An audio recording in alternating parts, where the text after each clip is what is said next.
Ah.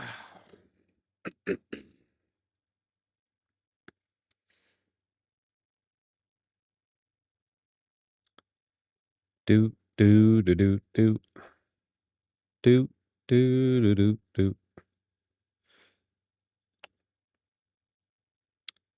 Let's make that there. Dun dun dun.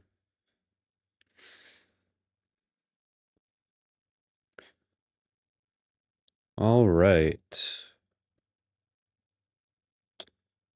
How are we doing? I'm gonna give it a couple of minutes for people to start trickling in. I know chat's not on the screen right now, but I can still see what you're all saying if you want to say hi, if you have any questions, etc.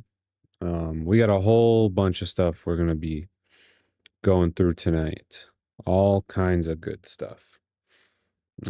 And some bad stuff, probably. We'll see.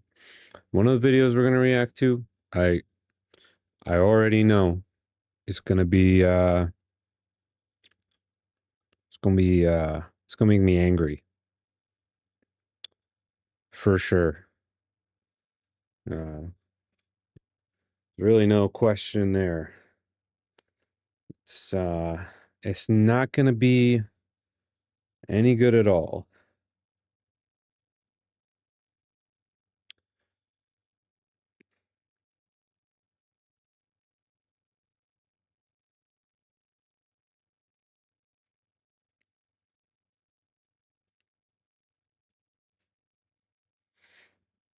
Oh.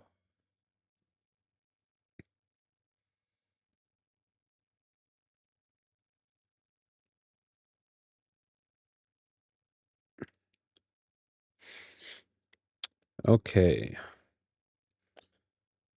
It's got a few things to look at first. We're gonna do some funny stuff first. I was going through my homepage on YouTube and I came across something that looks really entertaining. I don't know if it's entertaining. I only saw one little clip of it, and the one clip seemed very entertaining.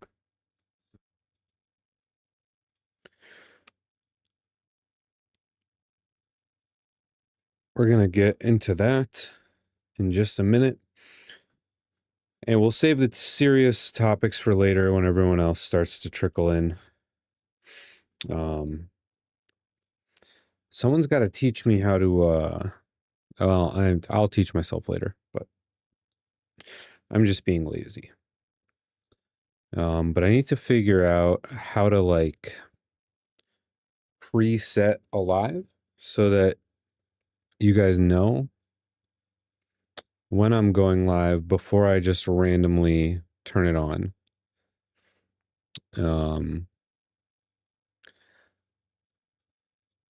Like, let me see if I can find one. I don't know who's about to go live right now, but actually, what's today? Today's Sunday. Theoretically,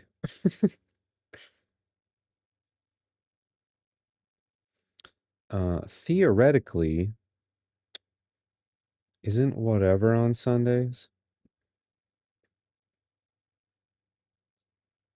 Yes. There is a whatever tonight. So like here, let me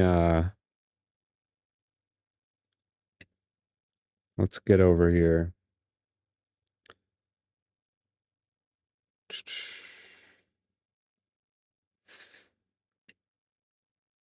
So like this.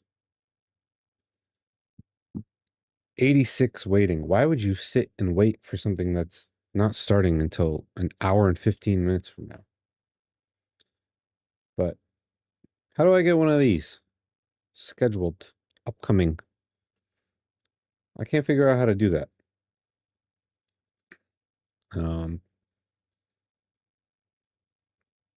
But I guess we'll see. I'll figure it out. Let's look it up right now.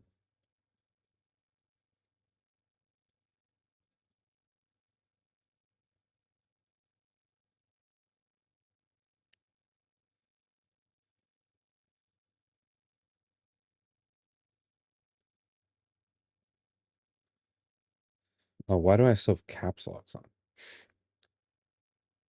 Okay. I know how to I, I know how to do all of this. Oh, bingo.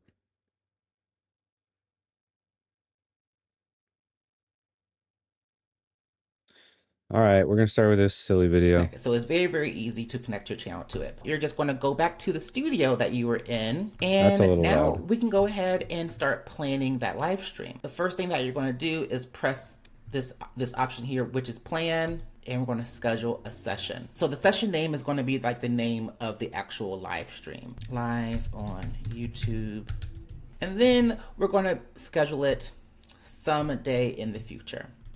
Okay, I'm gonna put mine on this day from Wait, started. but what's We he are using? in the Riverside Oh, platform. he's using Riverside. I need to do it in Streamlabs. Oh, here we go. Lower right corner. What is... Oh, okay. I found it. Cool. That was easy. I should have, like, looked at all these buttons before I just started using this. All right. Well, I think that's good enough for now. Let's get into it. So, we've got a whole bunch of things we're going to watch today. First thing, though, we'll start with something light while we wait for everybody to start showing up. Ask America with Edgar. This puppet here.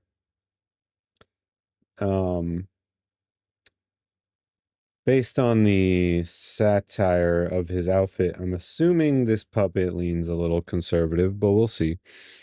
It could be funny anyway. And I went with just the most craziest titles. So Butthurt Lib Attack, blah, blah, blah. Sorry. I went with the craziest titles here. Butthurt Libs Attack Puppet. Tesla protesters flee from puppet. What should we do with fat people? And asking mids to rate themselves. I checked out just like a little bit of that clip at the end. And just to see what was happening. And it seemed kind of funny. So I figured we'd start with that. And I think it goes this way. All right. Someone else. Rot in hell. Okay. How many people have you pissed off today? You can go bother someone else. Rot in hell. Decide what you want, woman! Got squirted with water. This has been a horrible experience. What other bad things do you think will happen? We're here at the latest protest of Democrats. I don't even know what it's for. But everyone's here. Angry olds, Reddit mods, penguin boys. This is my bastard son, Willis. See the resemblance? And we're here with a message of healing. A lot of people here have been feeling kind of butthurt since November 4th or 5th. I would agree with that. And the first step to fixing butthurt is to admit you're butthurt. What do you think about that, Willis? Good boy. How butthurt are you on a scale of 1 to 10? Maybe a 10. 10, you're super usually. butthurt. It Come would be on. a 10. Whoa, that's 5 for each ass cheek and 1 for the crack. Super over 10, but hurt. This butthurt goes to 11. It's beyond 10. Oh, yeah. 14. 23.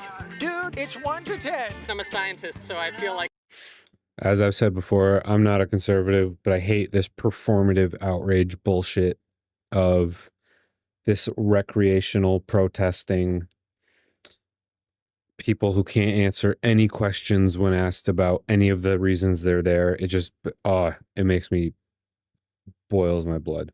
I can't say 11, All but you Democrats, like you have poetically, cost overruns. Everyone's saying it's over 10. This is indicative of a larger problem. I don't like using butthurt. But saying butthurt causes an inadvertent smile. I can't believe it. And it's fun. It's not butthurt. Am I butthurt? Yeah, No. a little bit. No. Not even one No. cheeky. My anus doesn't hurt. All right. How butthurt are you in this? Bro, what? I guess it is a puppet. Can you can you essay a puppet? Or harass a puppet? I don't know. Do the same rules apply? Scale of 1 to 10. I don't think I'm going to answer these questions. You see what you did, Willis? You scared her away, you stupid monkey. Oh. No, are you walking away or talking to us? We want to talk to you. No, you don't. Decide what you want, woman! If you're not definitive with what you want, you're never gonna find that boyfriend. To pleasure you. I'm gonna tell you what I did to solve my own butt hurt. Besides the soothing balm of Preparation H, I stopped watching the news and I touched grass. Touch it! Touch it! Oh, good boy. Don't call me that. True. Go outside, touch grass. Everybody. I mean, misgender you. No, I just meant like it's very weird. Hey, what do you think about that, boy? Stupid monkey. Alright, do you think watching MSNBC and CNN is going to help you out with a butt hurt? Shouldn't you turn that stuff off and get off Facebook? Absolutely, I should. He's dumb as a bag of rocks. Also true. Get off Facebook and the internet for a little bit every day. Or you end up at some random protest not knowing what the hell is going on. Aren't you, Willis? See? Getting interviewed by a satirical puppet. Anyway, he's from Swalwell's Home for Incurably Criminal Boys. My boy Willis, he and I do a special healing dance called the Butt Hurt Dance. I'm ready. Oh, you can absolutely hit me with a butthurt dance.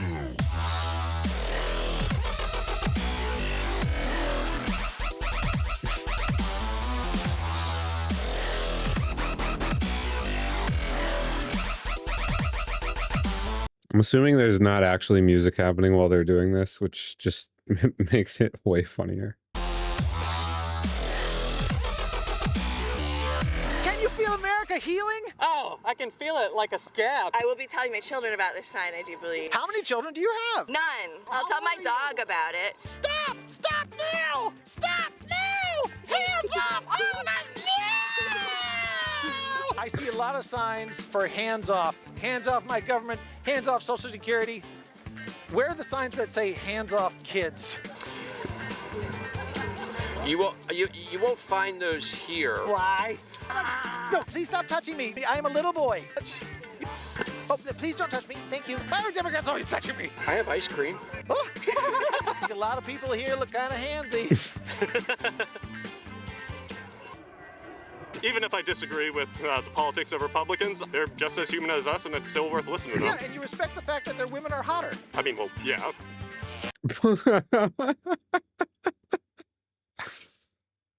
Well, yeah.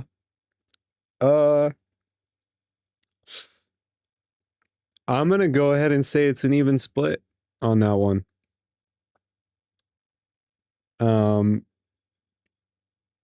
Yeah.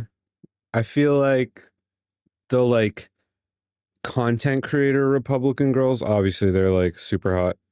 That's like part of their gig. But then you have like trailer parks in Southern America and the Midwest, and they're Republicans too. So I don't know about that. And then on the other side, you have like the blue hair trope of like this overweight woman screaming at the sky, which is true, but you also have like all the alternative girls with all the tattoos. You have all most of the models.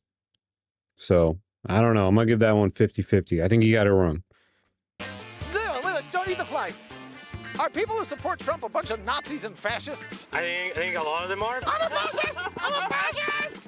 You're a big fascist too!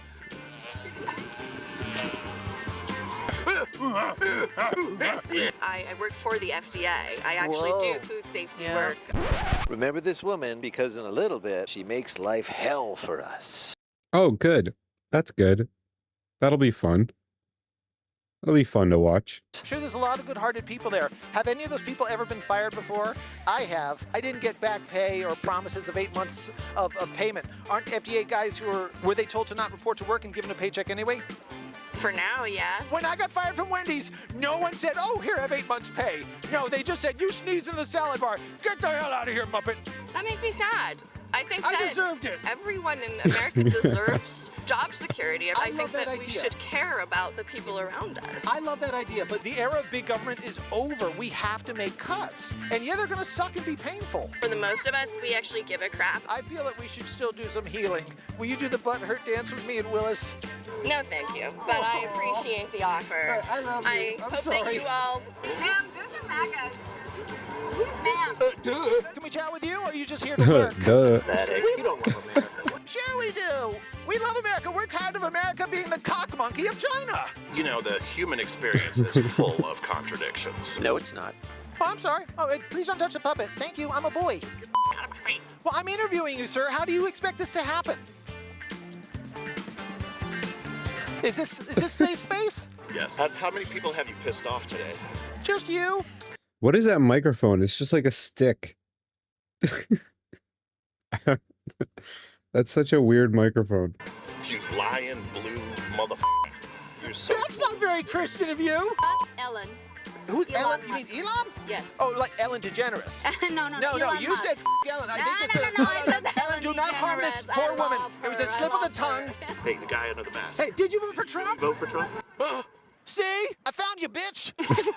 We're here giving a healing message. We know a lot of people are sad and feeling butthurt. Yes. See? Oh, she's crying. Oh, what happened, babe? Oh, look, a creepy guy with a puppet. Get the out of here. She's crying. This is what I mean. This performative bullshit. Oh.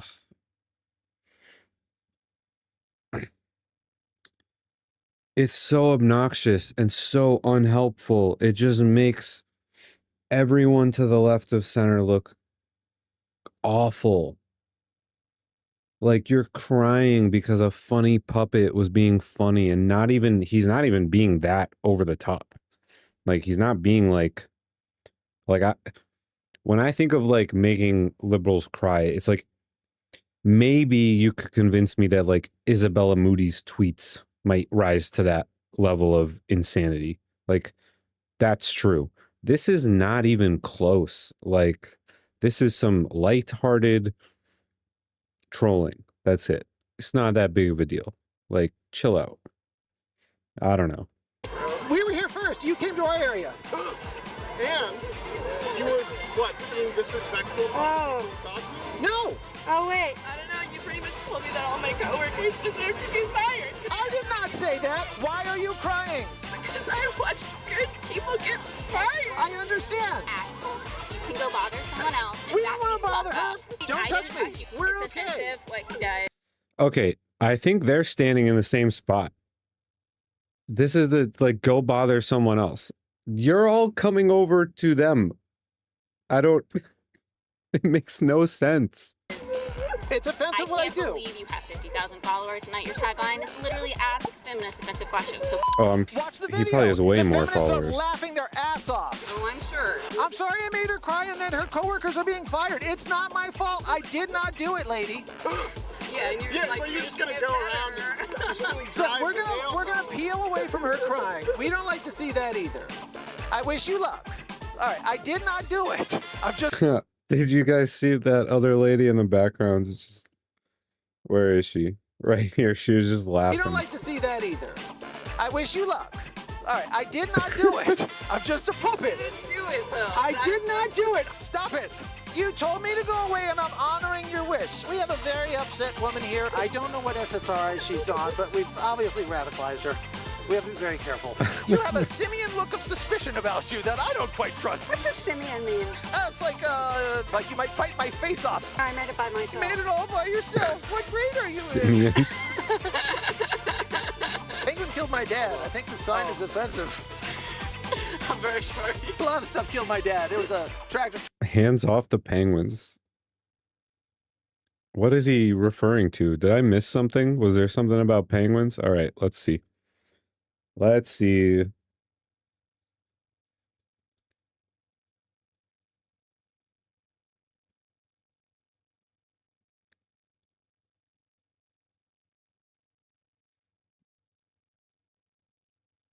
Hands off protests. Okay.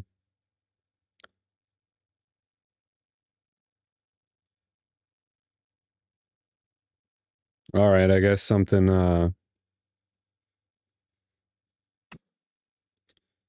something to do with, what does it have to do with penguins though?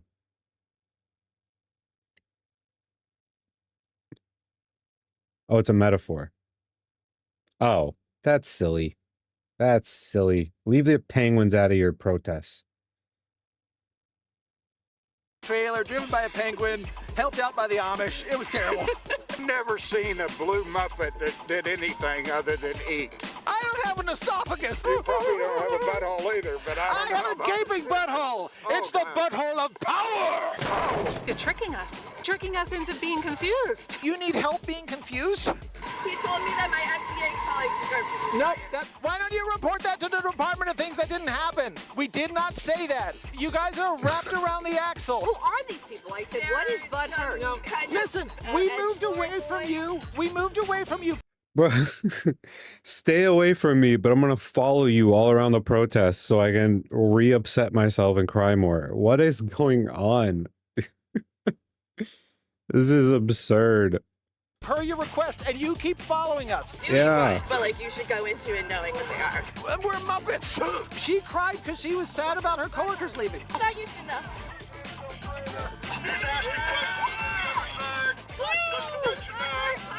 This guy's a scumbag. You're a scumbag. You butthurt. You chased us down. Why did you want to talk to us? I don't want to talk to you. I want you to leave everyone alone. We only are talking to people who come up to us. Is talking to people under false pretenses? You asked us to move away. Under false pretenses, they're obviously trolling. You could see that they're trolling from 400 miles away. There's no false pretenses here. That's an absurd argument to make. He's just white knighting for that chick now. Away from you, we did.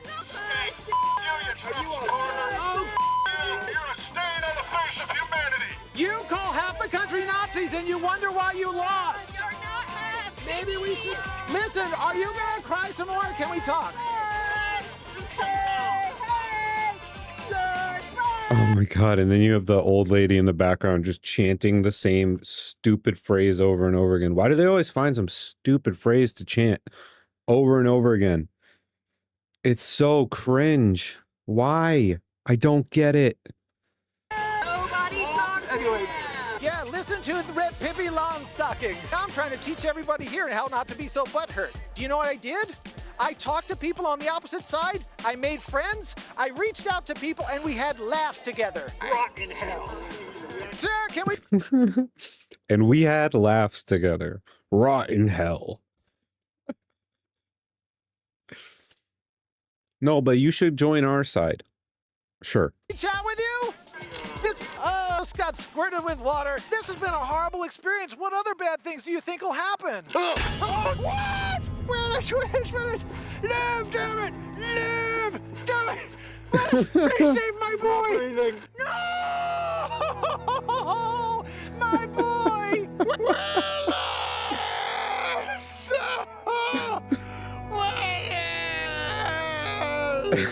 They killed my boy! But am I after vengeance? No. I think we all should get along. Wake up, bitch! I'm sorry those people threw a can of corn at you. I sense your first words are coming. Butt hurt. Wow. Just say no to butthurt, people. As a former butthurt survivor, this is... that you just try to love each other. It's okay to talk to people you disagree with. Try to depolarize, and we can unite through laughter. You f***ing bitches. Love you. Whether you're a professional technician or simply take Oh, that was good. That was good stuff. I like that. That was good stuff. All right, now we have another one here. Tesla protesters flee from puppet. Fleeing from a puppet. Fascinating. Fascinating human behavior there. Running away from a puppet. Let's go. You should grind your crotch against this gentleman, sir. Get this side out of the way. Come on. I mean, How do we maybe you reconcile shouldn't that do with that. a growing hatred? That is out! We're here at the Tesla Takedown Dance Party. These people really hate Elon so much. He's everything they're not. Virile, straight, and effective. Democrats have been torching...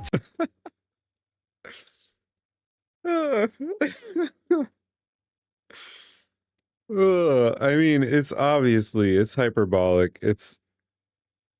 I probably don't agree with him on like policy stuff, but he's funny. He's really funny. Some of the other trolls we've been watching have just been really low quality, low tier. This is quality, and he's got the voice for it. I think that's what it is. He's got like that perfect like Muppet voice. It's pretty great. Tesla dealerships and taking pot shots at Teslas. Is it okay to set fire to Tesla dealerships? As long as it doesn't cause harm to any individuals, I believe so, yes. Yeah. Teslas just catch on fire sometimes. It just happens. They're bombing Tesla. That does just happen. I'm pretty sure that's happened a couple of times. He's not wrong. That does apparently happen once in a blue moon. They're taking pot shots at Teslas. They're doxing their drivers. When is that acceptable in your mind, Carly? I mean, it's free speech. I'm a Democrat. If I disagree with President Obama's policies, can I set fire to his presidential library? No. Why not? Because he's a Democrat? Democrats have set vehicles on fire, they've doxed owners, and they're drawing swastikas. So, protesting against Tesla, like in the Tesla lot, that's one thing. I'll leave that up in the air. But doxing, oh hey Devish, I'm doing good. We're watching some funny videos before we get into the serious stuff while we wait for everyone to start trickling in. I found this randomly in my feed today. No, I actually found this by myself. If you have a recommendation, I'll throw it on the list. But I do have a long list of very fun stuff we're gonna get to today. So it might be we might have to wait until Tuesday to get to it. But I found this puppet guy, and he's pretty conservative. So you know, we probably have mixed views, but. This is high quality trolling. The last few trolls we watched were not this high quality. This is like top tier trolling. So we've got a few more of these videos. They're only like 4 or 5 minutes a piece, so we'll be done soon. And then we're gonna start getting into some more interesting stuff as people start to trickle in. But so far, this is top quality trolling.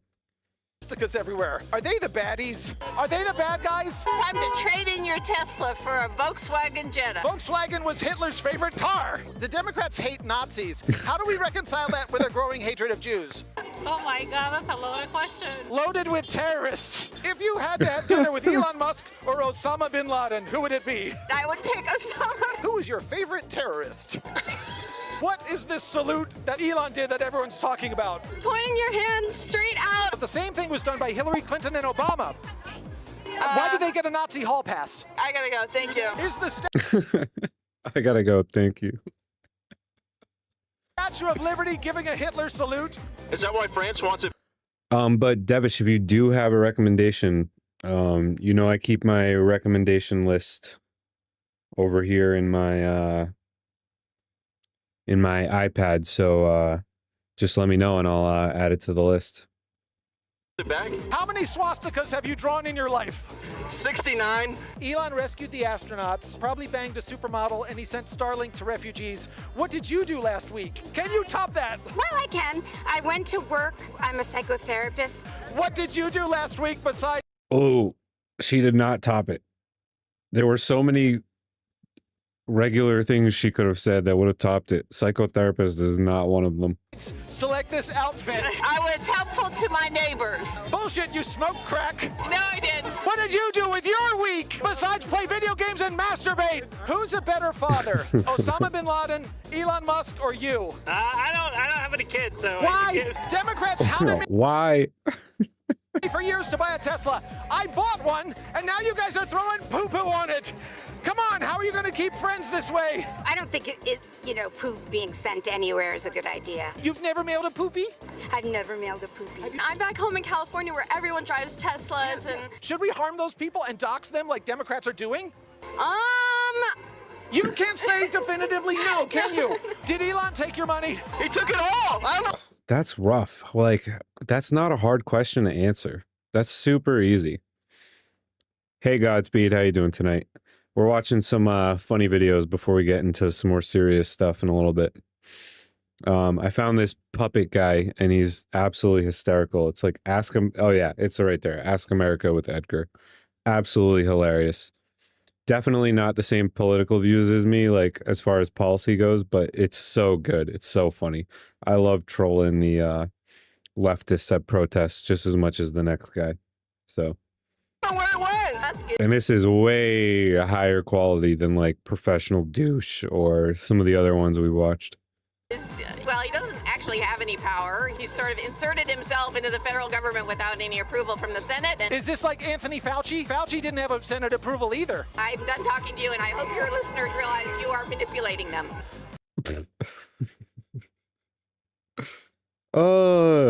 Thanks, lady. Thanks for being so helpful to the cause of classical liberalism. Not. The cops like donuts. Are you crazy? Where are your donuts? I am so sorry. He brought. What did he have? Those didn't look like donuts. Those looked good. The cops like. Croissants. I want a croissant now. Donuts. Are you crazy? Where? Maybe some muffins in the other one. Donuts? I can't see. I am so sorry. He brought you croissants. We know that's wrong. Man, you look single and ready to mingle. How about you? Well, I got a massive puppet hole awaiting a new owner, so. In the last one, he had another guy with him that was dressed like him, but like a full person.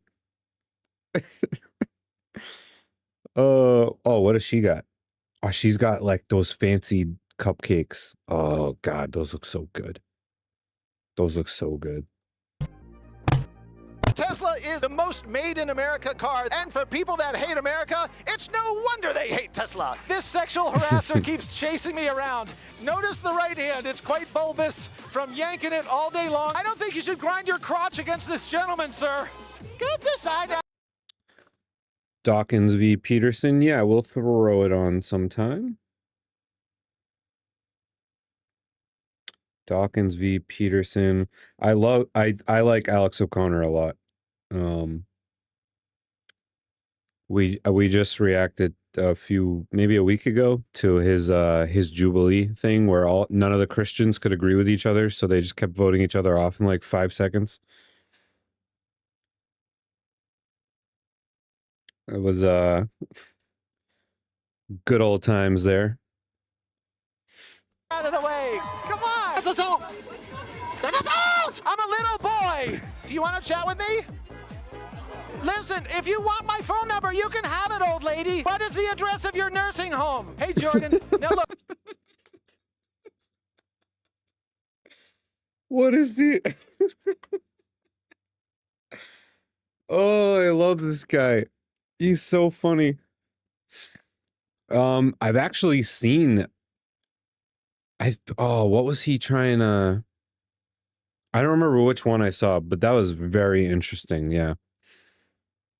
Him trying to convince ChatGPT of something. I can't remember which one I watched. He's done a few of them. But that's yeah. We'll do an Alex O'Connor day soon.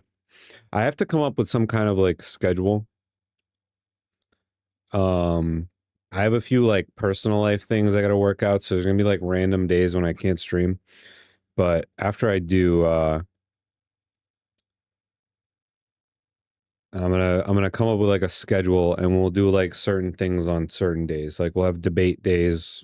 We'll have like specific inquiry into a person days. We'll get some funny video days. And then maybe we'll later, when there's some more people here, we'll do a little poll too. See what other kind of stuff we should get into. And then in a couple of weeks, I'm going to start reaching out to get into some debates, and that should help grow the channel quite a bit. So, look, someone's going to come up to you and tell you she thinks you're not man enough to handle us. This guy's a big boy. I love that in all the protests. Anytime a conservative is talking to anyone, they just come up And they're like, that's a conservative. Like, you shouldn't talk to them. Yeah, that'll help. That'll help the situation. That'll really help. That's exactly what we want, is to make everyone think liberals are lunatics that don't want to talk to anyone, when it's really just these crazy performative protesters. Like, there's a lot of regular liberals that would be happy, I mean, more than happy to speak to conservatives. Absolutely no problem with that at all. Most of the people in my family are more conservative than I am, and they're some of my favorite people on the planet. So it's just absurd. Why would he's filming. Why would you just go make liberals look like that? It's just nonsense. It makes no sense. The sand out of your vagina and leave him alone. Look at that large right hand. I'm serious. Big masturbator. Get in my puppet hole. Come on, do it. Elon Musk voted Democrat in 2020. Do you think y'all should stop acting so crazy so you stop shedding supporters? Yes. Thank you, Edgar the puppet. Yes. Yo, I love this guy. This guy's hilarious. What are all... Yeah. I have never seen such horrendous dancing. It in itself is an act of terror. Give me your best terrorist dance. Blah, the blah blah blah.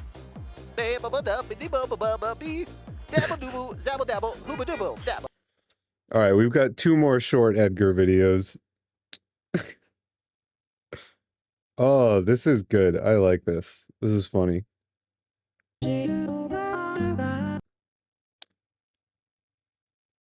She's oh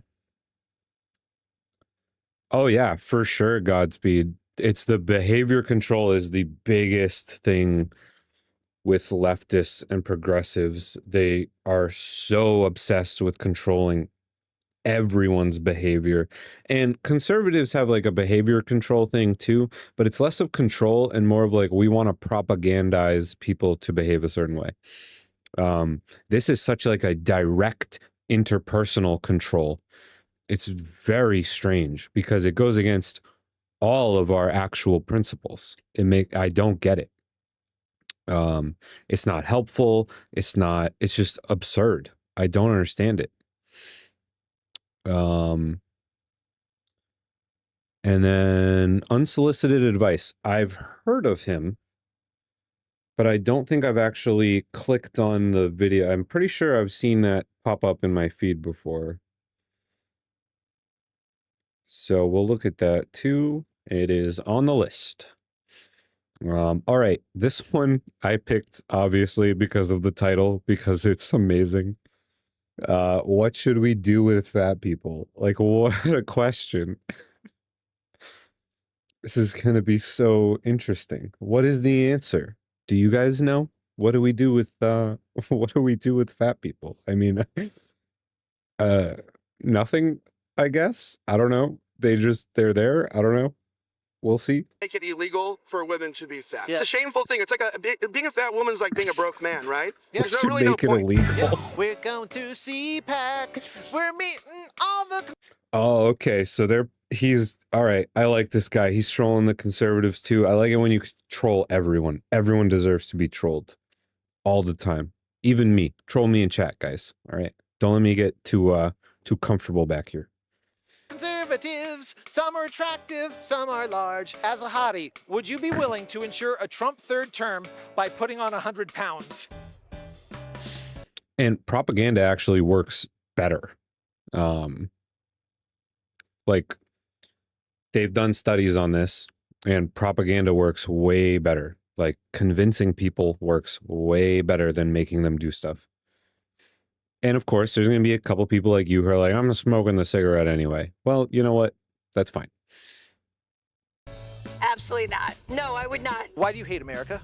It wouldn't make any difference if I did. I'll do it if Alexa would do it. You both would be fatties together. That is so heartwarming. Would you become a corpulent chubby? No. Donald Trump? We need to make America healthy again. Make America heavy again? You'd be on a mobility scooter going back and forth. Oh, but at least Trump had a third term. Fatties for America. I want you to pork up, bitch. This is about you being a chubby chubs. Okay, all right, I can hear your heart from here. Stop it. If my tits grow, would you grab them? Tell you what, if you had a third nipple, like a specialty nipple that could give root beer, I would be the first one to sign up. Dude, I'd suck my own nipples. How fat is too fat to fly? Let's go with 500. Man, that's really fat. Are you sure? Fat. That's such an arbitrary number. I think it. Are they going? I feel like I just saw the whole like, if you take up more than one seat, you should pay for more than one seat thing floating around recently. But we'll see how that pans out again. What's bringing down the planes? Are fat people bringing down the planes? Why are you talking about fat people? I'm obsessed. Is it because of I'm fat people? obsessed. Probably because of DEI and. If you're over 300 pounds, shouldn't you be Classic Republican answer. There's a problem. Yeah, it's because DEI. Okay. on the do not fly list just for safety's sake? Are fatties terrorists? They are to a bucket of fried chicken. You're thin enough, you should be able to handle a fat person beside you. I'm practically luggage. It's all Chris Christie and J.B. Pritzker's fault. They're taking the oxygen out of the air and the planes are falling. Is it okay to... I can't confirm or deny the science behind that, guys. harvest Chris Christie for beef tallow in which to cook our fries? Should we harvest Chris Christie for beef tallow to cook our fries in? I don't want to eat that. My name is Washington. Yeah, who would want to eat that? That's gross. George Washington. Do you have any work I've heard of? What does the torch mean to you? The torch represents liberty and freedom and justice for all. Yeah, and the tip is extra sensitive, isn't it? Oh. Any advice? I don't think she understood that. I think that went right over her head. For me on how to get a girlfriend? Be a good listener and be kind. Nah, I'm bored. All right, bye. What am I on a scale of 1 to 10? Yeah. As Tony from what is it, LC Signs would say, not interested. 10. Blue. You are confusing numbers with colors. Typical blonde. I'm a hot mess. What's the messiest thing you've done? How are you? I'm good, Mama. How are you doing? Is that true that you are going to go against Jasmine Crockett? But look, she has the Riz. She knows how to do the Shaniqua. Do you know how to do the Shaniqua? I have the swag as well. We learned a lot about each other. How long have you been trans? You can ask me one question each. Go ahead. It's a brainstorm. Give us a minute, please. Hurry up! Hurry up! I got things to do. Hurry up with your question. Hurry up with your question. I'm waiting. You have a question for me. It better be good. I see you asking or telling people to get a job. What's your job, Edgar? What do you do? My job is giving pleasure to millions, just like your mom. All right, next bitch. The best reporter in CPAC is here, Edgar. Yes, I am. I'd like to know, when did Europeans become such cucks? Why is there so much self-hate? Why do you practice pathological altruism, letting in every asshole who hates you? Wait, no, thank you. The interview's over? Like a vasectomy? Are your slaves here today? Don't take this the wrong way. You are the hottest stripper at CPAC. Are you under duress? I'm under a shirt. Now, you are for MILFs for Liberty, is that correct? No, that is incorrect. Byron, will you be running for governor of Florida? Good luck, buddy. You got a puppet on your hand, man. I don't know what you're talking about, sir. What is communism, buddy? When ugly, revolting, demented freaks make being normal and successful illegal. Oh. That is that is the absolute funniest description of communism I've ever heard. Oh, that's fantastic. Hail, Jack, and all hail your lesser brother, Kevin, who's not as interesting. Oh, he's a better looking brother. No, Jack, you got the Riz. Kevin is Kevin is second place Steve. What's it like trying to drag him across the finish line all the time? You'd be good at a dunk tank. You know, if I get wet, I'll only multiply like a gremlin. Trump won. How cocky are you? I am boo cocky. This is a children's program, you bastard! Well, I'm seeking out hot babes for my friend Timothy. I'm being his wingman. How about you, miss? Get back here. Come on. I want to introduce you to someone. She's running away, Timothy. I'm sorry. The experiment's a failure. Hold on. How about you, miss? Would you volunteer to go out on a coffee date with Timothy here? No, I'm married. Oh, no. Well, what about a throuple? No. Bye, Glendale. Oh, jeez. Everyone's lining up for a mustache ride. If you were a hermaphrodite... I am actually, not if. How do I know who any gender anyone is anymore? The same way we always have for the past 10 years. Oh, looking at the crotch? For the past 10 years?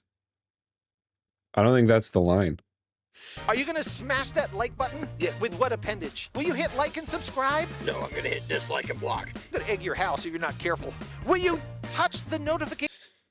All right, we've got one more really short Edgar video we're gonna watch real quick, and then we're gonna get into some more. Then we have one really, really short funny video that I actually Roku already Ads watched. Manager puts Roku's But I found it to be relevant to the general stuff that I do here. So I think you guys will enjoy it. And if you don't, that's too bad. Okay? It's too bad. This one looked funny, asking mids to rate themselves. Let's see. Brian Atlas would approve of this video. Probably. Maybe. We'll see.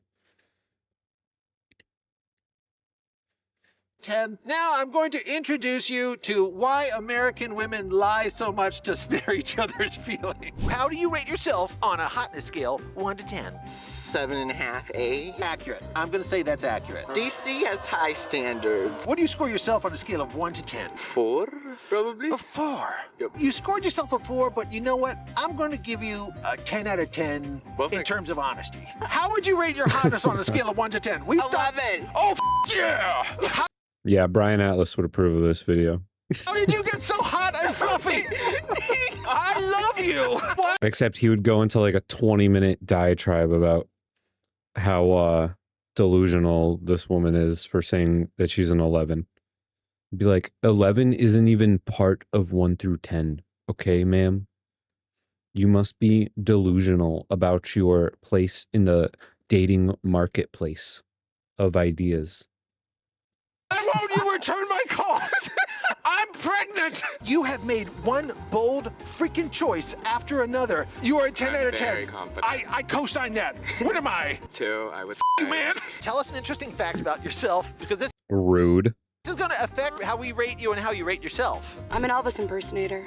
Hit me with some Elvis. I'm on vocal rest. Like, it can be anything. It's not interesting. Do you have any interesting fact about yourself? Do you have any life experience whatsoever that might be anything worthy of a novel and or short story that would sustain interest for 15 seconds? I have a splinter in my hand since I've been like 5, and I haven't gotten it out since. I'm going to up your score to 9, baby.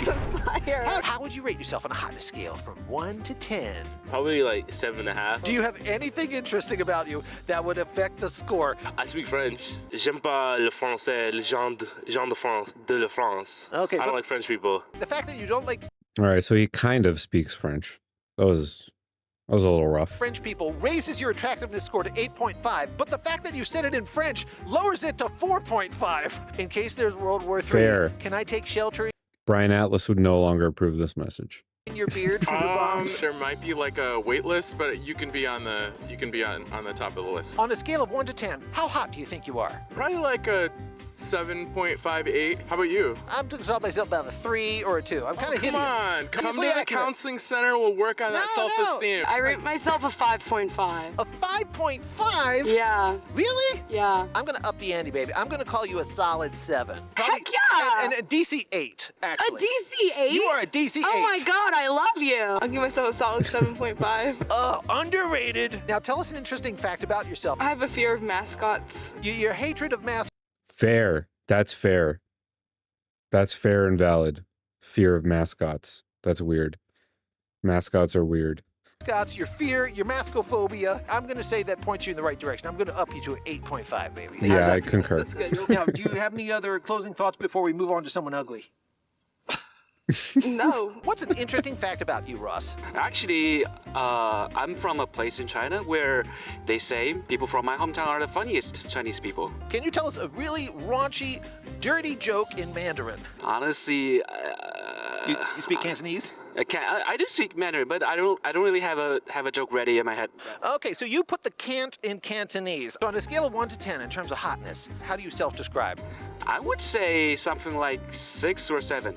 I'm gonna give you a 6, and I'm taking one away because you don't got no joke. I would say I'm a full. That's fair. He said he's from the funniest place in China. He doesn't know one joke. 8.75. If she gave herself a 9, she would be flush with ego, but she just dialed it back. I sense that you have a enriching career in government, am I right? Potentially. You're a financial professor, you're established, that ups your hotness scale, I'm pretty sure. 10. You are a 10? That robust confidence, I almost bought that. Holy cow. I'm not sparing her feelings. Rose is the hottest person I've ever met. Of course. That's nice. Other than myself. Are you lovers? No. No. I'm going to introduce you to my undocumented intern, Juan. Juan, rate them. Are they a 10? Sorry about this. What? See, both 10s? Juan, I think you're grading on a curve. All right, well, you guys are definitely 10 out of 10 in terms of ego, at least. I give you that. You've been great. You've been fabulous. You are hot. You are right. You are 10. Out of 100. How? out of 100. Okay. Democracy definition by Osho is barely 5 seconds. All right, I'll look at it real quick. We'll see what's going on here. Whoa.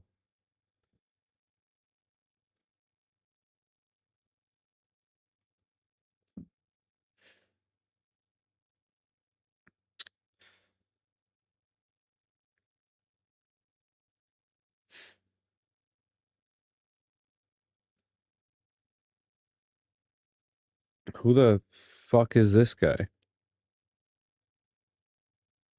What the fuck is this shit?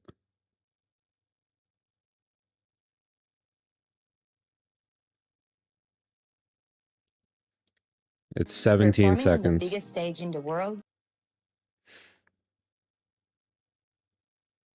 Democracy.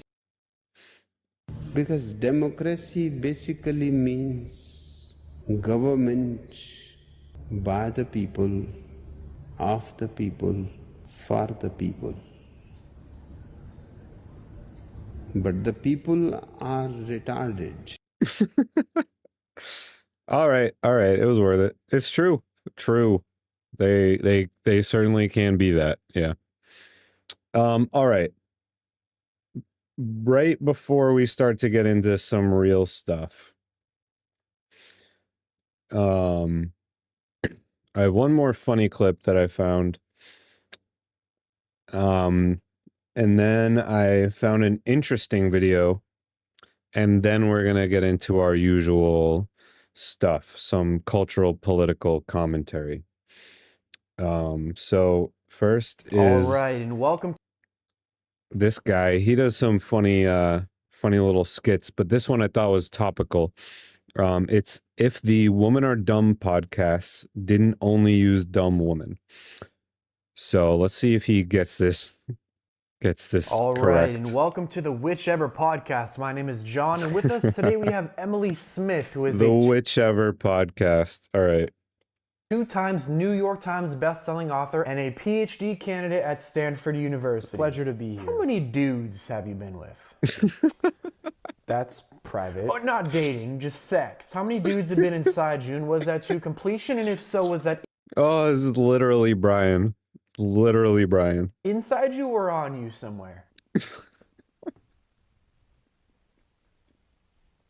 From Super Chat, I think you need to slow down. This bitch can't keep up. Good idea. Let's move on. If a woman can profile me based on how tall I am, how come I can't profile her based on how much she weighs? Isn't that a double standard? Can we talk about something else? Avoiding the hard questions. How convenient when It's literally Brian. This is good. This is good stuff. women shouldn't profile men based on how tall they are, and men shouldn't profile women based on how much they weigh. Okay, but they do. Why? Biologically speaking, height of men can be an indicator that he's a potential competitor in terms of resources, dominance, and mating success, which can potentially lead to increased competition and social dynamics. Obesity in women can negatively impact fertility, so it's entirely possible that the profiling you're talking about is nothing more than biological urges to find a suitable mate to reproduce. Actually, I'm pretty sure that's Brian's position. That's usually the position of the podcast. So he kind of mixed that one up, but In a social context, a man is much more than his height and a woman is much more than her weight. And in a personal context, I would say the only opinion that matters is your opinion of yourself. Yo, I think this chick is a dude. No, I'm not. I'm just not a f***ing idiot. But you're forming coherent sentences, and that makes me believe you're a human with a brain. Only men are capable of that. That could be Brian.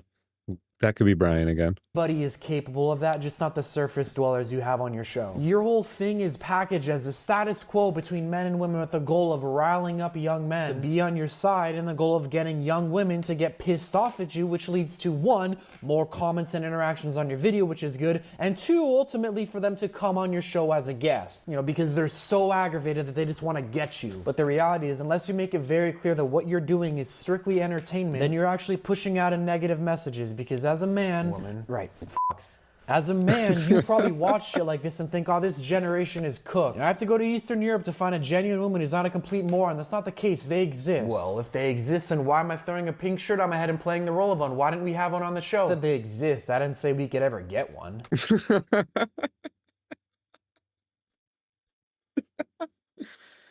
Oh, that was good. That was a good self-burn. I like a good self-deprecating joke. That was a good one. The reality is, a lot of stuff you see on social media makes the world look a lot worse than it actually is. People watch the show and they think the young generation is so fucking dumb because they watch stuff like this and they think it's real. It's not. It's entertainment. There's a reason you only have OnlyFans people on your show and not women who actually contribute to society. Because if you had a genuine conversation with a woman who could form coherent thoughts, the video would be boring as f***. Your show tries to portray that women are soulless, bottom-feeding, superficial idiots, when in reality, it's only most of them. Us. Fuck. You kind of did the turnaround at the end there. That was funny though. That was good. Little shots at the whatever podcast. We like that. They need help. Well, if it was $50 an hour and double if they wanted it weird. Huh. I'm not sure what you're referring to, Godspeed. I'll come on your show as a guest. Well, I don't really have a show yet, but we're working on it. We're working on it. Maybe that's a thing in the future that could happen. All right. Next, we have a interesting video I found in my feed from Legal Eagle, and I thought this would just be helpful for all of us. This is going to be the last thing we do before we get back into our normal, our usual business. Legal myths that will land you in prison. To do some crimes. Who hasn't? Well, thanks to those legal myths, the TV shows, and fake lawyers on Reddit. And I'm very curious to see what these are and if I know what all of them are already. So continue to spread, you're probably in for the biggest surprise of your life. So the cops just burst through your door without a warrant, they didn't read you your Miranda rights, and you're probably going to be found guilty on nothing but circumstantial evidence, and you're defending yourself in the courtroom when it happens. Because even if you can't afford it, you are not entitled to an attorney. Because myth number 1, if you can't afford an attorney, one will be appointed for you. That's a myth?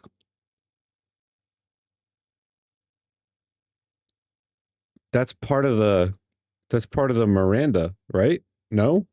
Okay. Yes, that's right. You are not entitled to an attorney. Well, we are not. To be more accurate, it very much depends. The founders were really serious about giving people individual rights against police and prosecutors, and that's why the Sixth Amendment says, quote, in all criminal prosecutions, the accused shall enjoy the right to have the assistance of counsel for his defense. And the Supreme Court recognizes why this is a foundational right. Quote, of all the rights that an accused person has, the right to be represented by counsel is by far the most pervasive, for it affects his ability to assert any other rights he may have. But the baseline right to an appointed attorney comes from the Supreme Court's 1963 decision in Gideon versus Wainwright, and in that case, a Florida man named Clarence Earl Gideon was charged with a felony and couldn't afford a lawyer. He asked the court to appoint one, but they said no because Florida only provided lawyers in capital cases. Capital cases are where the defendant, if convicted, could face death. Gideon defended himself, lost, and went to prison. He appealed all the way to the Supreme Court, which unanimously ruled that the Sixth Amendment guarantees the right to counsel in all criminal cases, even for those who can't afford to pay. But something got lost in translation because most people think this means you have a right to a free lawyer. Well, sort of. Gideon established a requirement that states must provide attorneys to indigent defendants in felony cases. In a later case, the court clarified that the right to counsel applies to misdemeanor and petty offenses as well, as long as the defendant faces the possibility of incarceration. Now, the Supreme Court probably should have just stopped it right there. Unfortunately, it wasn't done tinkering with the right to counsel. Instead of adopting a simple standard like you get a lawyer if the offense could lead to jail time, the Supreme Court pulled an Avril Lavigne and couldn't help but go and make things complicated. In Scott versus Illinois, the court held that the state does not have to provide a lawyer for for a misdemeanor unless imprisonment is actually imposed by the judge. Oh, SCOTUS, why do you have to go and make things so complicated? I see the way you're ruling like some other country gets me frustrated. Now, in our video about America's most unhinged judges, I talked about how a Texas judge abused this very principle by coercing defendants into marriage in cases where jail was a possibility but not a certainty. So, what? That is an unhinged judge. That's crazy. Get married or face jail. What? Now, none of the people the judge pressured into marriage were represented by counsel, even though their charged offenses could have led to jail time. And that was a legal catch-22. You only get a lawyer if you're going to jail, but by the time you know that, you've already gone through your hearing without one. And as usual with constitutional rights, terms and conditions apply. The fine print says that even when you do qualify for a court-appointed lawyer, the process isn't automatic. You have to apply for it, disclose your financials, and wait for the court to assign someone. And about those financials, while the lawyer truly is free for those who qualify, not many people qualify. Who qualifies as too poor to afford an attorney varies from... Oh, so it's not a free attorney. If you don't qualify for the specific amount, you have to pay. Interesting. I did not know that. State to state and sometimes from county to county. Many states use a multiple of the federal poverty guidelines to determine indigency, and so in 2025, the federal poverty guideline for a single person was $15,650. And many states set their number at 125% of that guideline, which means the person would have to earn less than $18,825 to get a free lawyer in those states. So yes, you have a right to counsel, but it's not a universal safety net. It's more like a conditional offer. If you're facing jail, if you're poor enough, and if the court says so, congrats, you get a lawyer. Else you better hope that the cops forget to read you your Miranda rights, because then you walk free. No arrest, no charges, just a smug smile as you strut out of the interrogation room, right? Myth number 2, police failed to read me my rights, case dismissed. Nope, that is wrong. But that hasn't... I think I knew this one already, though. That's not, like, it's a very specific stuff there. Stop pop culture from spreading this myth. It's going to come as a shock, but real life is not a Medea movie. You forgot to Mirandize her? That old woman got the strength of any man. Yeah, if you can afford to bail out of jail, that would make sense. It's like if you can afford to bail out, then you can probably at least pay some portion of a public defender or something like that.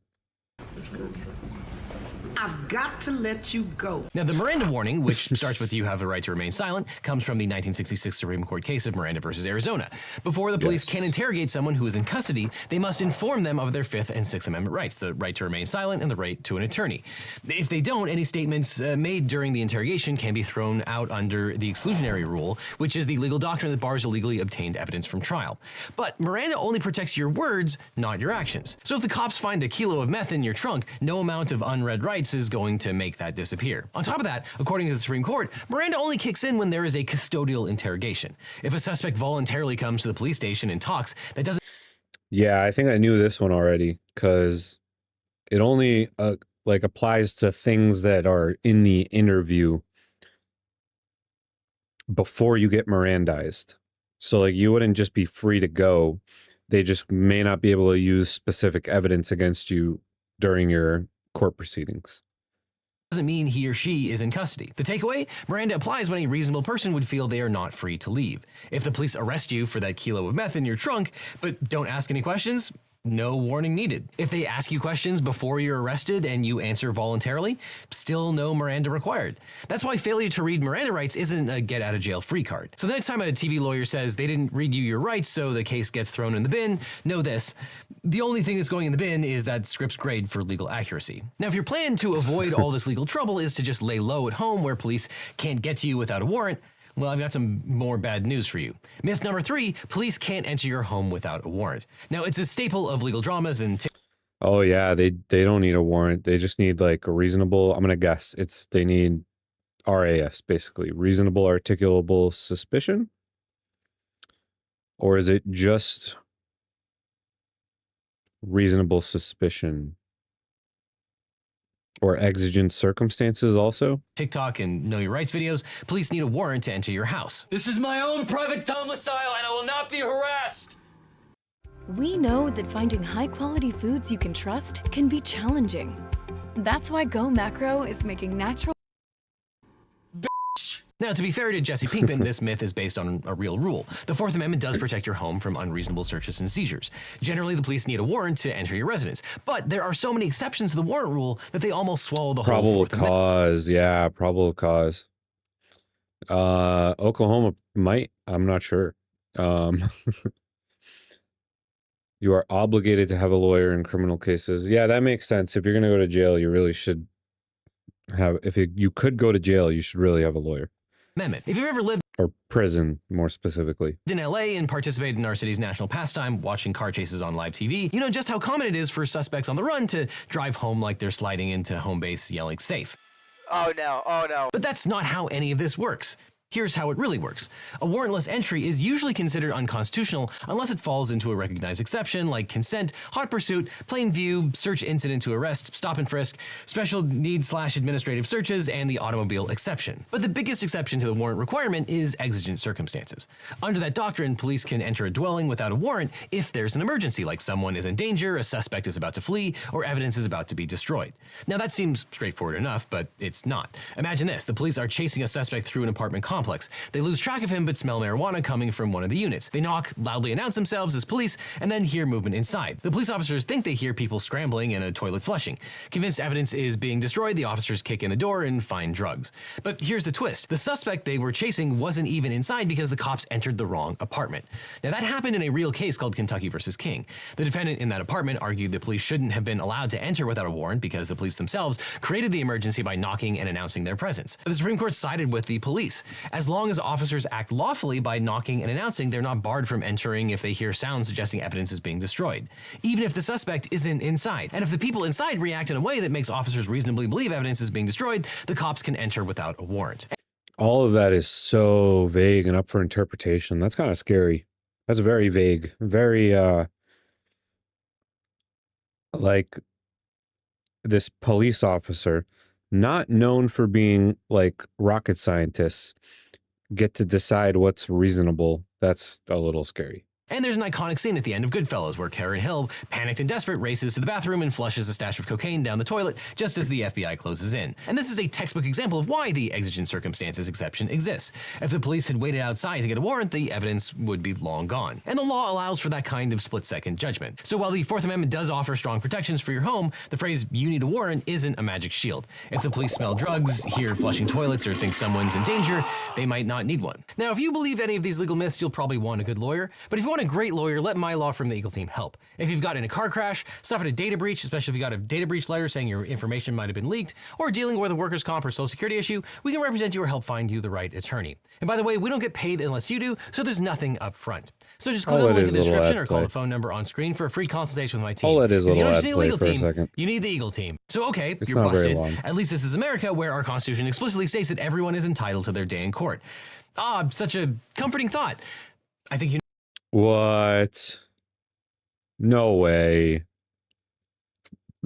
How is that one not true? Okay, here we go. know where this is going. Myth number 4, everyone is entitled to their day in court. Now in America, Oh, true. I guess maybe he means like in front of a jury. Not everyone's entitled to like a jury trial or like a giant court proceeding. we do things by the book. And that means that if someone has wronged you or you were wrongfully accused, you get your chance to face off to prove your truth. It sounds like a constitutional promise. And yes, the Constitution does talk about trials. Article 3, Section 2 says, a trial of all crimes except in cases of impeachment shall be by jury. The Sixth Amendment guarantees that in all criminal prosecutions, the accused shall enjoy the right to a speedy and public trial by an impartial jury. In 1968, the Supreme Court established that the right to a jury. Yeah, most cases don't go to trial because the evidence is usually like overwhelming, or extremely underwhelming. It's usually things usually only go to trial when it's like iffy, when it's questionable. But I'm still not sure what exactly he means. We're about to Jury get trial the is a answer, though. fundamental right applicable to the states through the 14th Amendment. That's all true. But here's why people believe that everyone is entitled to their day in court. The right to a trial is not absolute. In criminal court, the right to a jury trial only kicks in if the offense is considered serious. In Baldwin versus New York, the Supreme Court ruled that crimes punishable by more than 6 months in jail are serious enough to require a jury trial. But for petty offenses with lighter penalties, you might face a judge, not a jury. And even when trial is possible, over 90% of criminal cases end in plea deals, not courtroom battles. So you may be entitled to a trial in theory, but in practice, most people never have one. And in civil cases, you're not automatically guaranteed a full-blown trial at all. Most lawsuits never make it that far. They get dismissed, settled, or decided through motions like summary judgment, where the judge rules there's no need for a trial because the law clearly favors one side. And of course, we've all seen... Okay, so the judge can decide if the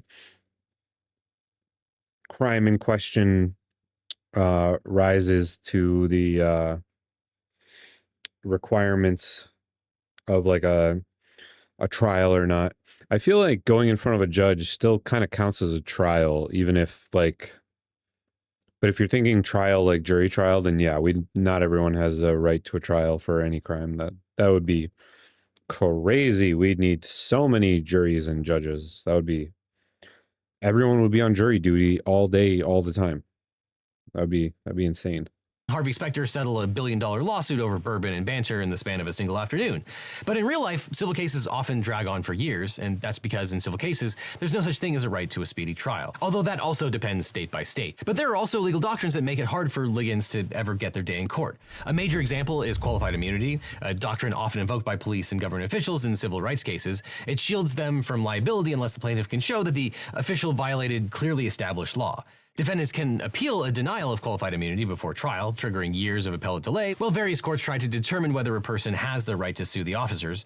So while you're technically suing, you might be stuck in legal limbo without ever setting foot in a courtroom. In Hollywood, justice is always served in 42 minutes plus commercials. But in the real world, your day in court may be hundreds of days waiting for the court to decide whether you're even allowed to ask for one. Which is why it's usually best to avoid trial in the first place, which you can do with this one neat trick. At Harbor Freight, all our hand tools get a lifetime warranty because they're What engineered one to neat last a trick? lifetime. Just declare yourself a sovereign citizen. Myth number 5, the sovereign Oh, citizen boy. loophole. Yeah, Now, some Americans obviously. believe the government has no power Obviously over them because not they're real. sovereign citizens, independent, self-governing individuals immune to the laws that apply to the rest of us. They've got a laundry list of legal theories to Yeah, it turns out you're not. back this up, including the belief that they don't have to pay taxes and that the U.S. legal system has no jurisdiction over them. And you've probably seen some sweet, sweet justice shatter their delusions. I'll step out of the vehicle for $500. Step. You can search me for $500 cash. I'll get in the car for $500. But what you might not know about this stupid movement is that it's based on a legal theory inspired by a printer's error. The sovereign citizen idea originated with a group founded by Christian minister William Gale in the 1970s. His group, Posse Comitatus, believed that there was no higher authority than the county sheriff. It began as a group peddling your everyday stock racism and anti-Semitism, but when they started talking about the evils of taxation, the movement really took off. Which brings me to the printer's error that animates their legal theory. Sovereign citizens are 13thers, people who believe there is a secret 13th Amendment to the Constitution. Now, in the real world, the actual 13th Amendment, the one ratified by the states, abolished slavery. But 13thers think that an older amendment which failed to pass is actually the law of the land. The titles of... Is that it? Yeah, a real sovereign citizen wouldn't even have a mailbox.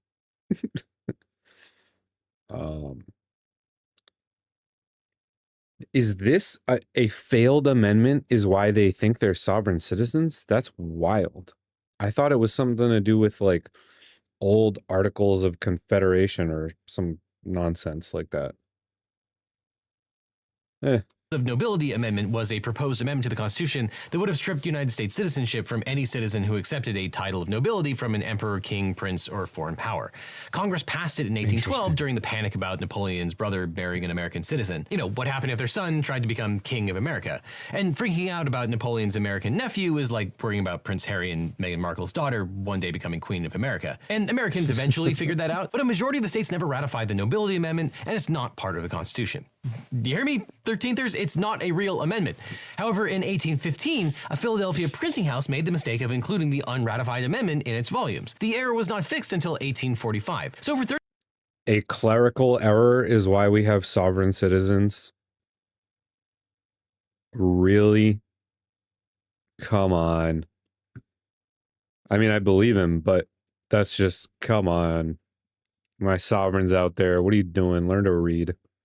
30 years, untold volumes of text went out in the world representing that the 13th Amendment had passed ratification.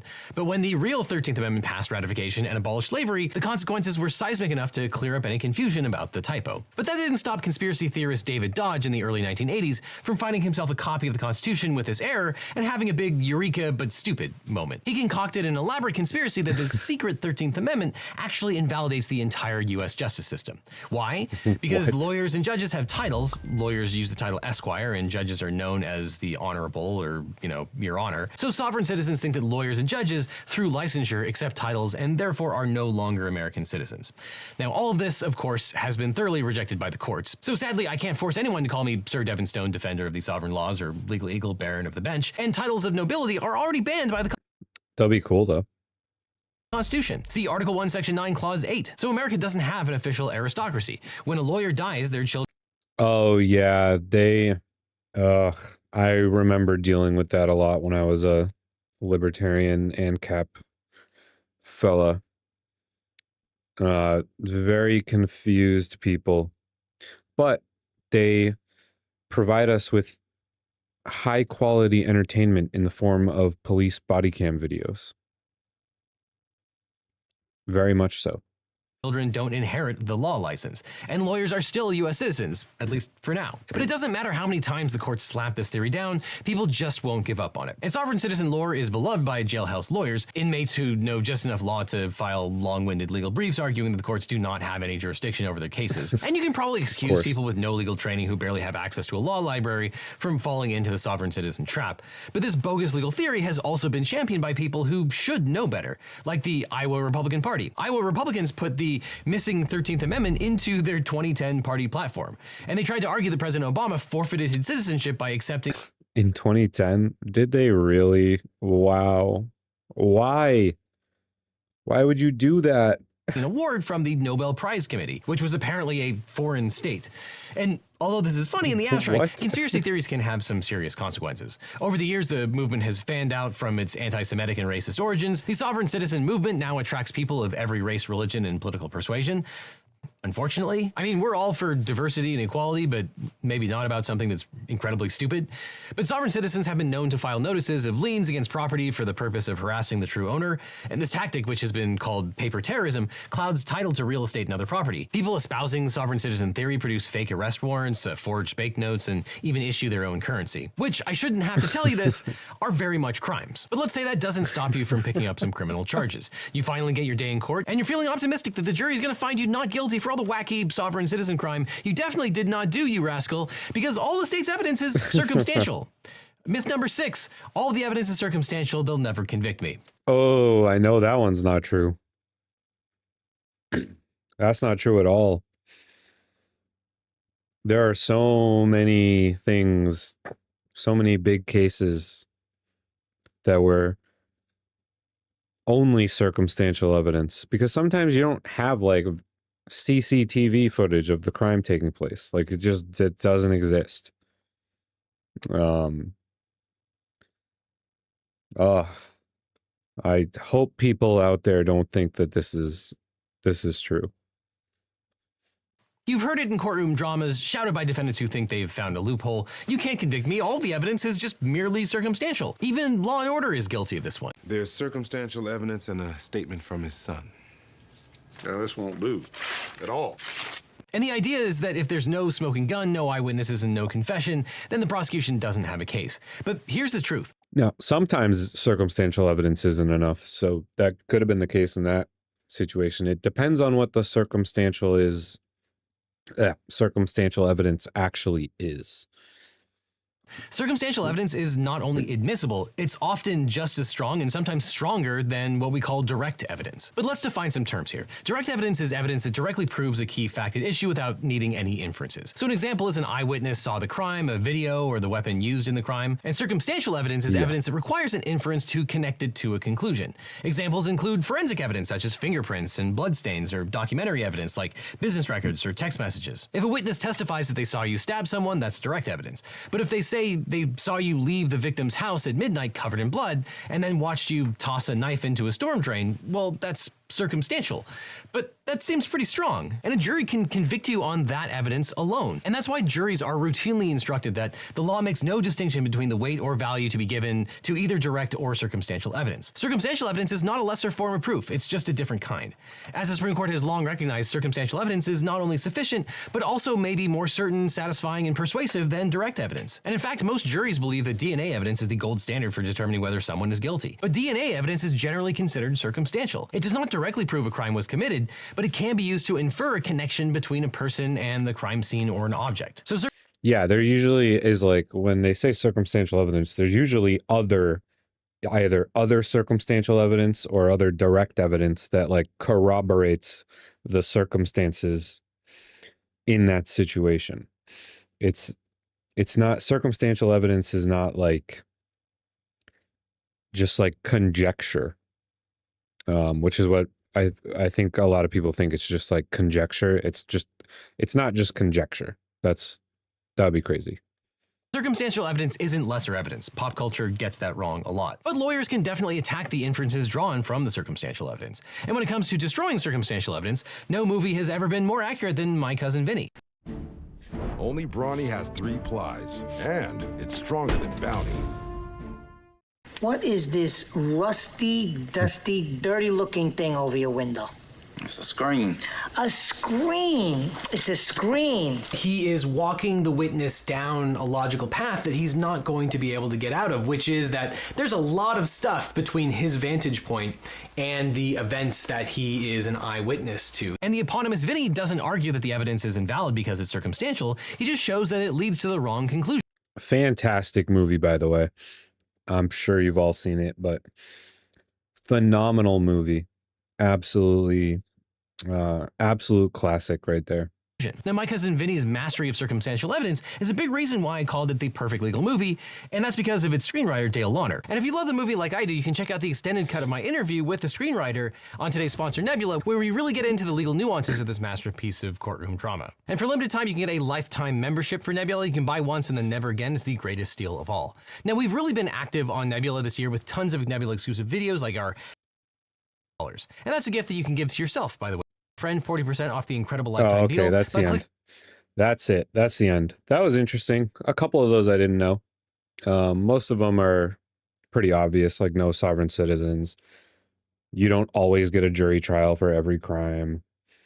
What was the other one that was pretty obvious?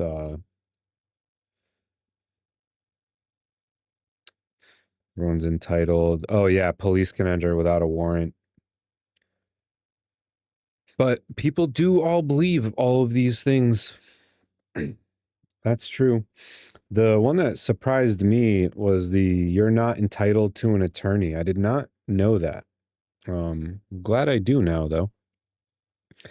Very interesting stuff.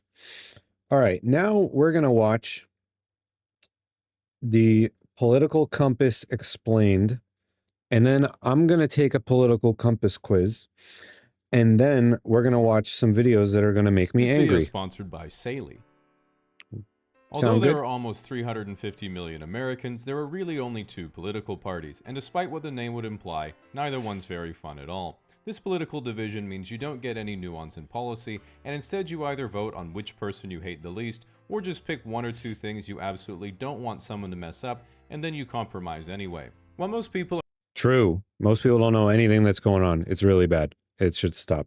are not too familiar with the political compass, they have heard the term left and right. You might have seen a spectrum like this in civics class, and they taught you some vague theory about reactionaries versus radicals, or social reform versus conservatism, but this is pretty meaningless to most people. In reality, when someone asks if you're on the left or right in America, what they want to know is how many digits of the pride flag you've memorized.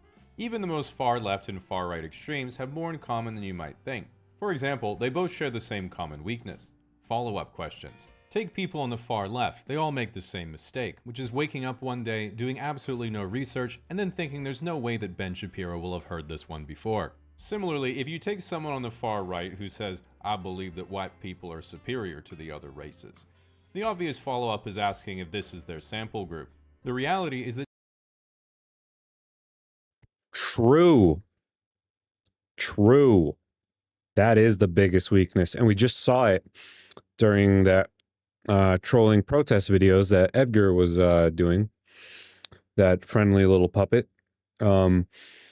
People do not have answers or any explanation or understanding of any part of their worldview. It's absurd. I do not understand how people get so passionate about something and they have no backing, no logical reason they got there. No, they have nothing. They have nothing. I don't get it.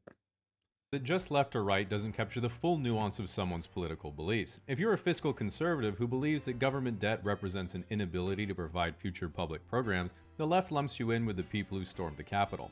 If you're a liberal who believes that investment into nuclear is the future of clean energy, the right lumps you in with the people who think that the hard counter to fracking is a heartfelt land acknowledgement. The political compass introduces a bit more nuance because while you still have a left and right, you can flesh out what you believe about both economic and social policy, and more importantly, see how your beliefs relate to other people's. To give the theme, as you move up the compass, you prefer big government. As you move down, you prefer small or less government. And as you move left, you prefer equal redistribution of resources. And to the right, you prefer to let free markets allocate resources unimpeded. So let's look at each quadrant's highest value first, so you can see which one you most relate to and the pros and cons of each. Authoritarian right's highest value is virtue. Pros: everyone can pursue their own ideals. Cons: me and my homies will determine what they are. Authoritarian left is equality. Pros: everyone shares equally in all the stuff. Cons: there is no stuff. Libertarian left is compassion. Pros: oh, there is no stuff. That's good. That's a good and true. What's mine is yours, what's yours is mine, and we can all love each other. Cons: you hate your wife's boyfriend. True. True. They are out of control over there. Like, calm down. That's because they don't think about it for 5 seconds. People kind of pick their... Yeah, exactly. It's all vibes. It's just vibes. All vibes based. Libertarian right is freedom. Pros: the rich get insanely rich. The poor just die. Cons. Lastly, oh, this is so funny and true. the centrist's highest value Oh, is, boy. of course, A5 Wagyu. Pros: all that matters to him are beef and gas prices. Cons: his whole world is currently in shambles. In brief, auth-right is, if it ain't broke for me, don't fix it. Lib-left is friendly, horny, and broke. Lib-right True. is temporarily embarrassed millionaires. And auth-left True. is everything would finally be perfect if we just got rid of that one fucked up Jenga block right Oh, you can't get rid of that one block, though. Look at that. The whole thing would fall apart. at the bottom. By using the quadrants, it lets us see there's a lot more nuance to someone's political opinion than just left or right. For example, to someone on the right, everyone on the left seems the same. But libertarian left will say, you know, communism sounds really nice, everyone living as equals with each other, working together in harmony with the environment. I guess it just seems that while the theory is good, the execution has been really bad. Then authoritarian left would say, yeah, but often necessary. Similarly, yeah, those millions of deaths were super necessary. Very necessary. to people on the left, the right seems all the same, but author-right will say, You want ads that drive results. That's why we built Roku Ads Manager. Sign up at ads.roku.com. I gotta get premium. you know, I get that people are different and can choose to live how they want to. It's just the values of my culture are dying and all this chaos is taking over. If people just embraced how things were before, they see it just works better than this. And Lib-Right would say, you're so right, baby. Just unlock this video and it'll help cheer you up. The authoritarian side of the compass also gets the libertarian side confused all the time, mistaking both quadrants as woke. But see if you can catch the subtle difference. Lib-Left says, I treat people nicely because they're human just like me with their own personality and preferences. Makes me sad that some people hate other people just because they don't act or look the way they think they should. Whereas Lib-Right just says, yep, customer's always right. The libertarian... True. Oh, this is such a good video. Casually explained. All right, we're gonna watch more of these.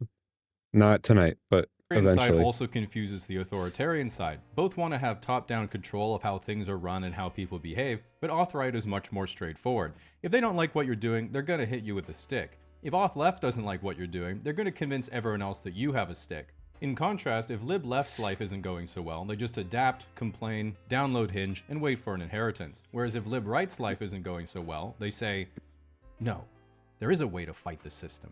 Which is, of course, the nasal strip, buying an online marketing course, and becoming a men's motivational speaker. Because an individual's beliefs radically shape how they relate to other people, another way of understanding the compass is through how each views their ideal romantic relationship compared to how their relationships actually play out in reality. Interesting. Off-right's ideal relationship is the classic nuclear family. Nice house just outside of town, stay-at-home wife, That's good. job, couple of kids, and a dog.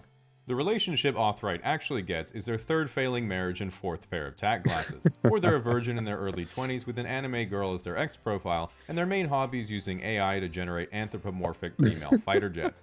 In either case, they plan to fix their life with a one-way plane ticket to Thailand and become each other's customer. Off-left's ideal relationship Passport is bros. with Hassan Piker. The relationship Off-left actually gets is with Hassan Piker.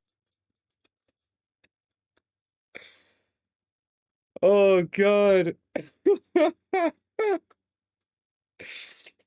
Oh, this is so good.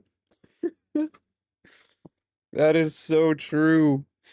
Oh, that dude is crazy. Jeez. Oh, jeez. This is amazing. Piker's chair.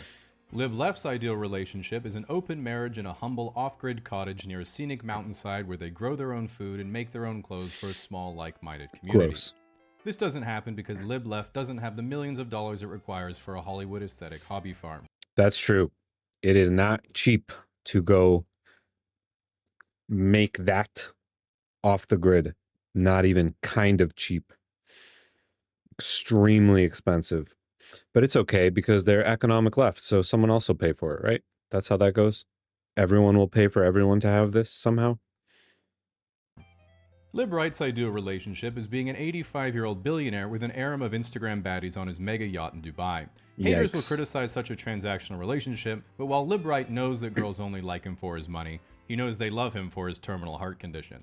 The next thing you might be wondering is what about the intersections between the quadrants? This is pretty simple because it's usually where the rubber actually meets the road in real life. In Western countries, lib left cares about the environment, while off left likes federal laws forcing you to care about the environment. Center left is what happens when you're on your third wadded up paper straw at the movie theater and you realize that maybe some sea turtles need to die so you can live. Well, you might be thinking, okay, I'm sort of getting this compass thing. We are, of course, just scratching the surface, because a two-dimensional compass isn't... Oh, we're gonna make it bigger now. 2 dimensions wasn't enough. We need to go in the other directions too. We need a z-axis. enough to capture the full nuance of a quadrant's views, and you have to introduce the third dimension, which is if you're technologically progressive or regressive. For example, the Interesting. bottom center on the compass is classically libertarian, believes in self-reliance, saving money, hard currency, survivalism, and only trusts non-mainstream media like Joe Rogan and the Kremlin. If you take this political view and make it technologically Joe Rogan and Russian Times. That's great. progressive, you end up with anarcho-transhumanism, the belief that man will merge with machine and transcend to a The based, unavoidable future of our species. So just, prepare for that. higher form of life. Exactly. This is the Japanese trying to cope. If you take the same intersection and make it technologically regressive, you get anarcho-primitivism, or return to monkey, which is the sentiment The weirdest group of people I have ever debated on the internet. The absolute weirdest weirdos I've ever encountered. The anarcho-primitivists. They are special people. humans just aren't living how we're supposed to, man. While this is a bit of a self-report, when anyone actually describes fishing, hunting, gathering, and doing arts and crafts in a tribe, they think they're describing how life was as a caveman, but they're actually just describing No. camping. Figuring out where to put yourself on the compass can still be difficult, because even 3 dimensions is not enough to capture the complexity of beliefs the human mind is capable of, which is why we must ascend further to include your capacity to change your beliefs over time. How do we make it more? What? To avoid ever thinking you're wrong. Which means we have to go beyond the political polyhedron to the obvious next step, the political tesseract. The political tesseract. Oh, this is great. I love this video. This is fantastic. This political tesseract cannot be pinned down to a single belief, as it's always in a quantum superposition of both support and rejection of any conceivable opinion until someone you don't like expresses their point of view and you're forced. Oh, that is literally how everything works now. Everything. They loved electric vehicles until Tesla started talking to Trump. Hooey. And that's true on all sides. That shit happens all the time. The amount of Overton window shift I've seen in just my lifetime has been absurd. Absurd. Forced to disagree. For this reason, it's important to know the point of I don't know why that concept made it into a tetrahedron, or tesseract, sorry. but I like it. view of each quadrant for all the most talked about political questions so you can start filling up your debate repertoire. For example, if you asked each quadrant, should we have more gun control? Auth right says no, auth left says yes, lib left says yes, and lib right says yes, I should have more control of guns. How would you fix the economy? Auth left would raise taxes, True. auth right would cut expenses, lib left would unionize, and lib right would say to another lib right, here's $100, slap me. Oh, fuck. Okay, give it back and I'll kick you in the balls. And everyone else would be like, holy shit, they just increased GDP by $200. Oh, they did though. They did. Pro-choice or pro-life? Auth right says pro-life, lib left says pro-choice, lib right says on-site, and auth left is checking their quotas. When should someone be able to do hormone replacement therapy? Auth left. Anyone with approval from a medical authority can go on hormone replacement therapy at any time. Auth right. Kids shouldn't be allowed to do HRT. Lib left. I just don't want kids going through puberty knowing they wanted the body of a different gender. I love the voice change every time he does lib left to like this, like, I just really want everyone to be happy and love each other. Lib right. I just don't want kids going through puberty. Disavow.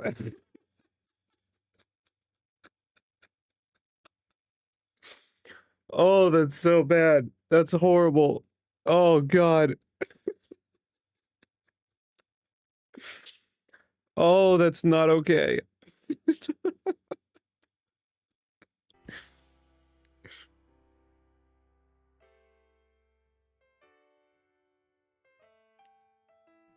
What do you think about free speech? Lib right says no one should be punished for voicing their opinion. Lib left's True-ish. True-ish. community note points out how other people treat you for your opinion is part of their freedom of speech. Auth right revokes your blue checkmark for violating their terms of service, and auth left has taken down your post for spreading harmful misinformation. Those were all very accurate. Very accurate. That was good. What do we, where did we go now? We're in this crazy dark room? Okay. The centrist then walks into the room and says, you better take your medication, Elon. You're arguing with yourself again. You might look at the political compass and think, man, it's crazy that people believe in so many stupid ideologies. Although the center is just Guy Fieri eating pizza. Oh, you got Belle Delphine in the corner down there. I'm pretty sure that's her, right? Some other e-girl. There's really only one that's actually correct. Which is why before you wage war in the comment section, you need to know the ultimate trap card of each quadrant to make sure you don't fall into an okay. Ultimate trap card for each quadrant. Let's hear it. Unwinnable argument, and instead probe their weakness to appear more correct. Lib left's trap card is the moral high ground. Their weakness is, how's your relationship with your parents? True. Oh, that's good. Auth left's trap card is pretending to be lib left. They Their do weakness that, is trigger yeah. words like America is a decent country or Mazel Tov. Oh, Mazel, Jesus Christ. Oh, they are not doing a lot to dodge the anti-Semitism accusations these days. I will, that is true. Strength, the success of capitalism. Right's trap card is the success of free market capitalism. Their weakness is how much tax have you paid in capital gains. Authorized Okay. Trap Card is their collection of cherry-picked crime statistics. Their weakness is undermining their credibility with questions like dinosaurs. Were they real or just the shape of nuggets? This Both. The best shape of nuggets. The absolute best shape of nuggets. Yo, have you guys ever had chicken nugget chicken parms? You get a bunch of dino nuggets, put a little sauce and cheese on them, cook them in the oven like that. Best chicken parm ever. The best. Little bite-sized chicken dinosaur parms. Fantastic stuff. But yeah, I've actually seen the "Do Dinosaurs Exist" used in a debate once, and it actually worked because the poor guy couldn't answer the question without looking like a moron. Oh God, that's good. That's good. Those were good. scares Authright because they know what you're going to ask the shape of next. Alright, you should be well.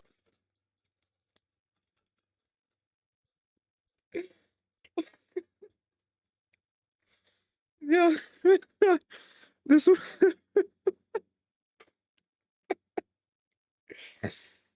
Oh, this might be the best video I've ever seen. This is incredible. Well prepared to go into battle. If this video offended you, just remember there's nothing you can do about it because YouTube True. removed dislikes ages ago. If you try to leave a negative comment, you will face the full wrath of my terms and conditions. Only positive feedback will get a cute heart. And most importantly, this video is brought to you by Saley. As an American, you might be thinking, with what's going on in my country, I really want to move to Canada. But being unable to read Celsius or the metric system, communication would of course be impossible, and there'd be no way for you to get a local SIM card for your phone. What can you do about it? Well, with Saley, you can download an eSIM onto your phone.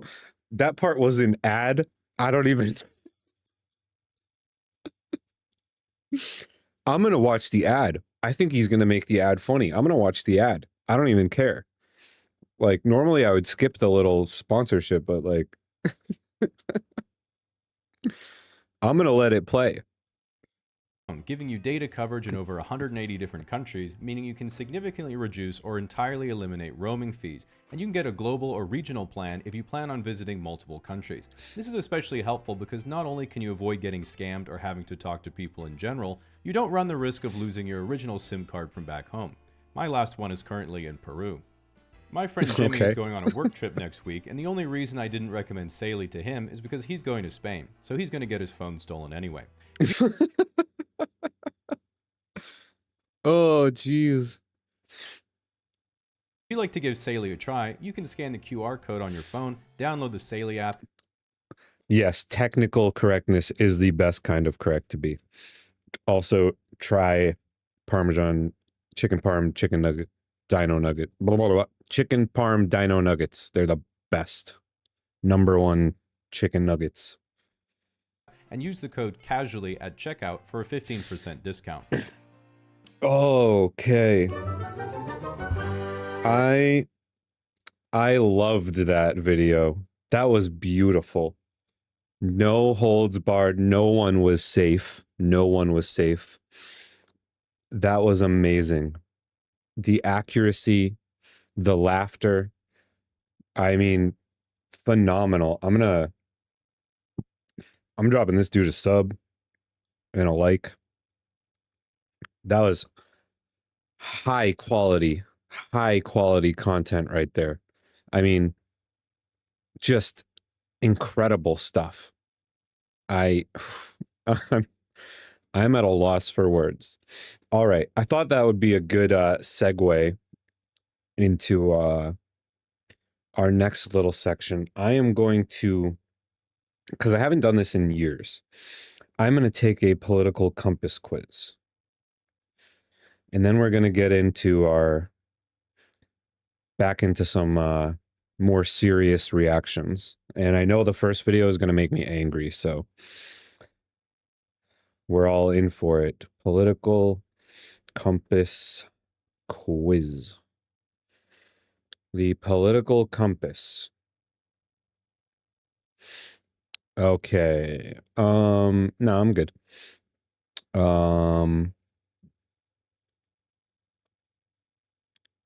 Where's like American? I just do English, I guess.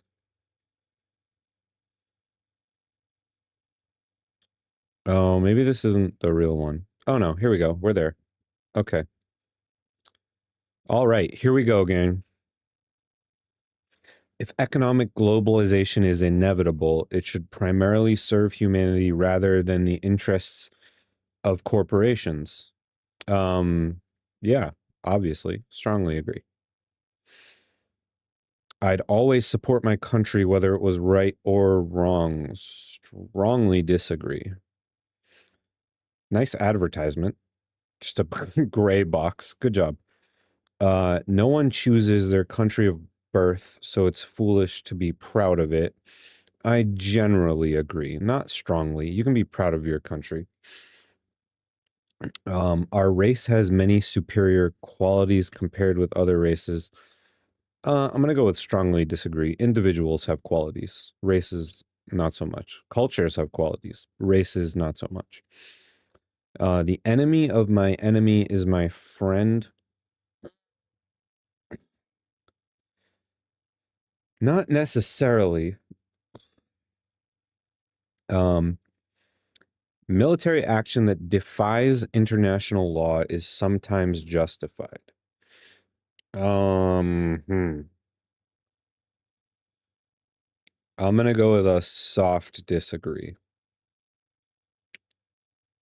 I mean, there might be a circumstance I'm just not thinking of, but there is now a worrying fusion of information and entertainment. Yes, strongly agree. We're doing it right now.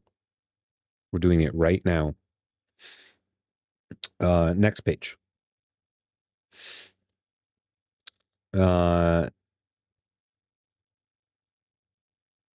People are ultimately divided more by class than nationality. I agree, not super strongly, but I agree with that generally.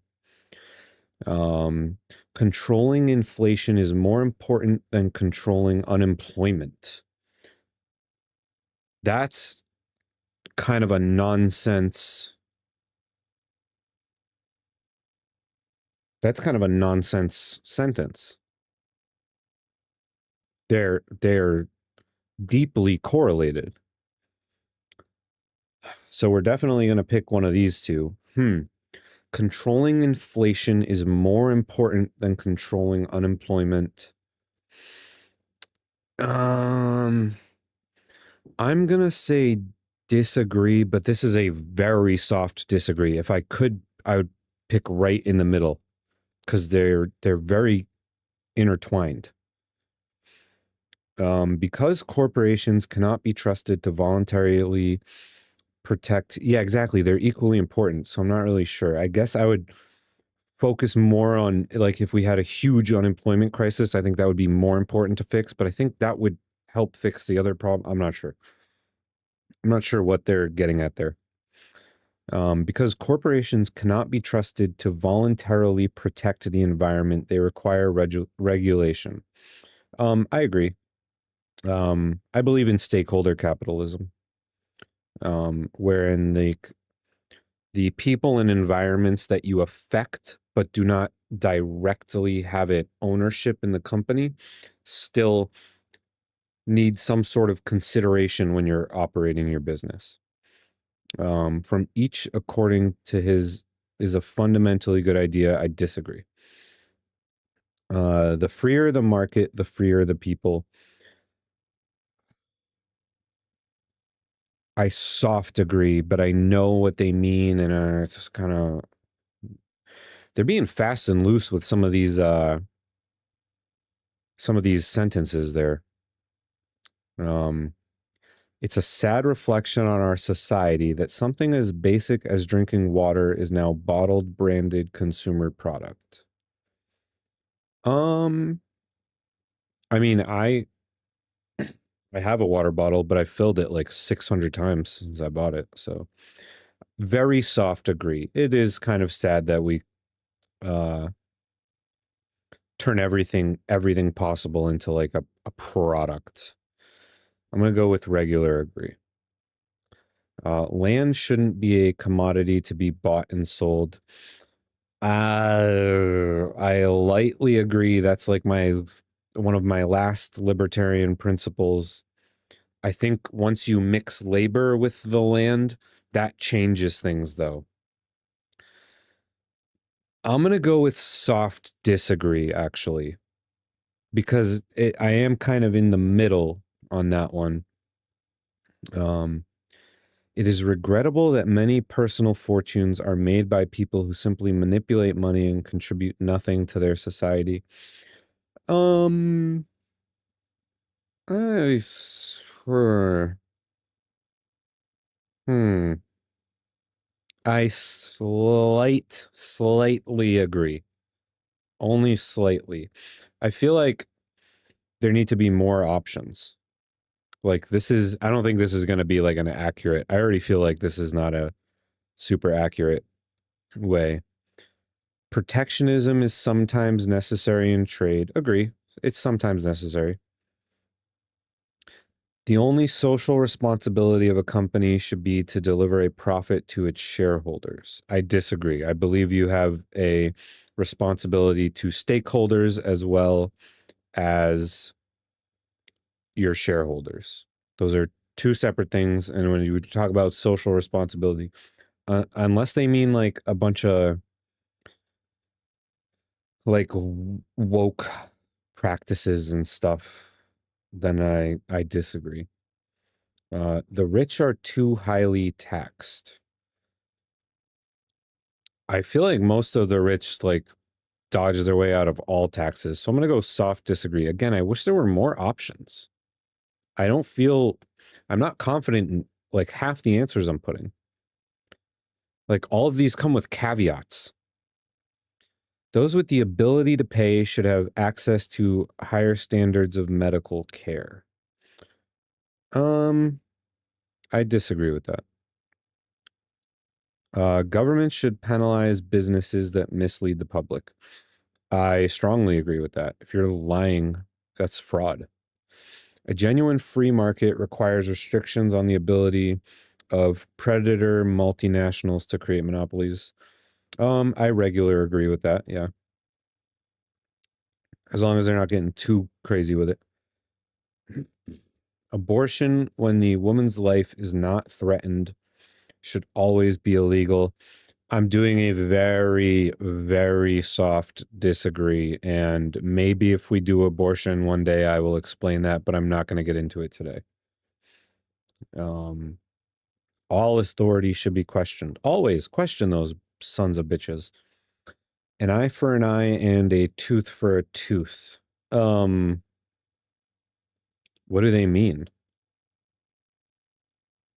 I mean, I know what they mean. I'm going to subtly disagree because sometimes, yeah, I'm going to just regular disagree. Taxpayers should not be expected to prop up any theaters or museums. Strongly agree. Yes, absolutely. Schools should not make classroom attendance compulsory.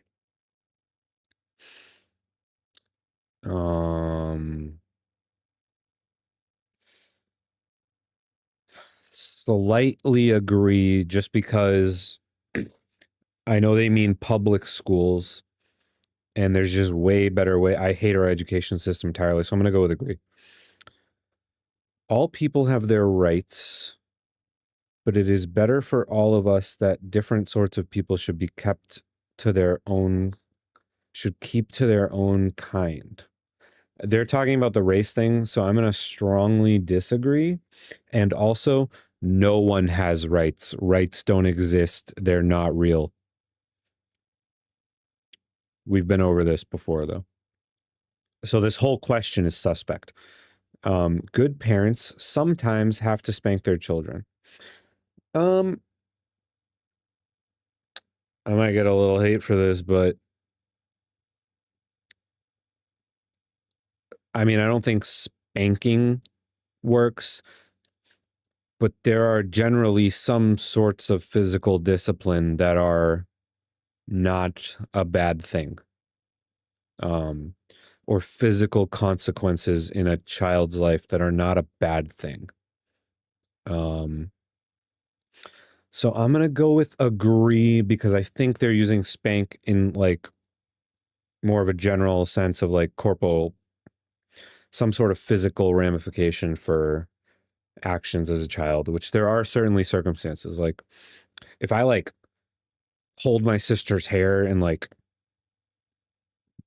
started fighting her over a toy, like I would expect my dad to smack me in the back of the head, like 100%. There's no question. And like if he didn't, I would be confused. Which is why I didn't do that shit. It's natural for children to keep some secrets from their parents. That is natural. I don't know if it's a good thing. You should try to have a good relationship with your kids and not try to do that. But I agree with that. Yeah. Possessing marijuana for personal use should not be a criminal offense, obviously. The prime function of schooling should be to equip the future generation to find jobs. I agree, but there should be other purposes. Like we should be preparing people to be good citizens, have good other stuff going on in their lives. Like there's a lot of other things school should be doing that it doesn't do. People with serious inheritable disabilities should not be allowed to reproduce. I disagree. That's eugenics. I don't agree. The most important thing for children to learn is to accept, you know what? I strongly disagree with that one, actually. The most important thing for children to learn is to accept discipline. I mean, it's an important thing, but it's not the most important thing. No. There are no savage and civilized peoples.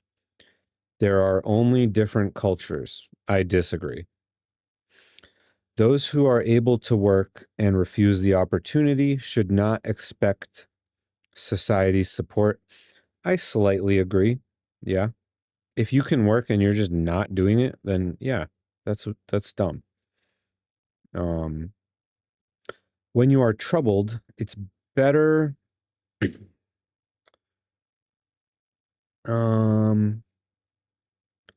it's better not to think about it, but to keep busy with more cheerful things.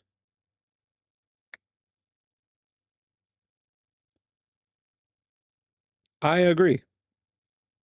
Yeah, you shouldn't sit around getting in your own head, wallowing, all that crap. You should move on to better and brighter futures. I strongly agree. First-generation immigrants can never be fully integrated within their new country. Strongly disagree. There are tons of immigrants who immigrate happily with like a big smile on their face, and they're super psyched to be here, and they're so happy to be a part of the culture. That is definitely possible. First-generation immigrants can never be fully integrated. Yeah, disagree. When you are troubled, it's better not to think about it, but strongly agree. Okay. I just wanted to make sure I was reading those correctly. Oh, Godspeed. What are you what the fucking to? Which one has got you up in a tizzy there? What's good for the most successful? You're either with us or you're not. Which one is that? Are you talking about the immigrants one? I don't think it's saying that I think it's saying that it's impossible to integrate a first-generation immigrant within the new country, but it's definitely possible. What's good for the most successful corporations is always ultimately good for all of us. I disagree. That's why we have stakeholder capitalism. No broadcasting institution, however independent in its content, should receive public funding. I strongly agree. I strongly agree with that. All right, we're like 2/3 of the way there. Yeah, for sure. And there are tons of first-generation citizens who are super psyched to be here. Totally down to get integrated into the culture and leave some of their other cultural stuff behind if it's necessary. Our civil liberties are being excessively curbed in the name of counterterrorism. Oh. I'm not sure which thing they're referring to here. I wish that was, but they don't want you to know the background. They want you to just give like a quick,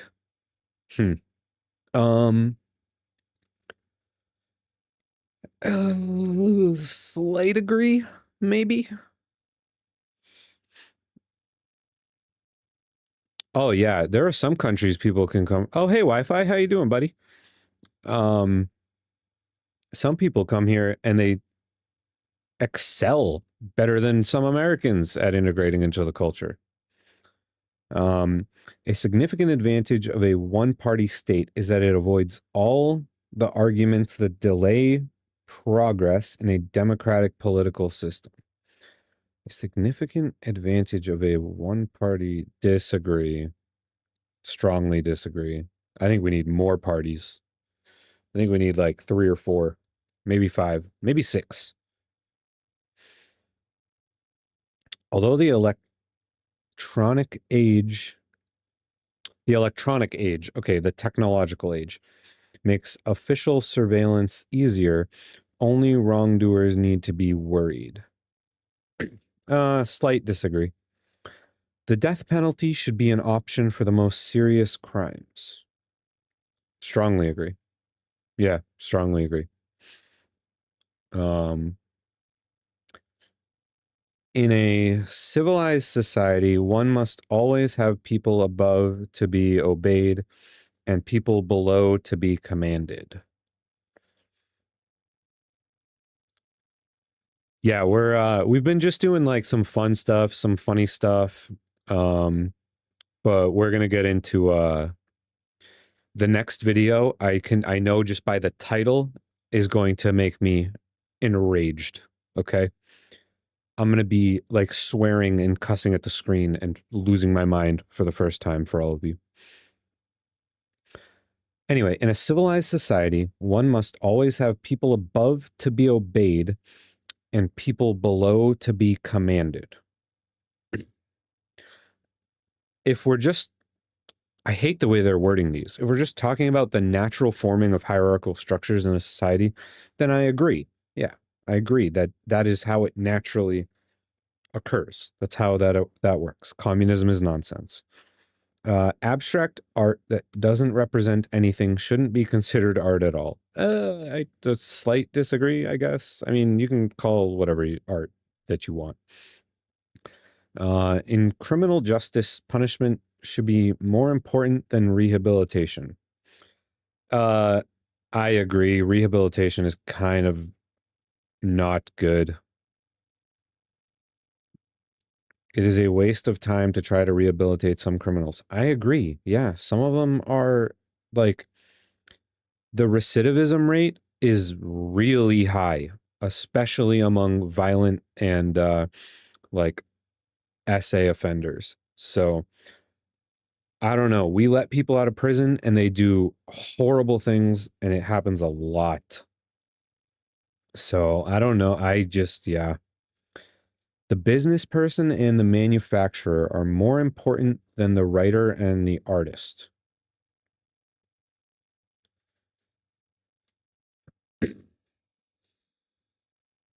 Why did they bundle writer and artist? I'm going to do a really soft agree because there's no fucking neutral. So many of these I'd be like, I'm like right in the middle, you know? Mothers may have careers, but their first duty is to be homemakers. I slightly agree. It is like when you have kids, that's your first. I don't like this. Mothers may have careers, but their first duty is to be homemakers. I don't agree with that. I think their first duty is to be mothers, if they're mothers.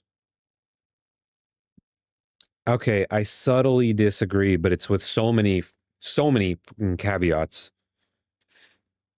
Almost all politicians promise economic growth, but we should heed the warnings of climate science that growth is detrimental to our efforts to curb global warming. I'm going to read that one again just to make sure I understood it. Almost all politicians promise economic growth. Okay. Politicians promise economic growth. But we should heed the warnings of climate science that growth is detrimental to our efforts to curb global warming. I disagree because the type of growth matters. This is too basic of a prompt.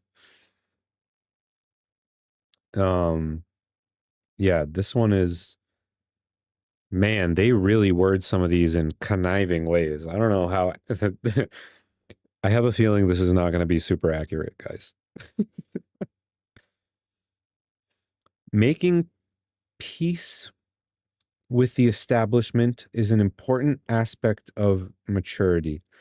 I agree with so many caveats, though. So many caveats. We need strong but flexible institutions that we can trust and that we can work with. Do we have those right now? I don't know.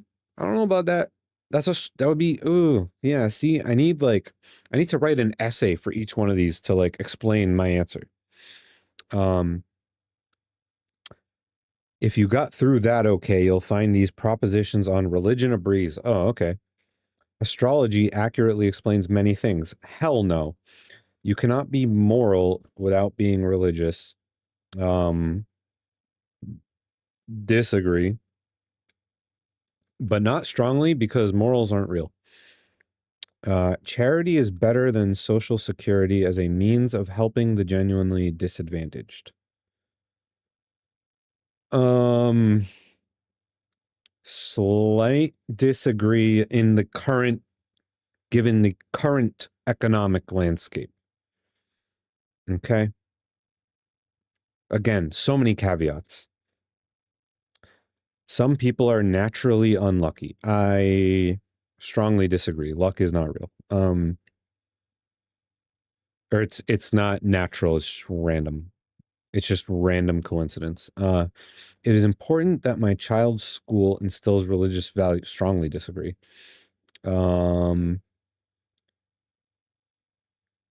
I disagree because it's not immoral. It's just not, it's not on a moral spectrum, but it doesn't seem to be a good idea on other metrics. Like, it's not a pragmatically good idea if your goal is to have a long-term relationship in your life.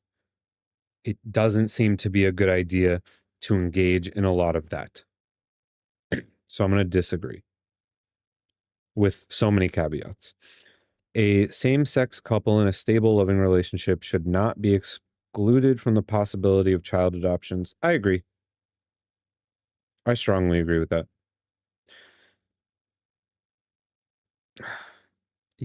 Legal, yes, but strongly propagandized against. Stop watching porn, guys. Stop it. It's not good for you.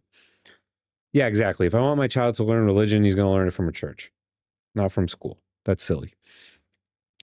What goes on in a private bedroom between consenting adults is no business of the state. I agree. I agree it's no business of the state. That doesn't mean we can't encourage people to, certain things. No one can feel naturally homosexual. Strongly disagree. They definitely are real, and they definitely are not attracted to women. I promise. These days, openness about sex has gone too far. Strongly agree. Yes.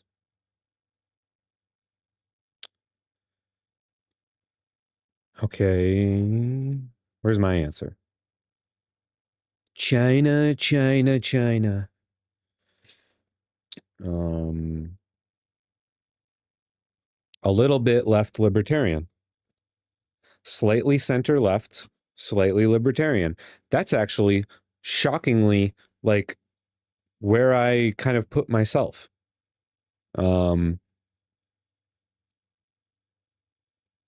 That's fascinating, actually. Very interesting. Okay. Yeah, I'm not mad about that. That's about right. Never over here. Never over here. This is cuckoo crazy town. And this is cuckoo crazy town. Never over there. So I heard this theory and I thoroughly enjoyed it. But the theory was that lesbians are all bisexual and bisexual men are all gay. And there's like some actual statistical backing to this claim. It's not a monolith, but like a ridiculous number of lesbians end up married to men. And like a ridiculous number of bisexual men just end up being 100% gay. It's a very interesting phenomenon. Like, it's really interesting. We don't need to get too much into that right now, but obviously, you know, do whatever you want with your life. But yeah, there is some type of evidence that might be true to a degree. Okay. Nothing in a monolith. But yeah, I'm down with this. This makes sense. This is about where I would put myself on the map. I might put myself a little bit higher on the authoritarian libertarian scale, but you know, if people are born gay, can't PDFs use that same logic? I mean, they probably are born that way. That doesn't mean they're allowed to act on it ever, not even for 1 second. But they probably are born that way. And by the way, I want to explain something to you guys. You might understand this, you might not. And for anyone else who watches this video in the future, when we talk about someone being born that way, we don't actually mean that they're born that way. So genes only express when they're interacted with. So like when we say someone is born gay, for example, what we're actually saying is that they contain genes that under the right circumstances would predispose them to falling in line with that sexuality as they age. So it is possible that someone who's born with the correct combination of like matter in their brain, their genes, their everything that's going on up there, to end up being a homosexual, but under certain conditions, they may never become one. And the same thing can happen the other way. There might be, and these would be rare extreme cases, someone who only has like a little bit of the stuff required to be a homosexual, and under very specific circumstances in life, they may end up expressing that. Now, just because you're born a certain way doesn't mean you have the like the societal privilege or the societal privilege or entitlement to act upon those. If you stop 2 weeks before you get out, it's just a True. True. All right, Political Compass was fun. All right, it's been a couple of hours here now. So before we get into our next segment there, I am going to hit the head real fast. And then I will be right back for some more serious reactions, because I know how I'm going to feel about this next video. I just know it's going to make me angry, right? So we'll be right back.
All right.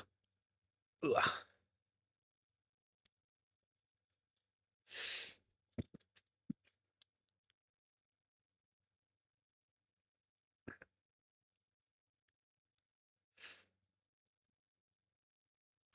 Now we're going to get into some worse stuff. Okay, so this video, I haven't watched this yet, but it's been making the rounds. This video is called "How Do Dems Win Back Young Men?" And these two people are going to try to explain that to us. These two people here, Micah Irfan and Olivia Juliana. Now, right off the bat, I mean, just right off the bat here, I don't think that's going to work out. I don't think that if this is who the Democratic Party, these two folks here, think is going to convince conservative young men to embrace liberal ideology, they're insane. I mean, they're absolutely insane. These are not the people that are going to do that. And I know this because I can see them. I can literally see them right in front of me. I don't even think we really need to click play on this to know that. But we're going to click play, even though it's against my better judgment. We're going to click play, and I'm going to hate this so much. We are going to change the stream title.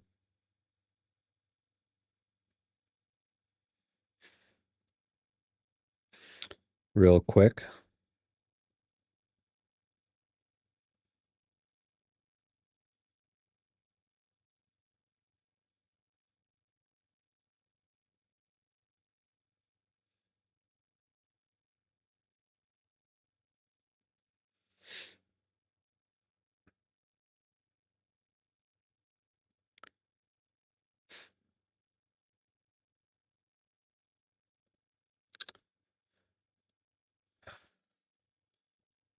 And all right. Against all my better judgments, here we go again with this video. Oh boy. All right. How do Dems win back young men, featuring Olivia Juliana and Micah, whatever his name is. Micah Erfim. I'm probably saying that wrong, but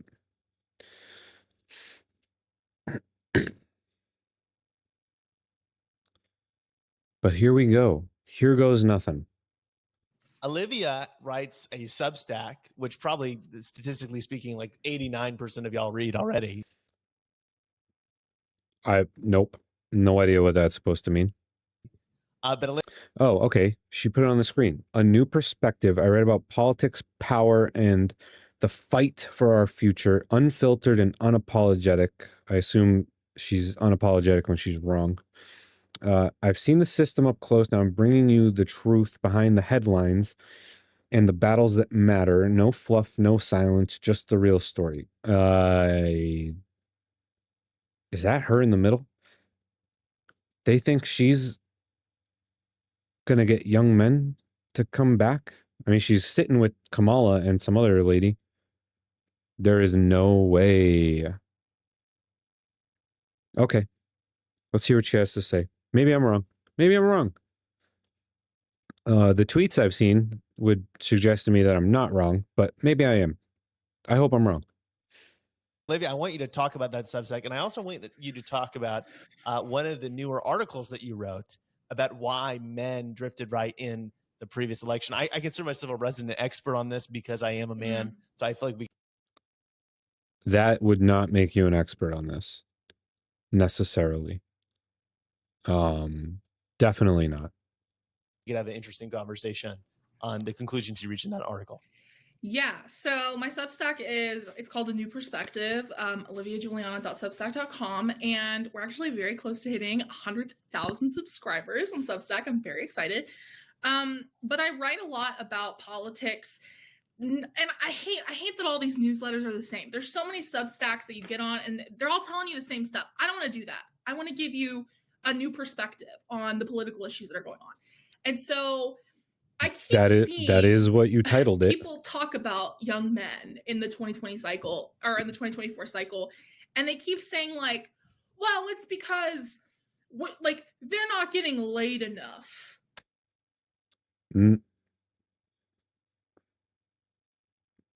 No, that's not it. But I think she's satiring that opinion, so. And they feel judged, and or alternatively, they do feel judged. That's for damn sure. They definitely feel judged. Well, they're just racist and they hate women. So like, that's not true. That is not why. Like it's really, I see these takes coming out from both sides of the party wing, I would say, and I just think that all of that is wrong. I think all of it is wrong. Okay, so most of that is wrong. They do feel judged, though. That is correct. Young men absolutely feel judged by society, and they feel like they're being judged for things that they didn't do. And whether that's true or not is wholly irrelevant, because they feel like it's for things that they didn't do. And that's why they're moving to, that's one of the reasons why they're moving to the right, for sure. So while yes, those other two things were incorrect, there was one that was correct. They do feel judged. Wi-Fi girl looks like that Gorlock trans person from from whatever. Yeah, a little bit. I think Gorlock's bigger. And so I wrote this piece called "The Politics of Getting Laid and Preachy Females," and What? Piece called "The Politics of Getting Laid and Preachy Females." The politics of getting laid and preachy females. You should absolutely not have written that. And I really dive into what I actually perceive it to be. And shocker, it's all economic anxiety. I think the Democrats have a really bad problem of every time we message to young men, we frame it in a way that is wrapped up. No, nuh-uh. It's not economic anxiety.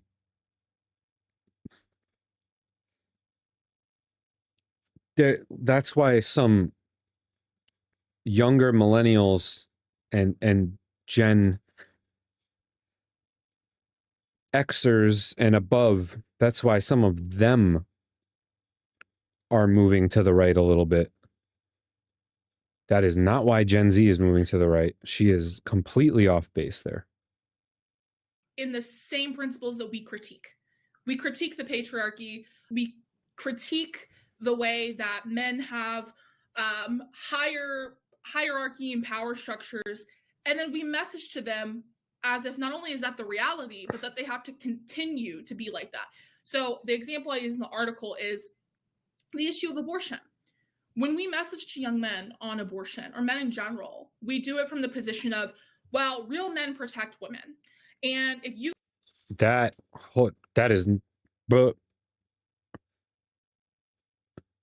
is not what you do at all. That's not what you do at all. That is not how you do that. That is categorically not how Democrats reach young men on abortion. That's not it at all. The abortion argument has nothing to do with that, and it never has. It's when you value the beginning of the other life. That has nothing to do with protecting women. That is not why liberals, or that is not why pro-choice people are pro-choice. It's just not true at all. You care about the women in your life, you should be pro-choice. And that might be true. That is true. That is not true. That is not how that works at all. That's not even... That would never be brought up in an actual debate about this topic, ever. That would never be brought up. But we don't come at it from the approach of this is the reality that young men face about that issue. Because it's entirely possible that... What reality? You just didn't say anything. A young woman in college gets pregnant unexpectedly, and that could upend her life if she doesn't have access to abortion care. But it's...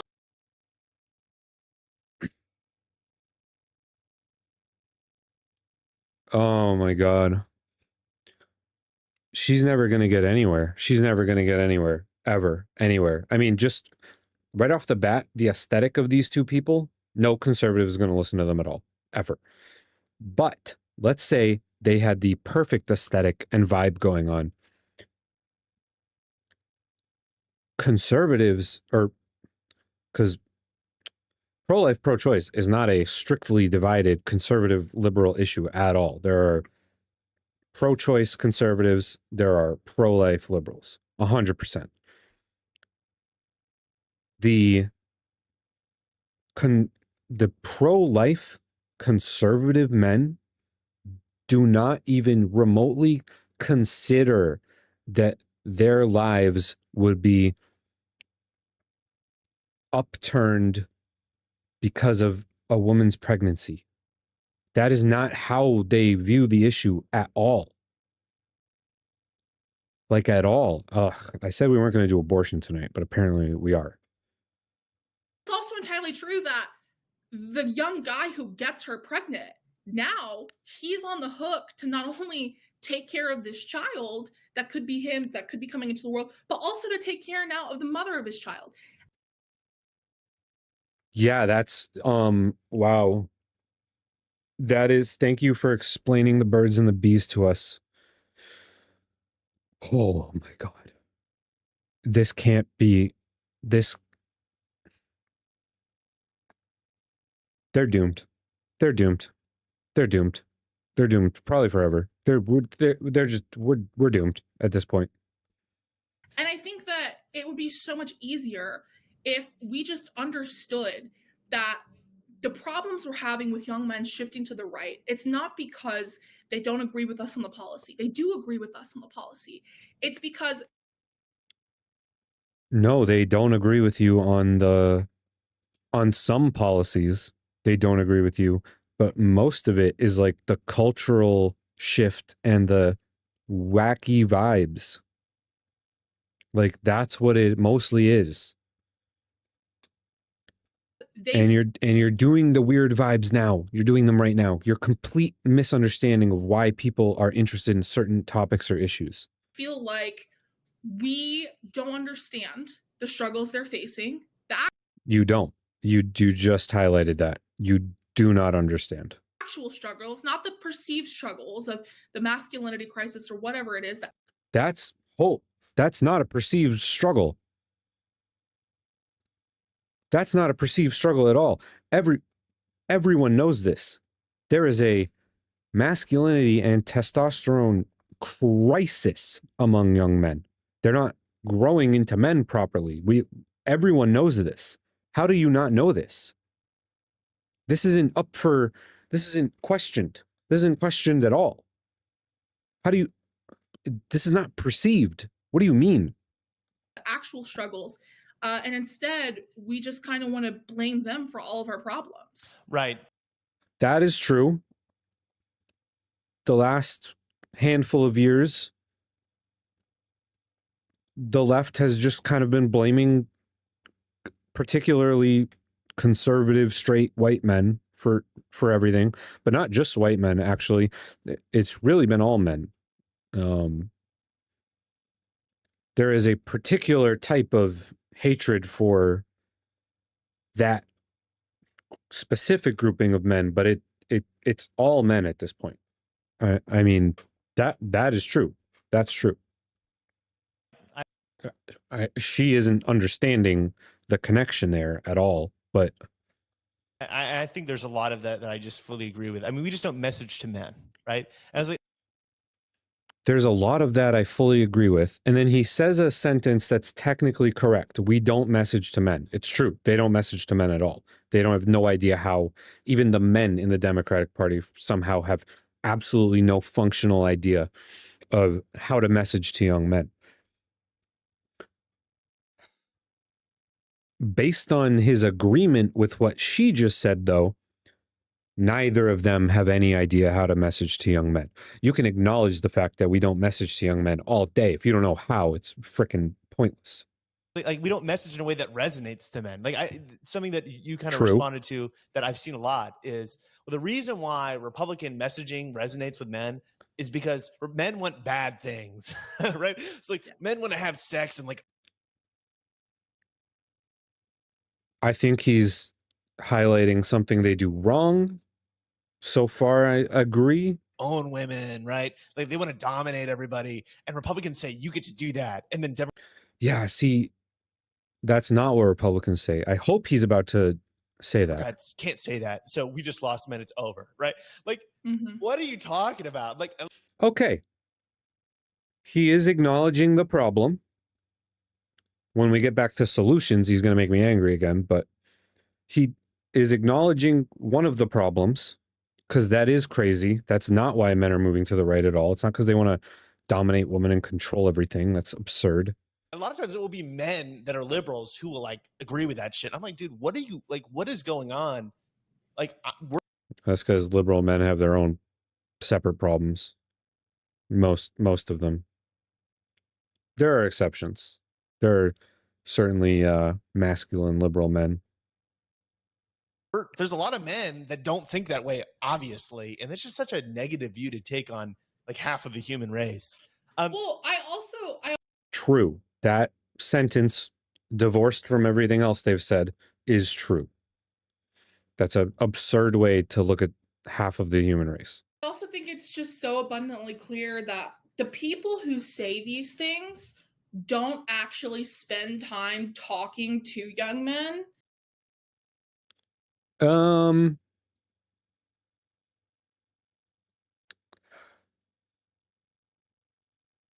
I think they do.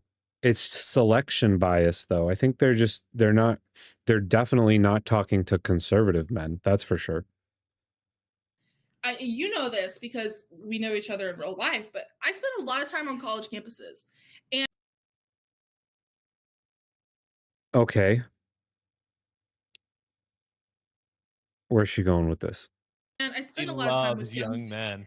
I love young men.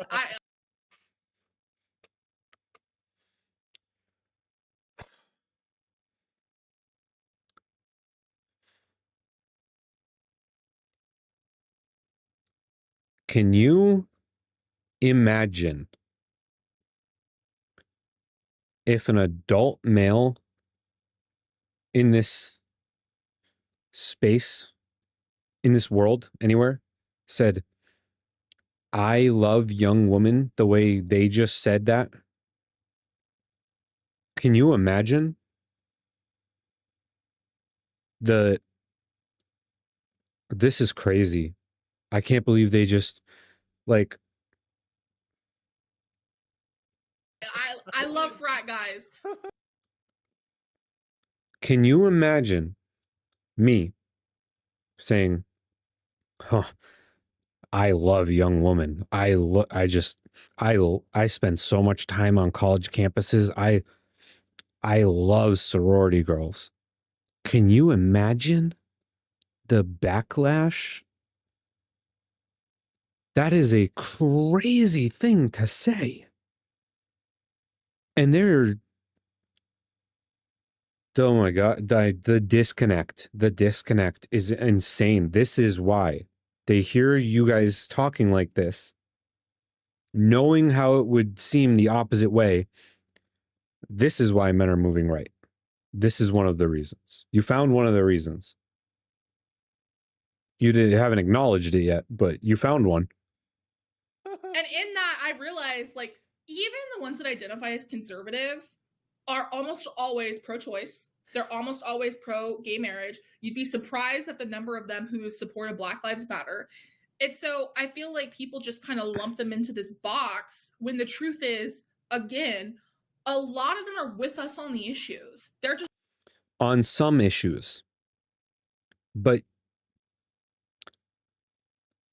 they're not actually, because the pro-choice conservative position is like 6 weeks, and the pro-choice Democrat position is until the day before they're born. The pro-LGBTQ conservative position is let adults do what they want and marry who they want. The pro-LGBT liberal position, or I would say progressive leftist position actually, is transition your children before they can even comprehend what that means. And let biological males dunk all over women in sports. And then what was the other one she said? they're almost always pro-gay marriage. You'd be surprised at the number of them who supported Black Lives Matter. It's so That one I'll give her. Yeah. Most people are like, hey, the police are a little out of control. And there's some disproportionality to that, and they got to chill out. Anyone who's looked at the data would say that. So she got 1 out of 3. And a lot of them are with us on the issues. Kind They're of, just not not really. part of our coalition because they feel like they're not welcomed in it. They're not talked to, right? They're not welcome in it. They don't want to talk, though. They want to see you making sense, and then they'll just come over. They don't want to talk. Like, Right? And yeah, they're not welcome. That's true. Like there's a lot of times where it's that's true. They aren't welcome. It's literally ridiculous. You're like, you're only welcome if you fully feminize like your, not only like your aesthetic, your everything. You have to be fully on board or you're not welcome. it's like being like masculine characteristics or seem like they're frowned upon and they're kind of welcomed and championed by the Republican Party. And like Yeah, masculinity and femininity are championed by conservatives. Whereas their only femininity is championed by the left. And it obviously, yeah, they don't feel welcome. masculine characteristics are not characteristics that are intrinsically bad, right? And I think that some Democrats have presented it that way. Now, obviously not most Democrats, but it's like this perception that a lot of guys have had. Well, it's the loudest, most progressives that present it that way. So that's who they see because it's the loudest people are who everyone sees. In terms of issues, like good messaging is messaging that resonates with people's actual anxieties and lived experience, right? And so, yeah, like the Whatever podcast can resonate with men that are like incels or like struggling with women, right? Because a girl was mean to them or whatever, and they're able to project upon like those women which come on and like look really dumb. They're able to say like, yeah, all women are like this. I feel better about myself. I agree with him on that point. That is what the Whatever podcast does. They specifically choose for mostly less intelligent women. They do have intelligent women on there sometimes, and Brian has to scramble and use every last brain cell to try to dunk on them, and it doesn't really work. Kyla, for example, she always holds her own when she goes on there. But in general, yes, it does appeal to a very certain disgruntledness within certain men. And it like reinforces that disgruntledness when, like I say, and I always say, if you're feeling that way and you're resonating with podcasts like that, go outside and talk to women. I know it's difficult. I know you don't wanna. I know it's tough, but go outside, talk to women, have women as friends, do fun activities with groups of people, engage in regular person society. Not everyone is an OnlyFans model. Not everyone is a super radical leftist, far absurd feminist. It's just not the reality. Just take a deep breath, go outside and talk to women. Eventually you'll get the hang of it. Eventually people will want to include you and talk to you. It's not easy at first, but just do it. Just go outside. I'm begging you guys. Go outside and talk to real people. Okay? It's not that bad out there. But there's all these other things that resonate probably more, which is like, man, shit's expensive, right? That is true. There is an aspect of the economy that swayed people's votes. That's not the only thing. That's what swayed the general population's votes more to the right. It is not what swayed specifically men. It was a factor for everybody. Man, I don't feel supported, right? Like, I don't feel like there's anywhere for me to go, right? I feel like if something bad happens to me, no one's there to support me. That's the thing. That's true for men who are trying to be on the left. They don't feel like there's any kind of support for them or any kind of anything for them. There's just nothing for them here, is basically how they feel. And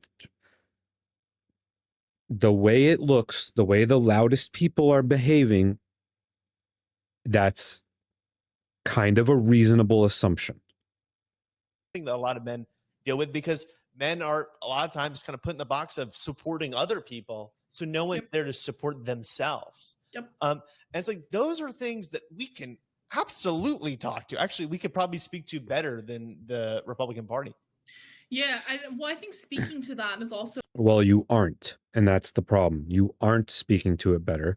They don't want to be spoken to, or they don't want to talk.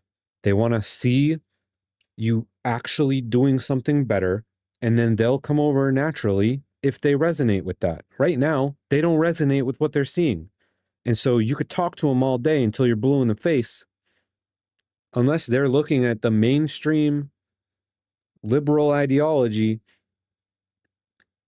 they're not, and resonating with it, they're not coming over. It's that simple. So understanding the mentality that they're coming from too. So another example is when you look at the polling of what are the issues that are the most important to young men, one of the top issues consistently is immigration. If you actually talk to a young guy about how he feels about immigration, am I allowed to cuss on this? Yeah, of course. Yeah, they don't give a shit. They don't give a shit about immigration. It's this idea of scarcity and competition. Well, no, they care about illegal immigration and people who are secretly here, not engaging with the system the way that they are forced to engage from the system with the system because they have social security numbers. And so they have to engage with the system because the government knows where they are and tracks them and taxes them and all of this other stuff. So she's like almost has a point here, but not quite. Of if you're a young man in America, you are expected to go to college or go to a trade school, get a certification, get a degree. Then you're expected to get a high-paying job. And then once you get your high-paying job, you're expected to find your wife and to buy a house and to have kids and to do all of these things. And if you don't do that, then you're a failure because you are the man and you are the provider. And if you can't provide, then you're not actually a man. And so we set the Republicans specifically, they set this expectation and then they make it almost impossible for young men to actually do those things.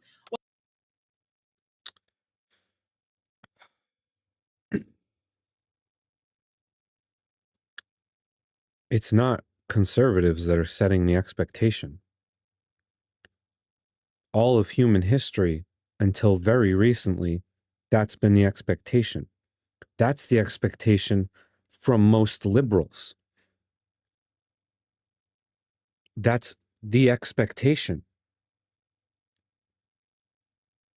To go on one side and say the perceived crisis of masculinity, and then to right on the other hand say there is a crisis of masculinity because men aren't able to be providers anymore, which is obviously contributing to this. That's just crazy to me. How do you come to both conclusions at the same time? Whether it's through not raising minimum wage, whether it's through the price of tuition going up, all these different things. And so what ends up happening is you have these young guys who they're working every single day. They're working on oil rigs. They're working at Amazon warehouses.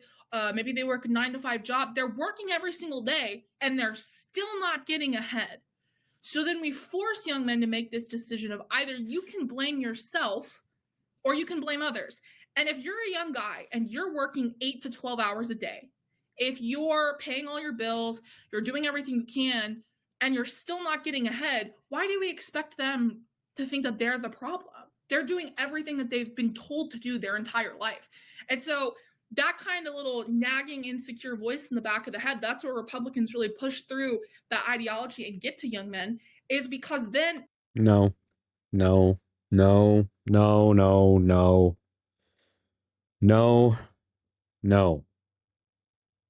It's because when they look left, the loudest people are saying crazy things like you are right now. That's why. It has nothing to do with them poking and prodding at the economic crisis. That is not, oh, no. They can convince them, well, this is the person whose fault it is. It's not your fault that you can't get ahead in America. It's the immigrants who are coming here. It's their fault because they're taking your high-paying jobs. Right. And this hits on something that's... Our unemployment is like negligent. Nobody, this just isn't true. So true. It's not that people... It's so not true. are intrinsically prejudiced against immigrants. I mean, certainly some people are, but most people are not. The critical mass of Americans that say they care about immigration are not. It's that Republicans have made immigration an economic issue. They made it an everything issue. I mean, they point to immigrants and they say, these are the people that are taking away your livelihood. They keep saying immigration. They don't care about immigration. They care about illegal immigration. How do you not understand this? The safety of your family, et cetera, et cetera, et cetera. And like, that's a lie. It's a vicious lie, but it's a lie that you can perhaps understand people believing if they have no other explanations offered to them. And I think there's something else about this that's really insightful. It's men are looking for an explanation about why things kind of suck in their lives, right? And so if you look at a lot of the content that men like watch, well, some of it's, this right-wing content. A lot of it's like self-help stuff, right? Like, who's the most into self-help? It's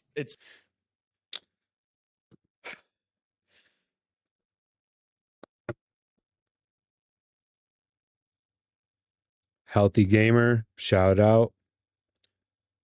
True, you do need to stop being a simp. All of you, stop being simps. Thank you, Doctor. This is a based video I've seen for sure. Definitely based. Men. And what does the self-help say? It's your mind. It's your thought process. That's the reason why things suck, right? It is. Now, it's not the individual's fault necessarily that their mind and their thought process are at fault for their outcomes in life. It has a lot to do with the very broad social and cultural pressures that we all have received over the last 50 to 100 years that are a massive change from the way we interacted for thousands of years. And we've implemented all this stuff in such a nonsensical and absurd way that no one knows what to do with it. So, for example, we threw women into the workforce, which was okay, but we didn't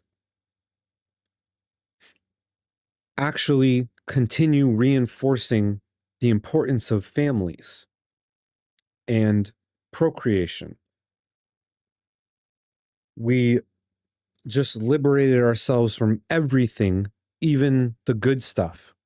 And when you do that, you leave whole swaths of people with no idea what to do in life.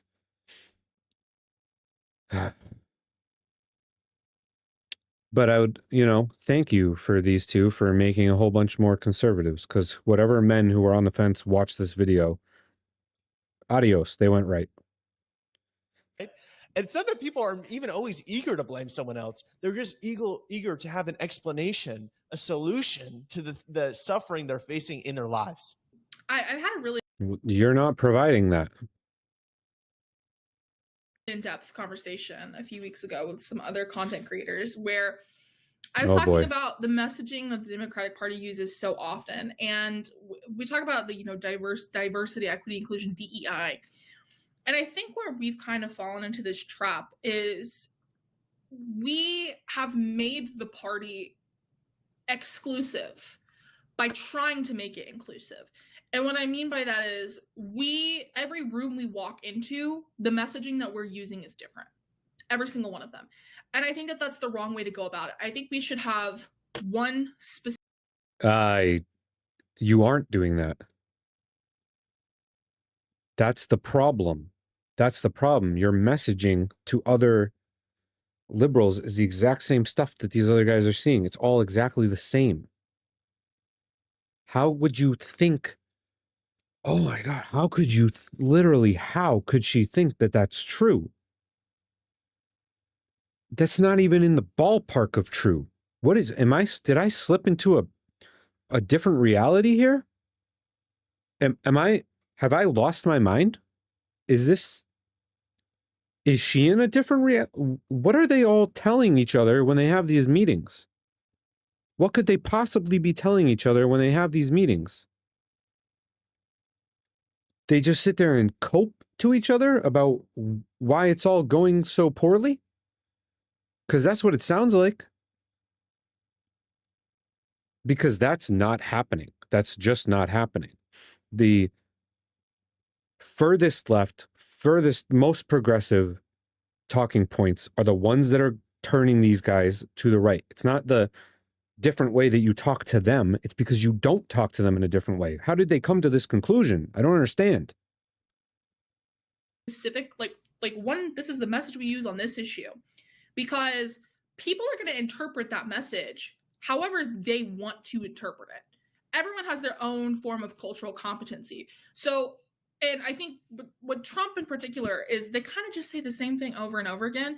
And then if they ever change their opinion on it, they just say it with so much confidence that it's hard to convince people that that's not what they meant. So for us, I think it's just, we should just be saying the same thing about the same issue over and over and over again, and let the voters decide what it means through their own cultural lens, instead of telling them specifically what we mean every single time. Right. I have no idea what she thinks she just said. I have no idea. She just said nothing. Categorical nothing. That last sentence right there, she just said nothing. The issue with pandering is it looks like you're pandering. That sentence on its own is true. That is the issue with pandering. You can't pander. You have to actually provide actual reasons for men to want to go left again. Because pandering, anyone can see right through that, and they know you're being full of crap. If you're pandering, you're full of shit. Like, that's what pandering is. You're basically pretending to get people to, you're like, oh yeah, we'll do this, we'll do that, we're totally with you. Unless you really are, no one's gonna believe that. You don't seem genuine whenever you're saying something different in two different rooms with different demographics in them. Even if you are being genuine, but sometimes it's just not, right? Like I don't understand where they think they're doing this, because they're not doing this. Everyone can hear everything they're saying in every room. I don't know what they think they're on about here at all. Kamala Harris's agenda for black men, I don't think that really went anywhere, because it just seems so kind of contrived. It seems so like. Well, and this is the same thing. It's the same thing that Hillary Clinton did, where it's, Bill, like, you'll have people on the right throw out these claims of like, well, what are you doing for this group? And we'll have these long-winded explanations with these details and these figures, and then we can go out and talk about it so we're blue in the face, but at that point the conversation's already moved on, because they didn't actually care about the answer. They cared about how they felt about the answer. And so I feel like we just get into these specific. They care about both. Your answer was bad and your vibes were bad. It's both. It's both things. So frequently that frankly, like, people just don't care about. But we need simple ideas that you articulate all the time, right? It's like, for instance, build more housing, right? And somebody says, well, how does that benefit this group? It's like, well, do you live in housing? Like, there's. That was a good one. They should have ran with that a lot more. They should have pushed all the extra crap out of the view and stuck with that and meant it. Some big economic issues that hit everybody. Affordability is one of the most central ones. And that's something that we should champion. And the good news is it helps everyone, right? It's not just good policy all the time, but it's also like, we don't need to have different messages for different groups, in large part because there isn't different policy solutions for different groups. Like Yeah, but they aren't having different, you aren't doing that. I agree with him that that is something good that they should push, that they should be focused on. But I don't know why they keep thinking that they're saying different things to different groups. Everyone can hear everything you're saying to every group. Targeted policies are usually ones that are kind of watered down, right? They're kind of less, like increasing funding for specific grant programs for certain races of businesses. I mean, that's great and all, and we've had that for a long time, but that's not going to fix the big economic inequality and opportunity issues we have in this country. The only thing that could do that is dramatic investments, is a huge expansion of the social support system, et cetera. And that's the kind of stuff that we should probably focus on talking about. Oh God, you got to be really careful when you talk about that, though. You got to be really careful, not just when you talk about it, the actual policy that you're talking about. You have to be really careful with how you structure that, because to make the broad term social safety, whatever, appealing to conservatives is extremely tricky. It's very tricky. And it can't just be the way you're saying it. It has to actually be, the product has to be something palatable to them. I highly doubt that's your plan. Ugh. Mm-hmm. Yeah. I knew this video was going to make me angry. I knew it. I just knew it. I knew it. I called it. You look at things like, the healthcare plan, or, homeowners, like first-time loans up to this amount or this percentage. I need Democrats to start talking like, well, what's your healthcare policy? My healthcare policy is healthcare should be good and cheap. Right. Because he doesn't explain, like, I'm going to do price transparency, like a price statute, and I'm going to expand the premium tax credit, whatever. Like, no. Republicans never say the word tax credit. Why do we say the word tax credit all the time? I think it's because, like, we're still operating in this, like, fallout of Reagan, Bill Clinton mentality. But the difference is that most Democrats don't have the charisma that Bill Clinton had. That's true. He had too much riz, though. Way too much riz. And so instead of leaning on the charisma, they lean on the details. And I just don't. Yeah, the details are bad, though. Like, it's good ideas with horrible execution. So when the details are right, that's when you get people to your side. It's the details. It's a combination of the vibes and the details. You have to have both. I don't think it translates the same way. We just come off as a bunch of dorks. Like that's True. Cringe lord dorks. Especially the two of you. It's just the truth. We just come off as a bunch of dorks. Nobody wants to listen to a dork. I think voters. True. She is correct. She is just misidentifying who's the dorks. Like people they think are smart, but they don't like people that they don't understand, right? They want to feel like they understand what you're saying and it's smart, not just like, I don't understand what they're saying, therefore they're smart, right?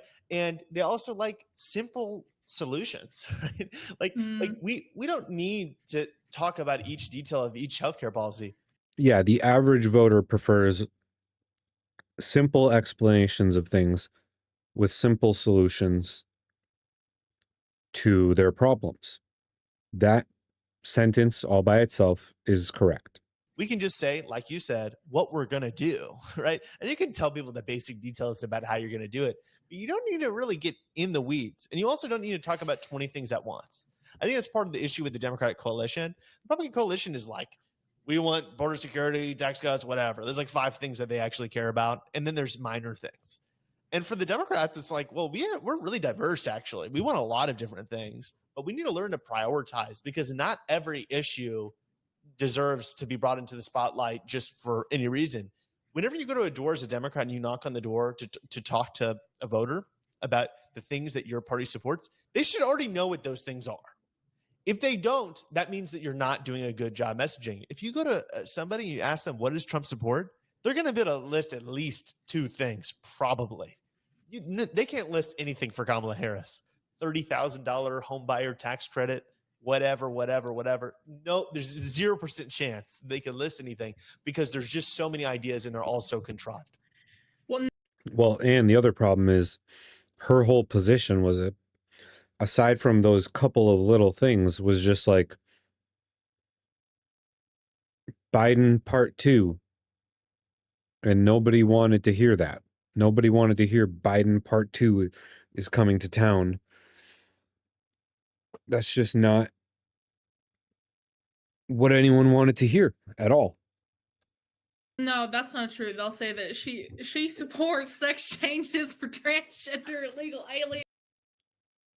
When the loudest progressives are saying that you should give your kids HRT before they can even walk, yeah. That's what conservatives are going to associate with the party. When you allow that shit out into the mainstream the way we have, that's what they're going to think. Obviously. It's in prison. A center of her platform, yes. It was a central part of her platform. Yeah, I mean, it's just the same thing over and over again. It's kind of like, guys, what are we doing here? I think of it as America, or voters in general, when they're deciding who they want to vote for, they want a mom and they want a dad. Not to be homophobic, because there can be, same-sex parents here. But they want a mom and a dad. They want someone who, in times of uncertainty, can bring them comfort and can make them feel like there's someone there for them. And then they also want someone who's going to be stern, who's going to have their back, and who's going to say the tough things that need to be said.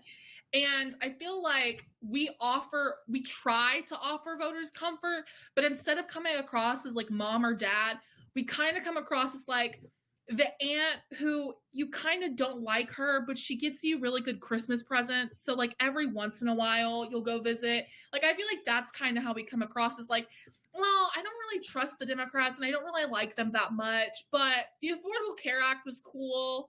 And like that's kind of the extent of it. No. That is not the perception.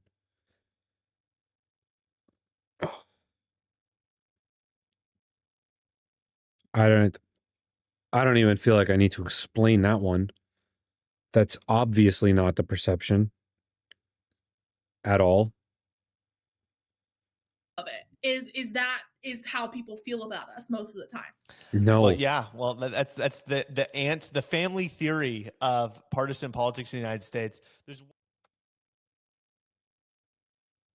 I knew that video was going to make me angry.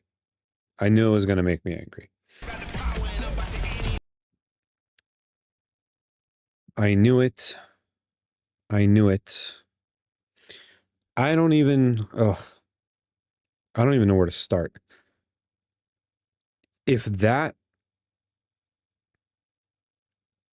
is the Democrats' plan to get men to go left, it's over. It's over. Just throw in the towel. It's over. If that's the plan, there's no plan. Throw the plan away. If that's the people you think are going to convince men to go to the left, you've lost the plot entirely. There's no planet. There's no chance.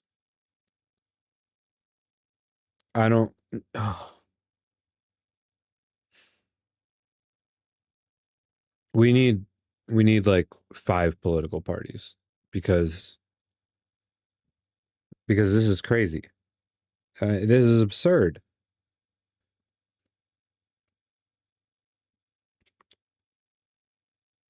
If that's the plan, there's no plan. There's no plan. What was I reading? They're $20 million on research and advocacy to men to try to get men back to the party. Spend it on pizza. Spend it on nothing. Throw it away. Throw it away. It's going to be $20 million of nothing. A whole lot of nothing.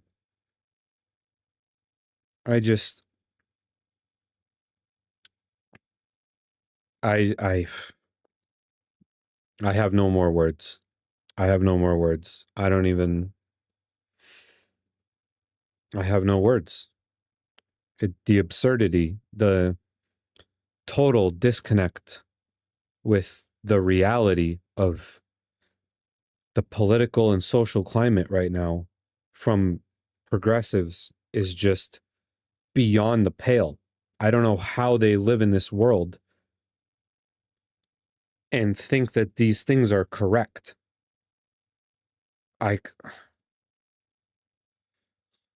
Okay. I knew that video was going to make me angry. All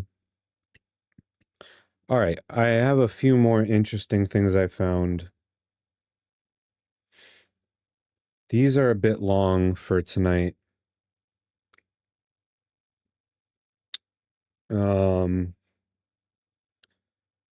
Now Sydney here, we're going to do this one next.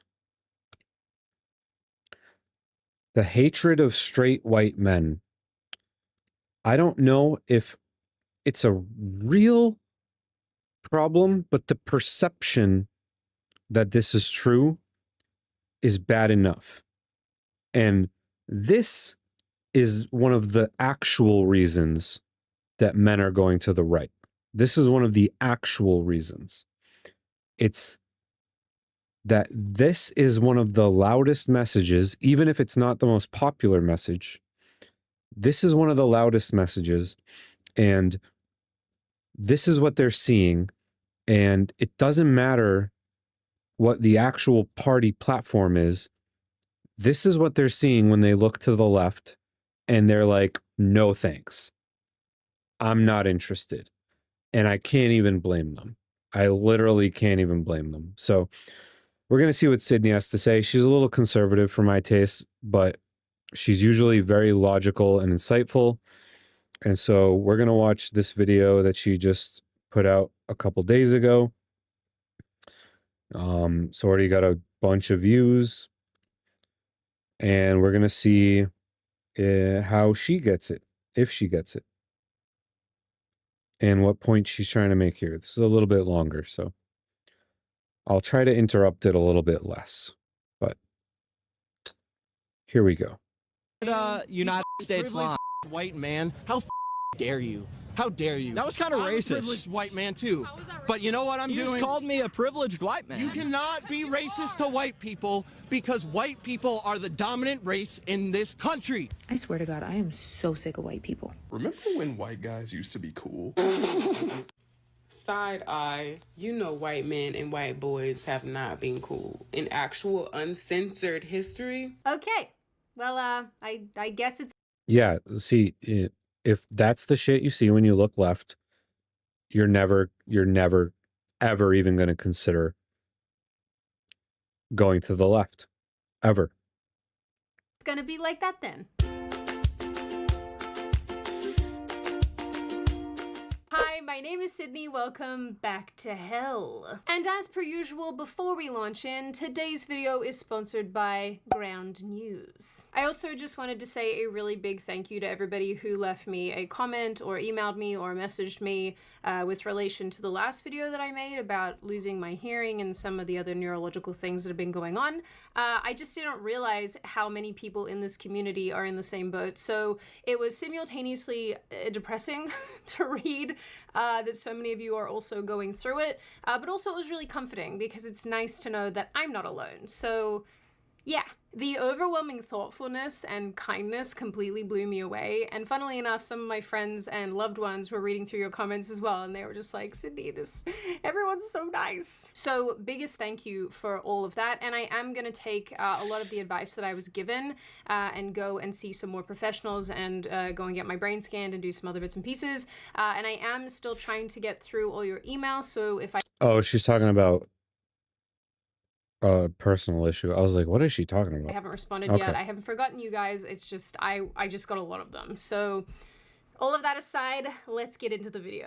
So back in mid-2023, I actually made another video about this exact topic, which came about after I watched a street interview where a British woman was asking people, what are straight white men good for? And the responses were about what you'd expect. What's a straight white man good for?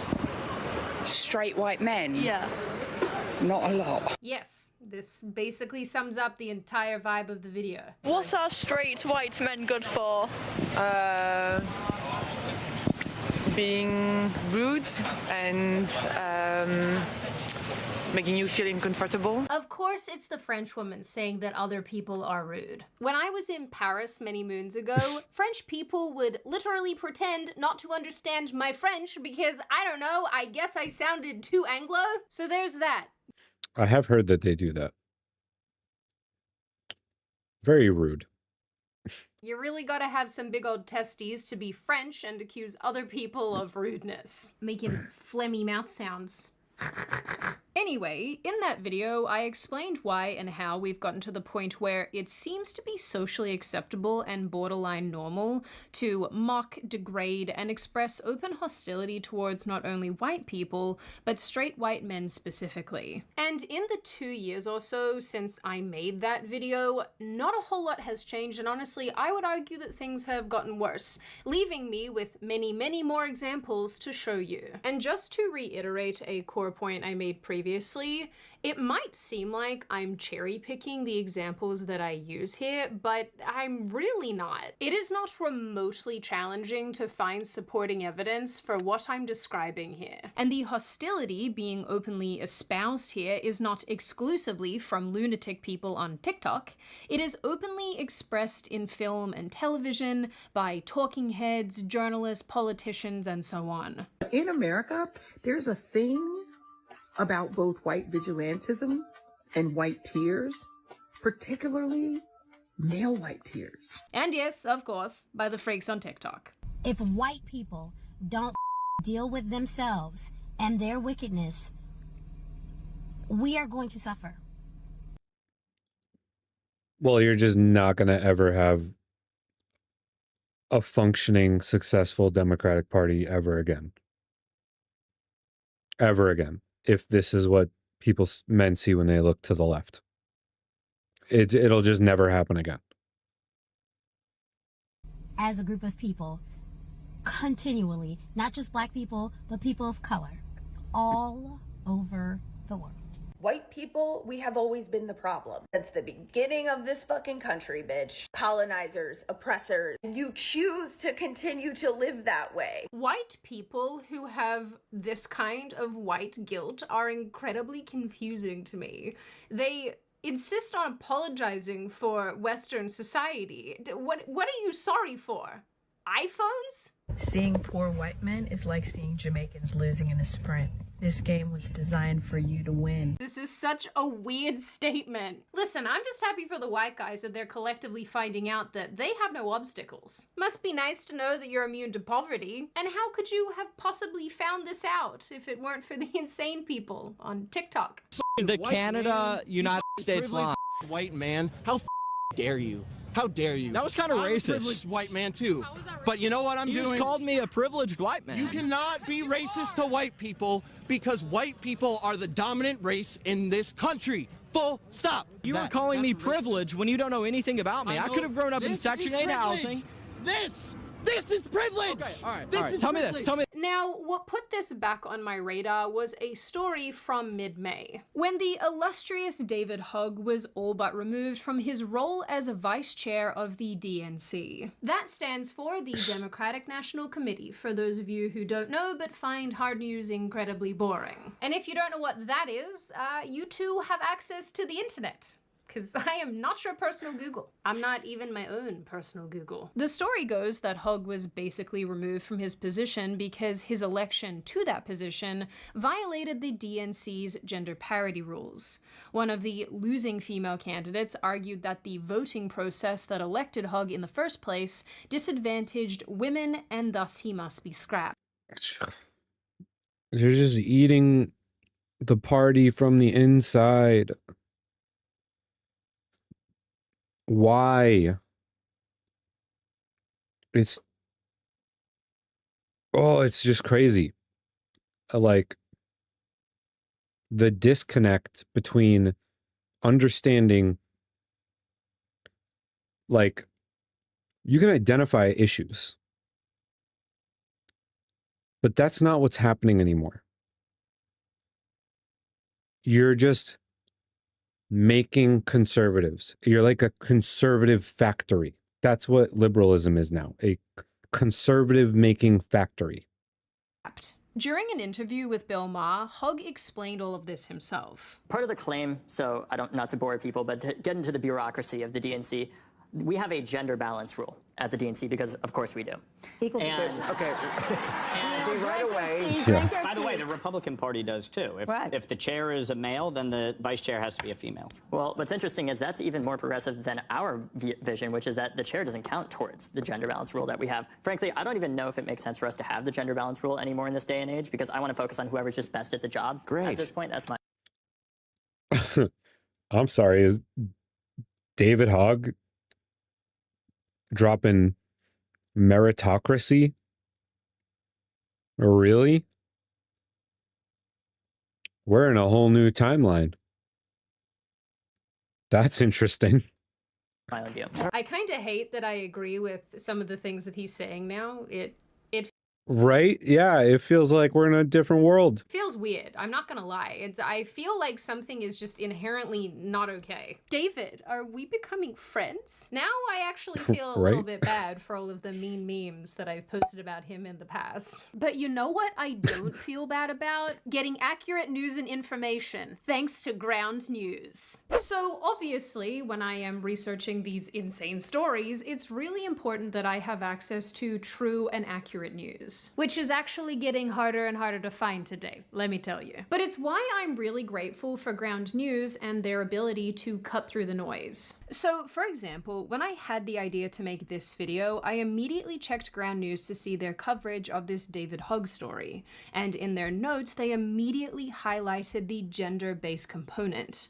Importantly, they also showed that David Hogg's story is hardly being covered by the left, with 64% of coverage coming from right-wing sources. And it's cool because Ground News lets you compare how this reporting is done. So, for example, again, most right-wing sources are using headlines that simply tell us that David Hogg has been ousted. Left-wing headlines, on the other hand, are pointing a lot of attention towards other people involved. I use all the sponsors that I work with, but I genuinely love what Ground News stands for. I love the fact that they are trying to create. Anyway, What you looking at, babe? Cars on cars.com. Yeah, we're not doing. I just got promoted, so Her I'm looking for sponsor. something. regardless if you like this kid or not, or agree with him or not, it does seem that he was elected to his position completely fair and square. And the only reason now why he's seemingly on the chopping block is because he's a man who doesn't meet the DNC's gender quotas. I've actually seen a bunch of people calling this out, saying that he was too straight and too white to meet the organization's DEI standards. And to be fair, that doesn't sound too shocking to me at all. You know, coming from the party that routinely elevates people based on their No, it's the party that just eats itself from the inside with no help from the outside at all. They don't need opposition because they're just their own opposition. It's just self-destruction at every turn. We just saw it in the prior video too. It's just self-destruction, no ability to comprehend what's really going on. It's just full self-destruction. sex and skin color alone. It's like, how do we become the least marketable ideology on planet Earth as quickly as possible? And then that's what they do.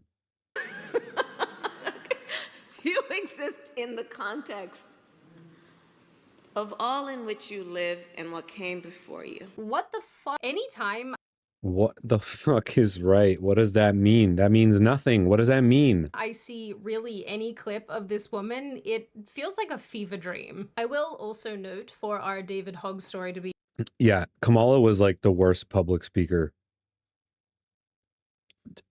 ever. She was an awful public speaker. What was that weird thing she kept saying? I can't remember, but she was just had these, for someone who has a professional speechwriter, I have to assume that she has the entire DNC behind her. She must have a speechwriter like most of them do. Her speeches were atrocious. No matter what side you're on, that was just like objective reality. Her speeches, her catchphrases, they were awful. Like, what the fuck did that mean? What did that mean? Be completely rounded out, we do have to assume that he is in fact straight. And I don't know if this is a man who yearns for the teat. To touch the teat, not whatever other things that are weird that you might do with teats. Okay. Calm down, Sydney. Editing Sydney, please don't leave this in. Yeah, this is absolutely being left in. People need to know that mentally you're not okay. Anyway, long story short, seeing David Hogg being treated this way for simply being a straight white man. Unburden what's burdened. Yeah, I don't know, man. I don't know. Sydney's dropping fire, though. I like this girl, even though I don't always agree with her policy prescriptions. And is honestly not terribly surprising, especially when you consider the fact that his very party has spent God knows how long trashing not only white men, but just men in general. In only the last few weeks, a 2018 clip of Ilhan Omar has started to do the rounds again on social media, where she said that white men are the biggest threat to people living in America. Yeah, that'll get a whole bunch of men to join the Democratic Party. That's how you do it. That's the way. That'll help. Conservatives in particular would say that the rise in Islamophobia is a result not of hate, but of fear, a legitimate fear, they say, of quote-unquote jihadist terrorism, whether it's Fort Hood or San Bernardino or the recent truck attack in New York. What do you say to them? I would say our country should be more fearful of white men across our country, because they are actually causing most of the deaths within this country. We should be profiling, monitoring, and creating policies to fight the radicalization of white men. Okay, Ilhan, tell us more. Hey, she didn't do that. Just for the record, none of them actually create policies to get rid of the thing that they claim is the evil in society. That never happens. AOC has been spouting off with similar comments over the past year or so. And throughout our history, we have also had to confront the ugly legacy and backlash of bigotry, ignorance, and white nationalism. In this clip, she says that there are too many white men in Congress, like in the workforce. I think one of the things that Well, we're voting them in. That's where they came from. We voted for them. Some of us. Most of us don't vote. But we need to take a look at is the world that they're fighting for. A world without diversity, equity, and inclusion policies, which is to say the default, which is yeah, it's called meritocracy. The best person for the position. Now, do we always end up with that? Absolutely not. No.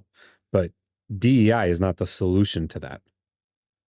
Is to say workplaces that are honestly kind of like Congress, because the population of the United States, as we mentioned, is about 59% white. Do you know what percentage of Congress is white? Higher than that? I don't, but I know that we finally have 60 members of the Congressional Black Caucus, which is progress. But even then, 75%. White Americans make up 60%, 59% of the U.S. population, 75% of Congress. Men are 50% of the population and make about 70% of Congress. Congratulations, AOC. That is how percentages work. Yeah, she did math. That's true. She did math. Congratulations. That's not that huge of a disparity, honestly. Considering that like men and women have pretty biological differences that tend to sort of orient us into different directions in life. It's not a monolith, obviously, but there are trends that exist. David Hogg himself has called Democrats out for alienating his very demographic. In December 2024, he went on national television and said that he got immense pushback for suggesting his party reach out to young men. At the DNC, I raised the concern of what are we going to do about young men? And I heard back from people an enormous amount of vitriol. Why would I ask that question? Why would we focus on that? What's genuinely so funny about all of Is David Hogg like becoming kind of based? Is that the timeline we're in? I mean, he's like an adult. He's like a full adult now, so maybe he is. I don't know. That's what it seemed. That's what Sydney certainly seems to be insinuating. this is that while the Democratic Party has been shooting down David Hogg and his actually legitimate suggestions, and also trashing white men, they recently launched a new initiative called SAM. $20 million that they could have just thrown away. Because if you were watching before, the video we just finished of the people spearheading this movement are not people who have any understanding of why young men are going right. And they are not the people that would ever convince young men to go to the left. Never. Never. Speaking with American They should have just had a pizza party. $20 million pizza party would have been a better use of the money, for sure. men to try to reconnect with you all, apparently. Actually, they're apparently going to spend like somewhere in the realm of $20 million to study you all and buy advertisements in video games. Believe me when I say They're going to buy advertisements in video games?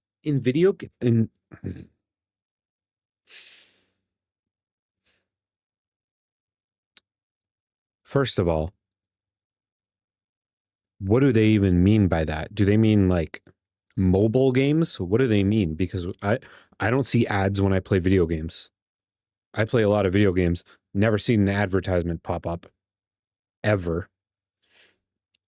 So I don't even know what they think they mean by that. Do they mean like buying ad time on IGN's website? Because most of the gaming world has little to no respect for IGN anyway, or most of the gaming publications. AAA games are on a plummeting decline right now. It's all AA and independent studios that are making the games that everyone loves. From Software, whoever made Black Myth, the Expedition 33 game that everyone loves that just came out, that new indie game, Tainted Grail.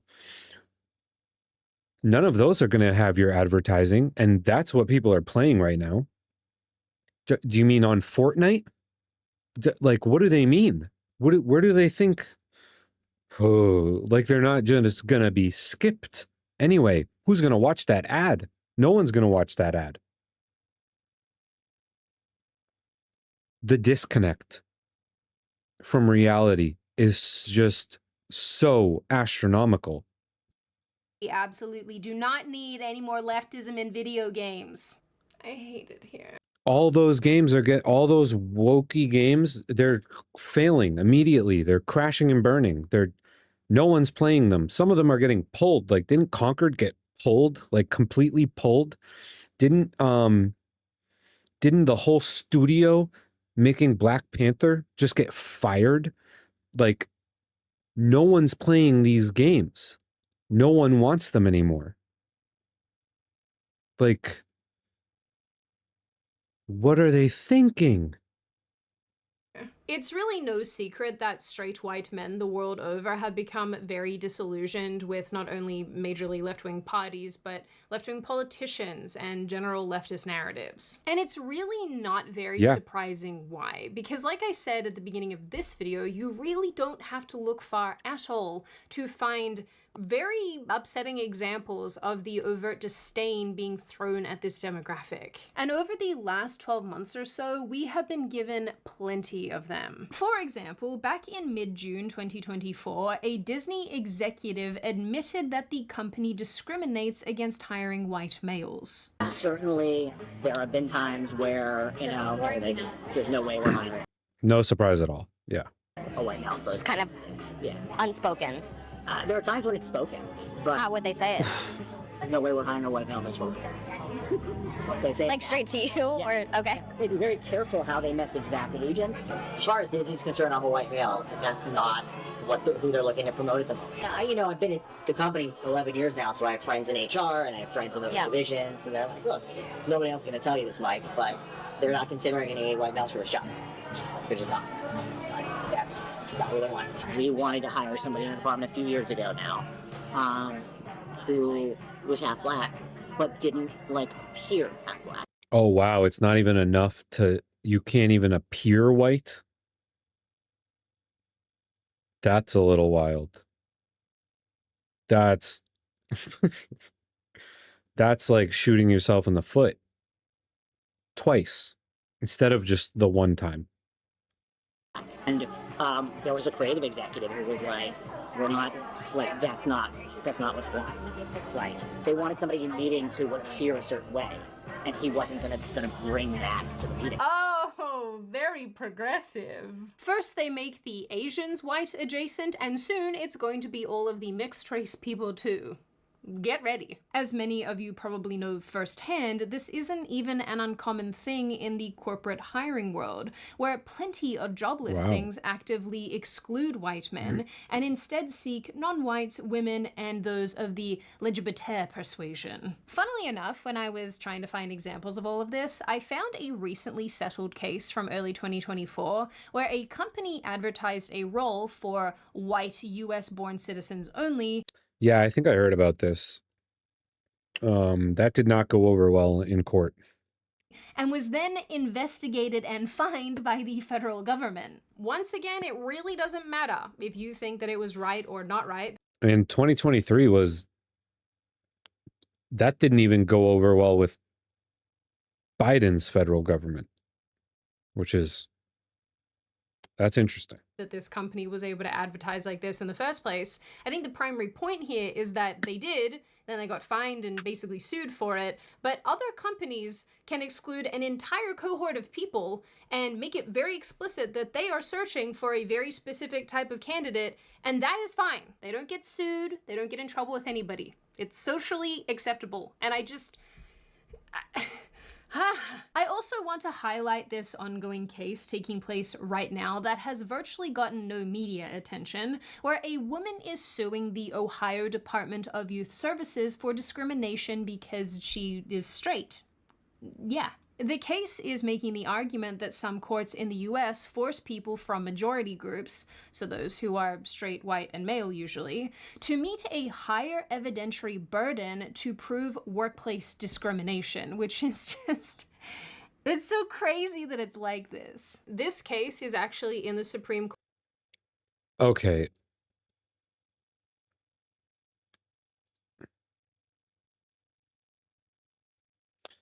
I think a part of the reason that people are fed up with AAA games is, oh, by the way, hi Bucky, how you doing tonight? Is graphics peaked 6 years ago and the gameplay hadn't gotten better in 20 years. I mean, just look at Oblivion. Just look at these old games that had so much in-depth character and dialogue and none of the extra bullshit. And then you compare... I've seen a lot of videos like this. You compare Oblivion to Avowed, it's not even in the ballpark of as good as Oblivion.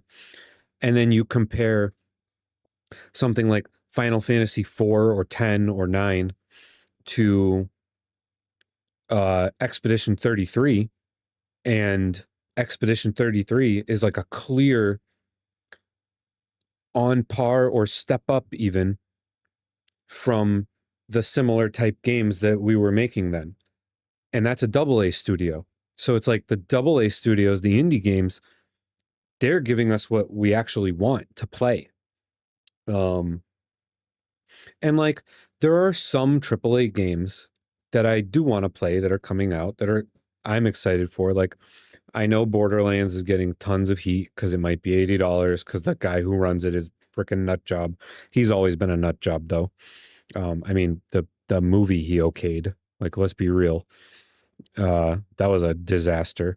But I've seen the gameplay videos and it looks good. It looks like they improved upon the gameplay. They added a bunch of combat mechanics. It's exactly the same graphics, but that's because it's Borderlands. It's a very specific graphical style. It's never changed. It's like that comic book aesthetic. But everything else is either stagnated or they've taken aspects away to just improve graphics, which nobody ever asked for. Like, if you have to take away half the dialogue, muddy the gameplay, remove the immersiveness of the world just so you can get the graphics up a little bit. Nobody asked for that. Nobody wanted that at all. Like, some of the most popular games on Steam are these low graphic indie games that like just came out, these like pixel games, because they're fun games and they engage you and they have all this stuff going on. And yeah, it's a good reflection to what the actual topic of this video is, which is just like, they're just turning everyone off to everything. It's a disaster. Court right now, and the ruling is expected in June 2025, and you best believe I am extremely curious to see what comes. Oh yeah, that's what she was saying. Someone got fired for not being a lesbian. I don't know how true that story is. That could just be what this woman is saying to try to like sue the place she was working, but if that's true, that's like shooting yourself in the foot 3 times instead of twice, instead of once.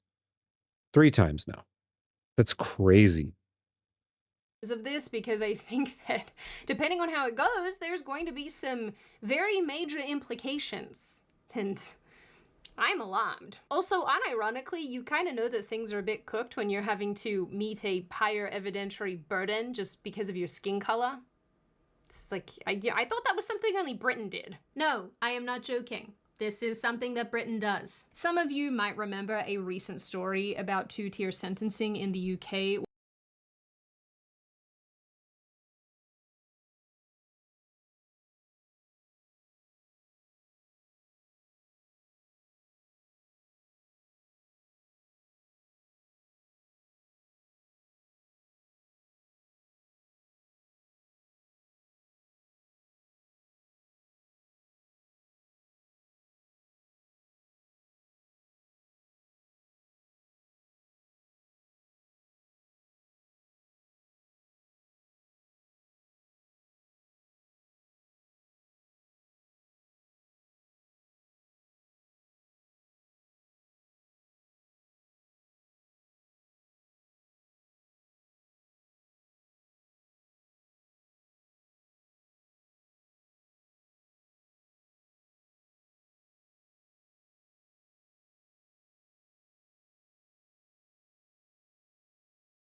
Oh, sorry, Bucky. Thank you for letting me know.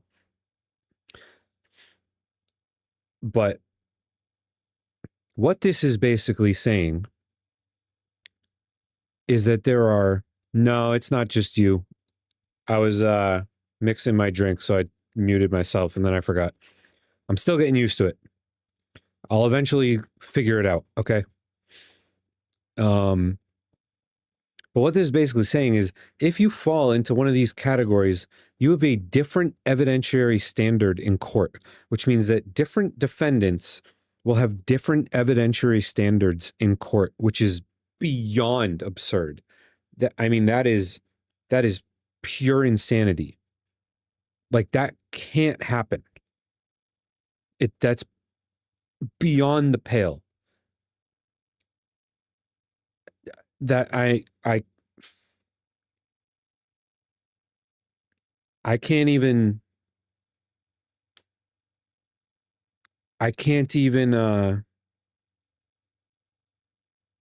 comprehend it. Like, this is crazy. Yeah, it's mind-boggling, but thank you, Bucky. I'm working on it. My freaking microphone the only change is one little of the lights turns red. So sometimes I don't notice that it's still off. Especially when something crazy happens on screen and I'm like, what the, But where the country's sentencing council made plans to make offenders' ethnic backgrounds a greater factor in deciding whether to jail them. According to numerous outlets and articles, magistrates and judges would be asked to consult a pre-sentence report before determining whether to imprison someone of an ethnic or religious minority, as well as young adults and pregnant women. Don't like sharing your pint? Then share the new Scoopapalooza. If you don't want to share your Ben & Jerry's... When we're not in a very... So, taking into consideration all of their cultural differences before making a determination. Today, the Justice Secretary is belatedly introducing a bill to restore fairness to who receives a pre-sentence report. But it doesn't correct what the pre-sentence report actually says. Under brand new guidance, her own department issued in January, pre-sentence reports must consider an offender's culture. It should take into account intergenerational trauma from, and I quote, important historical events. Evidently, the Labour Party don't believe in individual responsibility and agency. Instead of treating people equally, they believe in cultural relativism. This time, the Justice Secretary has nobody else to blame but herself. Will she change it, or is it two-tier justice? And is that the Labour Party's policy now? To be fair, though, this has been happening for so long, not only in the UK, but also in Australia and in other Western countries as well, where people are effectively given a slap on the wrist or very, very lenient sentences because justices and people in... I don't think he's on helium. I think she's adjusting the audio so that it doesn't fall under fair use, so that she can use it in the video. She did that with Hog earlier in the video too. A lot of people on YouTube will do that. They'll change the audio or blur the image a little bit so that they're not just like so that it won't fall under copyright. But I don't think he actually sounds like that. in the justice system are taking into consideration things like cultural differences when somebody is SA'd or something horrible happens to them, and the argument is like, oh no, we can't send them back to Afghanistan because they will be treated much more harshly over there. Oh, that is crazy. That's crazy. Why would they do that? That makes no sense. That makes no sense. Like, we can't send them back because of how they'll be treated. They just committed a horrible crime. Who cares how they get treated? What is this world? This is the speed running, making every young man a conservative. That's what world we live in. It's like a speed run. It's like, let's do this as quickly as we can. Let's end the Democratic Party. Let's end liberalism entirely. Progressives and leftists can just take over the entire party. Goodbye, liberalism. Adios. It's crazy. It's crazy. This stuff don't fly, which makes me feel things on the inside in my soul that I am not allowed to articulate on this platform. There's also the way that crimes are reported True. and presented by the media and in the news. Think about all the drama surrounding the show Adolescence that essentially painted young ethnically British boys as the primary perpetrators of violence in the country. Or even the very recent incident that took place in Liverpool where It might be a plot. But I'm getting to the point where I think we need a actual, because it wouldn't even, what would be considered a centrist party now would just be regular classical liberalism. Maybe some libertarians would join, some of the center-leaning right, and then regular liberals, because it's now leftists and progressives over here, far conservatives over here, and you have this whole entire group of basically disenfranchised moderates, regular conservatives, people who consider themselves centrist, and classical liberals and neoliberals, just normal, intelligent people, and they just have nowhere to go because, well, they're going to the right because the left is so absurd. Like, they're going to the right. It's kind of like the point where we need a third party. It wouldn't be like the Libertarian Party or the Green Party. It would have to be like a kind of encompassing, like, it'd have to be like the actual liberal party. Like the people that believe in actual liberalism. And we just don't even,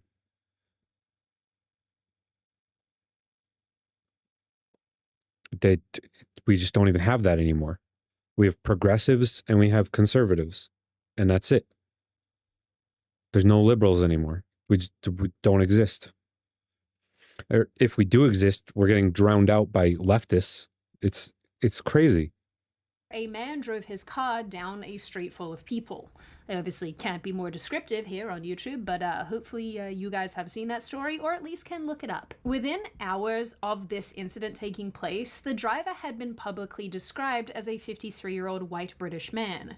People were extremely critical of this, saying that when the perp is not this demographic, this information is often delayed or fully kept under wraps. This even led to admissions from UK police who said that people should not expect them to release every suspect's ethnicity in the wake of an incident. Now, there obviously isn't just one reason why this is the case, and some of those reasons are more legitimate than others. But I do think, if we are being honest with ourselves, a lot of this is happening because, like I said before, it is socially acceptable to villainize and demonize this specific demographic. The demographic of straight white men. In saying that, I also think it's worth noting, and this is just my opinion, that basically every group in society is attacked or demonized or vilified or whatever for one reason or another. I think as people and as groups of people, we just sort of naturally have our own intolerances and dislikes and bigotry. So I'm not trying to make the claim that white men are uniquely targeted in that respect. But where I think this issue starts to diverge comes from the fact. Bucky, I'm right of center. I think you said you're left of center. Yeah, a little bit left of center. I bet we have way more in common ground than either side would like us to realize. It's not even a question. Like, it's probably just like categorically true. Like we probably have more in common than I do with other people that are on the left. Like, for sure. That wouldn't surprise me at all. Like, they're so far left now. It's like they're about to fall off the map. I mean, there are people in the Democratic Party that have absolutely no issue at all calling themselves socialists, which is crazy. That's crazy town. Fact that, like I have said probably 3 or 4 times now, the hatred of that specific demographic is socially normalized and socially accepted. There's no fear of blowback, and most people don't bat an eye when these kind of things are articulated or said by politicians or enacted in media and entertainment. Most people are not penalized for having these positions in any way, shape, or form, and I think that's largely because, or at least it has to do with the fact, that this position is viewed viewed as morally superior, given that the public perception is that white people, and more specifically straight white men, are subjugators and colonizers and cannot experience racism due to the fact that they are considered a dominant group in society. I'm literally right in the middle of filming, and I'm going to put this in my video. I will call you back. I don't know who that is. I'm going to take that as an audience suggestion and look up who that is later. Savannah Hernandez.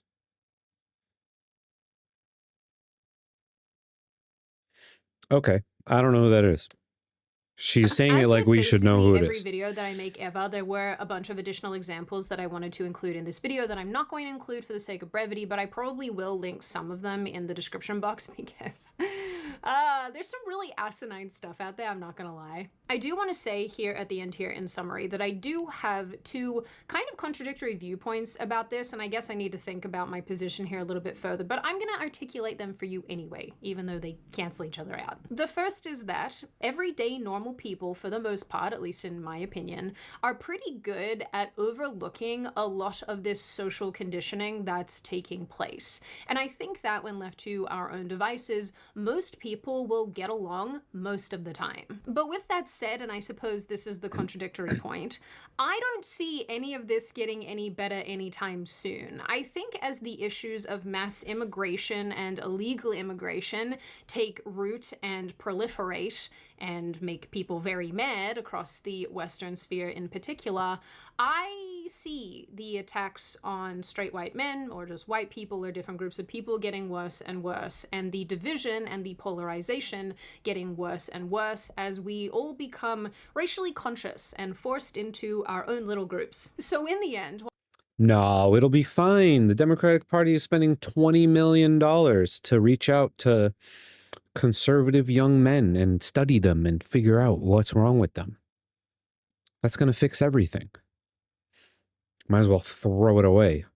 while I do believe that most people are very capable of getting along and being good to each other, I also think at the same time that while the very legitimate criticisms of immigration and this immigration debacle that's going on in the West continue to come up and continue to accelerate, we are going to see more and more hatred directed towards the colonizing white people as a way of deflecting blame. Now, on that very happy and pleasant note, and before I open the floor to all of you, this is just a reminder to check out Ground News using the link in the description or scanning the QR code on screen. I love Ground News. I think that what they're doing is incredibly cool, and if it is something that you are also interested in, go and check them out. You won't regret it. Now I open the floor to all of you, and I'm actually really interested to hear what you guys have to say about this. I always am. Do you think that this white population of men is being uniquely attacked right now? Do you agree with my vantage point, which is that basically every group gets attacked in one way or another, but the difference here is that it's socially acceptable to do it towards this particular part of the white demographic? Do you think that this is not really a big deal, and yeah, white people are colonizers, and this should be happening anyway? We should all be getting put in our place. Do you think that Every dominant culture in all of human history has been colonizers at one point or another. Every dominant culture in all of human history has had slaves at one point or another. It's like a whole bunch of like, do you want to have a party on the left or not? And we apparently don't. We don't. We don't want to have one. We would rather virtue signal and not have a party. It's just absurd. it's good? Do you think that it's bad? Do you think that overall people can overcome this and see through this terrible social messaging? And what do you generally make of this issue overall? As always, if you have made it this far in the video, congratulations. I always like having you along for the full ride. If you are new here and you're not subscribed already and you would like to see more of me and more of this kind of content, feel free to subscribe to the channel, as well as leaving this video a like and a comment, because I do read the majority of them and I like hearing your feedback. Of course, in the interim, I hope you all stay very safe and very well, and always make good choices, and I will see you wonderful pretty people in the next video. Well, thank you, Sydney.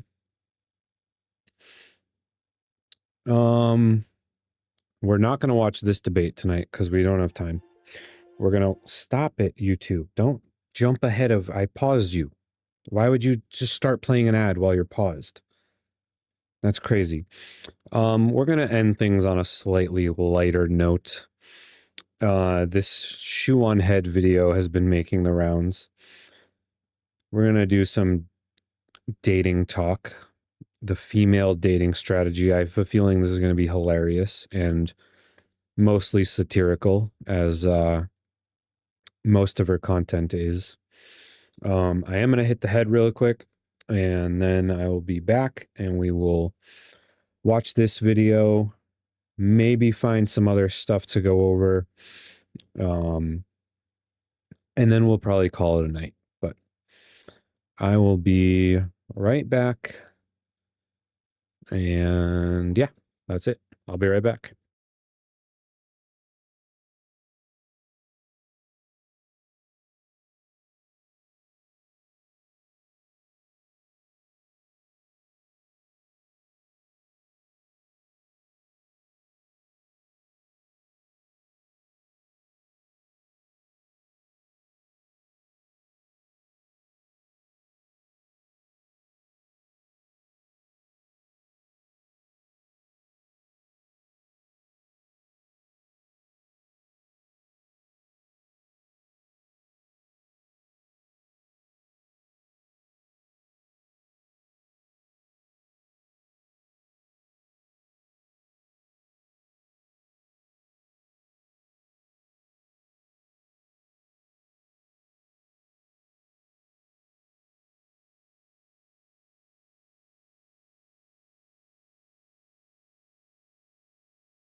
All right.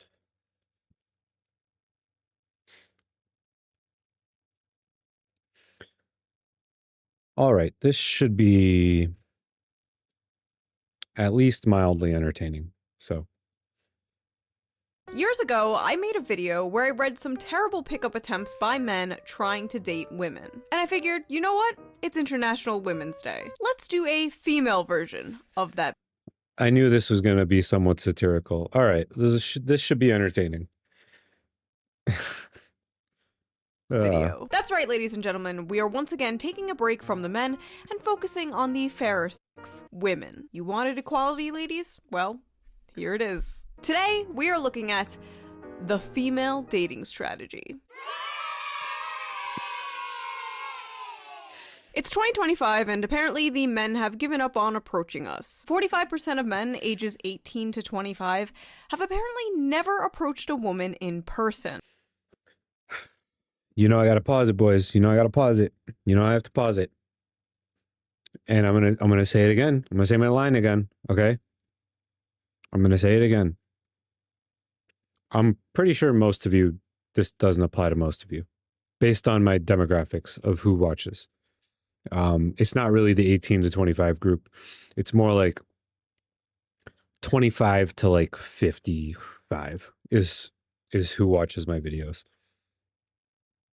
So I don't think this really applies to all of you. But in case you're watching this and you're a young man just getting started, go outside and talk to women.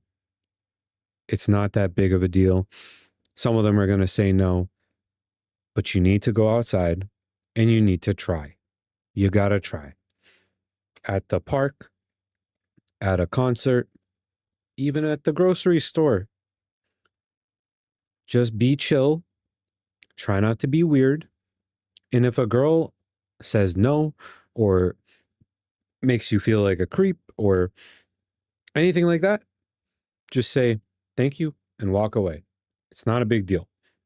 Okay? Please go outside and talk to a woman. 45% is crazy. That's crazy. Go outside. Which is honestly like so pathetic. Like, what are you scared of, Zoomers? That women are gonna film your sad attempts to hit on them? And that might happen at like the club, but at the places that I just said, if you're calm and chill and not a weirdo, that's not gonna happen. Post them on TikTok for the world to see? That doesn't happen. But it seems like in order to get a date and save ourselves from crippling loneliness or eventual depopulation, the women have started really upping their game and becoming more assertive.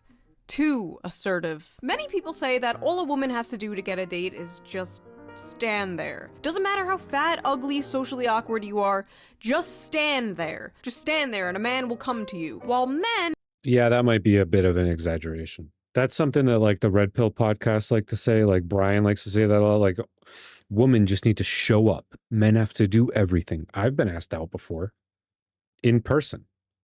Like these things aren't unheard of. Men have to put in more effort. They have to be handsome, tall, rich, well-groomed. Wait a minute.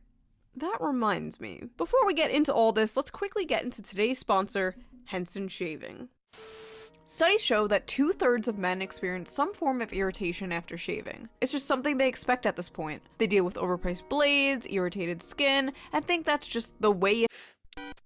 I love your tattoos. Thank you. Can you not send me a smile face? I have a boyfriend. Alright, off to a great... So she's basically just gonna read r/nice girls to us, which I'm down for. I need a break.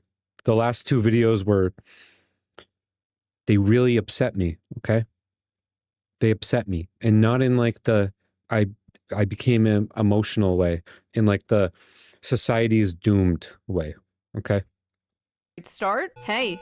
Hi. Thanks for liking my pic. You're fit, by the way. Welcome, and thanks. I have a boyfriend. Sorry. You're hot. Why are you... Oh, this is gonna be good. Thanks. I have a boyfriend. Okay, Schizo. Just wanted to let you know that our date was the worst date I've ever been on ever, and I hope you die in a tragic car fire, loser. I'm really glad I dodged a bullet here. Best wishes. You did not dodge a bullet, good sir. You dodged a car fire, apparently. That sounded like a threat. So you're not even gonna try to apologize for the bad date or try to make things work? You're just an ugly shit person. Glad I won't have to deal with you again. Good luck being alone forever. You just told him you hope... Yeah, a little bit of black pill, a little bit of doomered. Doomered myself a little bit there. As a person who considers myself to be generally liberal in my ideology, it's just so disheartening. It's so disheartening to watch liberalism just slowly cease to exist at all. Like, it's just very, but it's okay because Shoe on Head is reading r/nice girls for the next 25 minutes, and that's going to be hilarious. And I'm totally for it. Hope he dies in a tragic car fire. Why the f would he apologize? Or better yet, try and make things work. Next. They can't all be this crazy, right? They better be. That's why we're here. Right? 5 curve sensing blades that follow every part of your body, even your knee. Schick Hydro Silk. In Puerto Rico, music is life. If you can hear the music... Hey, you probably didn't really notice me. All right, boys, if we get enough subscribers, I think it's like 300 and enough watch hours, and I can do like donations and super chats and stuff, and I can start to monetize the channel, I will get YouTube Premium, all right? And then we won't have any more ads. but I was in your physics class and I thought you were really cute and I got your number from your friend. Oh, hi. Who'd you get my number from? Going Justin? well. I was wondering if you want to maybe go out for coffee or something else like that sometime this week. I'm Going well, flattered, so- but oh, I don't okay. think I'm Turn interested. down. LMAO, what the f? You don't even know who I am. What does that mean? They don't know each other? She doesn't know him? I thought they knew each other. Why is she texting a stranger this? What is happening? I'm not trying to offend you, I'm just uninterested. LMAO, you're not even worth my time. It was more pity than anything, LMAO. Don't f***ing talk to me anymore. LMAO, you thought I'd be interested in you. You're f***ing delusional. Messing up a chance with me, LMAO, you're lost anyway. I'm out of your league. Go f*** yourself, stupid asshole. I love seeing someone's true colors and Did she see someone's true colors in the mirror? I think it was in the mirror. I think that's where she saw them. realizing how disgusting they are on the inside. This is a common theme you'll see here. Woman messages man, man rejects woman, woman freaks out and says she was never interested anyway. Bitch, you were so interested, you went out of your way to get his number from his friend. But yeah, you're not interested. Cope. Next! I'm not sure about seeing you again. Alright, good night. Wow, that's it? Seriously? Okay, now I realize that was a huge mistake. How rude. You just pissed me off and I never get mad. Don't be immature and ignore me. I can get any guy I want to. I don't Do I have a Patreon set up yet? Or you can link to PayPal? Not yet. I'm working on it. I think we'll get there like overnight when I do a debate. And sometime during this week, I have a couple of personal things I still want to work out. Like in life, I got to work out really quick. And then I'm going to start reaching out to people. And I think as soon as I do a debate, the subscriber count's going to go bananas. And we should be good. Because right now, I'm just like fingers crossed with the YouTube algorithm. I'm not really pushing this anywhere at all. But that is a good idea. I could get a Patreon going. I would have to like come up with something to add to the Patreon. And I want to make like, I want the content to just be accessible, you know? Like, I don't want to have like little things behind a paywall, but I mean, maybe people don't even put stuff on their Patreon. I'm not sure. I'm going to look into all that stuff soon though. For right now, I'm happy like hanging out with you guys, getting used to chat interaction, getting used to the editing still. I have a full-time job, so it's not really about the money. It's more of like, if this becomes like a real source of income, then I'll start to invest in it more. Like I'll get a better camera, and all that stuff too. Yeah.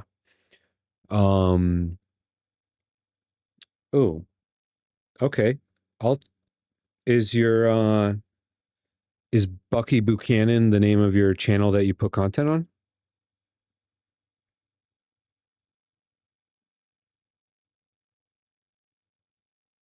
Because I just threw it on the list, so I'm gonna I'll check out your content too, for sure.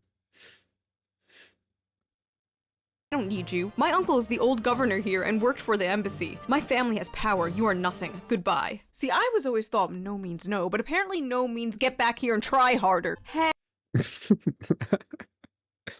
It does mean no. Don't go try harder. That's silly. Hey, please delete my number. I'm sorry, who is this? Oh, hey. That's all right, man. I'll still check it out. My first group of videos from my first live stream were really bad. I actually like swapped the thumbnails and titles on 2 of the videos by accident, and when I realized, I was just like, whatever, we'll just let them fade into obscurity.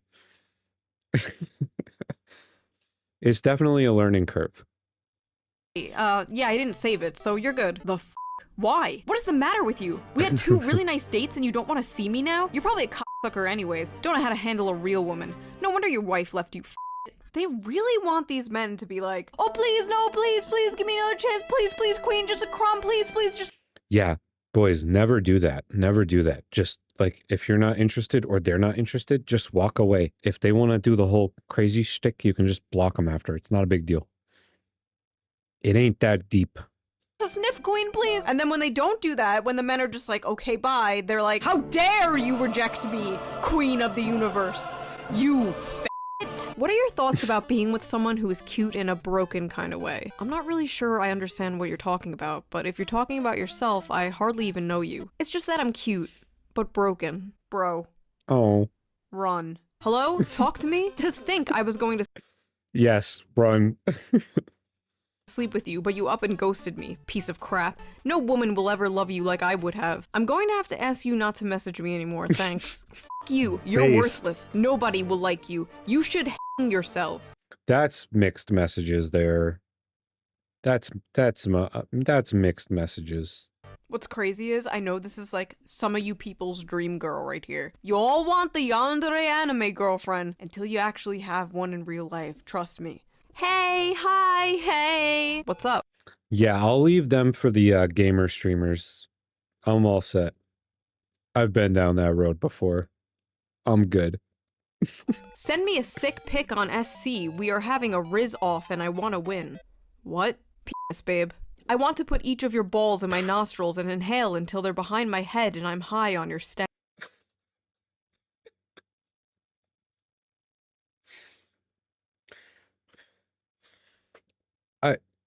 I know that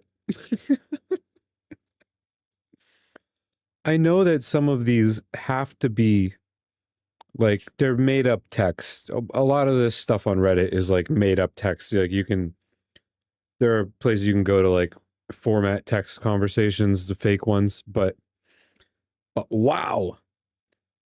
I don't want anyone to do that to my little fellas down there. I don't want anyone to do this.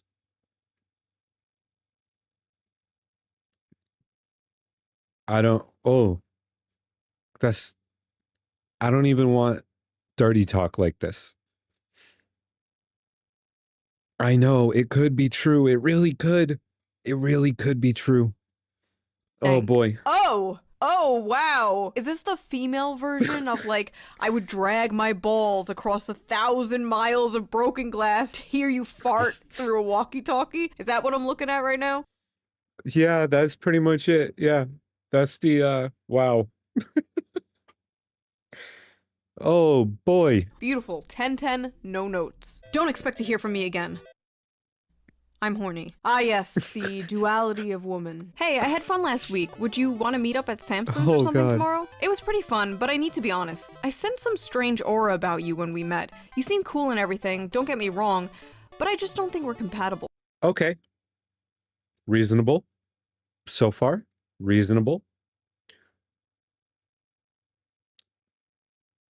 Let's see how our fine gentleman friend responds. Strange aura. Okay, already a bright red flag here, but let's keep going. Yeah, a bit of a red flag, but she was polite so far. I really do appreciate the honesty, especially after some of the experiences I had, but I'll be honest, strange aura is pretty vague. Could you elaborate a bit, just so I can know what to work on?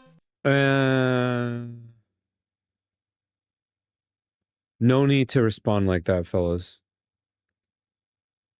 If they say something like that, just, okay, thank you for letting me know, and move on. It's no big deal. I just don't think we're compatible is all, especially with our morals. I'm an extreme advocate for freedom and rights for everyone, but I just don't get that vibe from you, and I want to avoid another potentially toxic, controlling relationship. Like, I love that you showed me your guitar and played a few songs and showed me your playlist, but the things I noticed is the lack of diversity in it. It was all white men, which you may not think is bad, but speaks volumes to me about you as a person. Wow, you're serious? Yes? Alright, good luck finding someone with a mindset like that. Alright, you don't have to be an asshole about it. I was being nice and passive as possible explaining that to you. Yeah, I'm giving the guy the L on this one. Like, you should have just walked away, bro. You didn't need all this extra smoke. And, like, she was still polite in her response, even if it was crazy. Like, you're gonna run into crazy people. That's just how it goes. I mean, I've seen some of my female friends' inboxes, and it's a lot like, it's crazier than this. So if you come across someone who's a little kooky, a little nutso, just calmly excuse yourself. You know, now he kept pushing it, and now he's summoning the dragon. Like, I feel like it's gonna get worse. Point proven too. You and every other guy can't take simple Yeah, here it constructive goes. criticism because it hurts your Here it immature comes. little egos. I know it's no big deal to you, but outside of your little cocoon, people struggle every day and you clearly could care less. I wonder what the guy who schedules your gigs would say if he knew he pays a racist asshole to play at his venue. Oh my god. There is so Yeah, see? The dragon. There it is. Came right out. much to unpack here. Let's just dump the whole suitcase out. First of all, I never get tired of how equality to these people is just like literally when things are 50-50. Like your Spotify playlist has to literally be 50% men and 50% women, or else you're a toxic partner. Like, I'm sorry, but if a man was specifically forcing himself to listen to female artists that he didn't even like out of some like political move, that is a red flag. That is some performative lib shit. That is the type of man you have to avoid. Also, I love that little thread at the end, like trying to get him fired from his gigs. 10-10, pure cinema. Lol, I don't know. I get weird when I'm in a good mood. Like, I'll accidentally rip a guy. It's crazy. What the f***? Okay.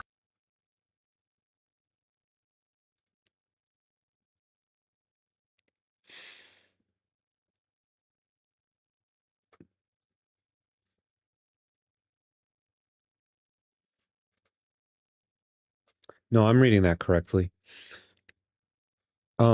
What? We're all seeing this, right?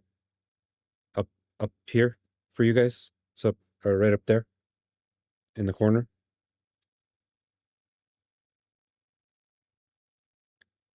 When you're in a good mood,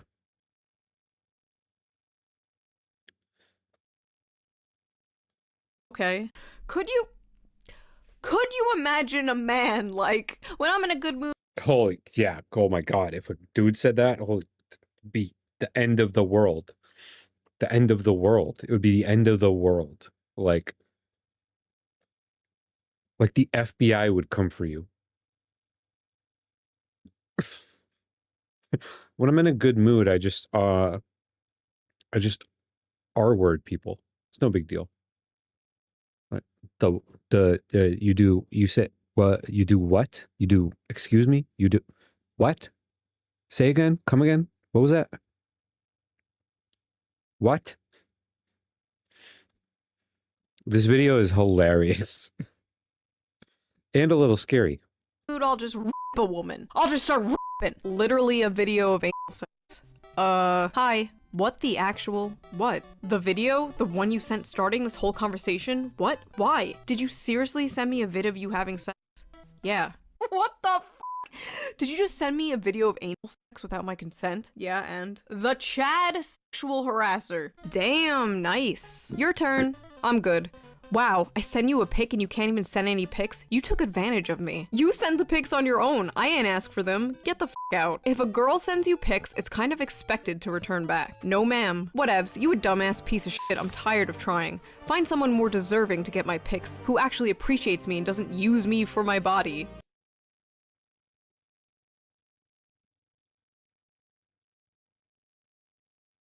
Okay. Here's my body. No, thank you. Stop using me for my body. Men used to have to work for a titty pic. These bitches out here just giving it away for free, or for like the price of a cheeseburger. Sad. I'm just at home bored I agree. Sad. as f***. Are you Boys, stop paying for that crap. Stop it. Stop it. alone right now? Let's get freaky nasty, daddy. Get out of my DMs. You're stupid. Unfollow me now and get the f*** out of my DM, bitch.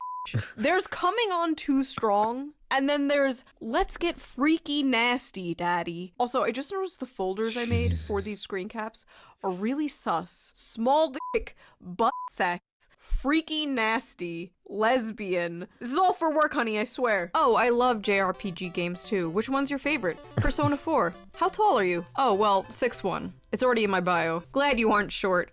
Hope you're actually 6 foot, not lying about it. Yeah, I'm not. What's your waist circumference measurement? Rest in peace to this man. What the f***?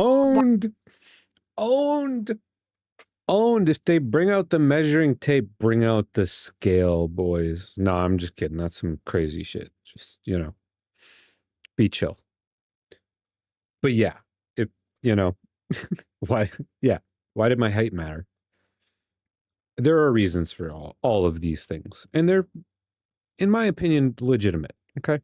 Why does it matter? Why did my height matter? Huh? You're a man. Men are supposed to be tall. That's bare minimum for a man. LMAO, okay, you're a woman. Women are supposed to be thin, right? Oh, F off. A woman can be whatever she wants to be. Your reply is extremely sexist and objectifying towards women. Read a book. The funny part about this is, like, you can do something about your weight. You can't do anything about your height, ever. Like, if you're short, that's what you are going to be permanently. That's it. If you're overweight, you can do something about that. Like, you can change that. So the mutable characteristic, that has to be ignored. But the immutable characteristic, that we're allowed to care about. It's, yeah, some girls are crazy. This girl's crazy. Book or something. How is it different from your height requirement, though? Are you not objectifying men as well? No, it is an objectification. Women are systematically and historically oppressed, and we don't have the structural power to objectify men. Men's preferences are oppressive and damaging towards women. You give me off such small peen energy. Bye. Oh my god, is this real? This is almost like too on the nose to be real. Stop objectifying women, you have a small penis. Bye. This is the issue with that stupid shit that's like, oh, racism is actually... So Wi-Fi, I actually read somewhere that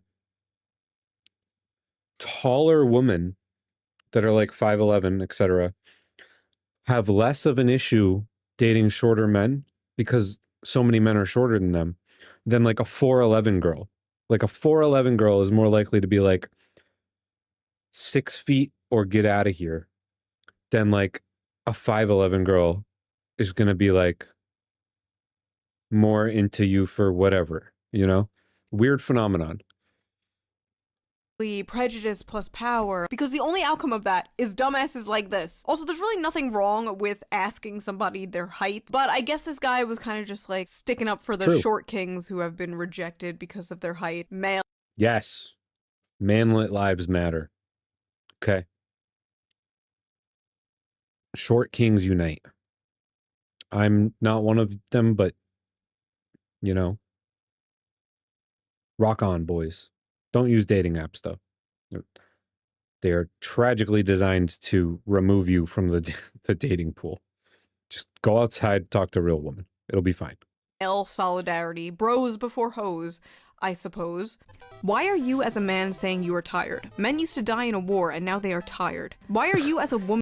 They were tired in war. Woman. Holy shit. Bro, chill. Bro, you don't have to... You could just walk away. You don't... Jesus. Holy moly. Questioning me. Women used to get slapped for talking too much. What? He was... I honestly... Yeah. What? literally just bantering with you. He was matching your freak. There is nobody worse than somebody who cannot banter. Maybe Hitler. Maybe. I have an itch in my throat that I cannot scratch, or can I? Claritin liquid is powerful allergy relief and It's pretty close, though. Yo, dick big? Yo, hole big?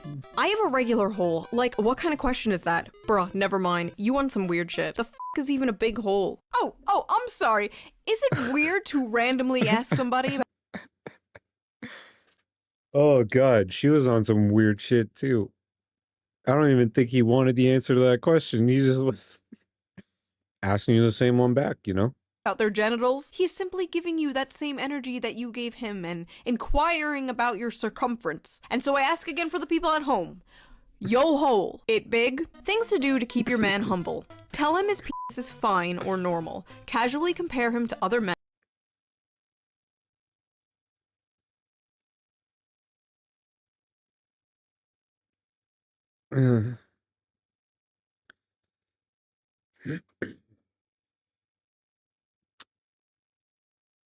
The dog one is fine.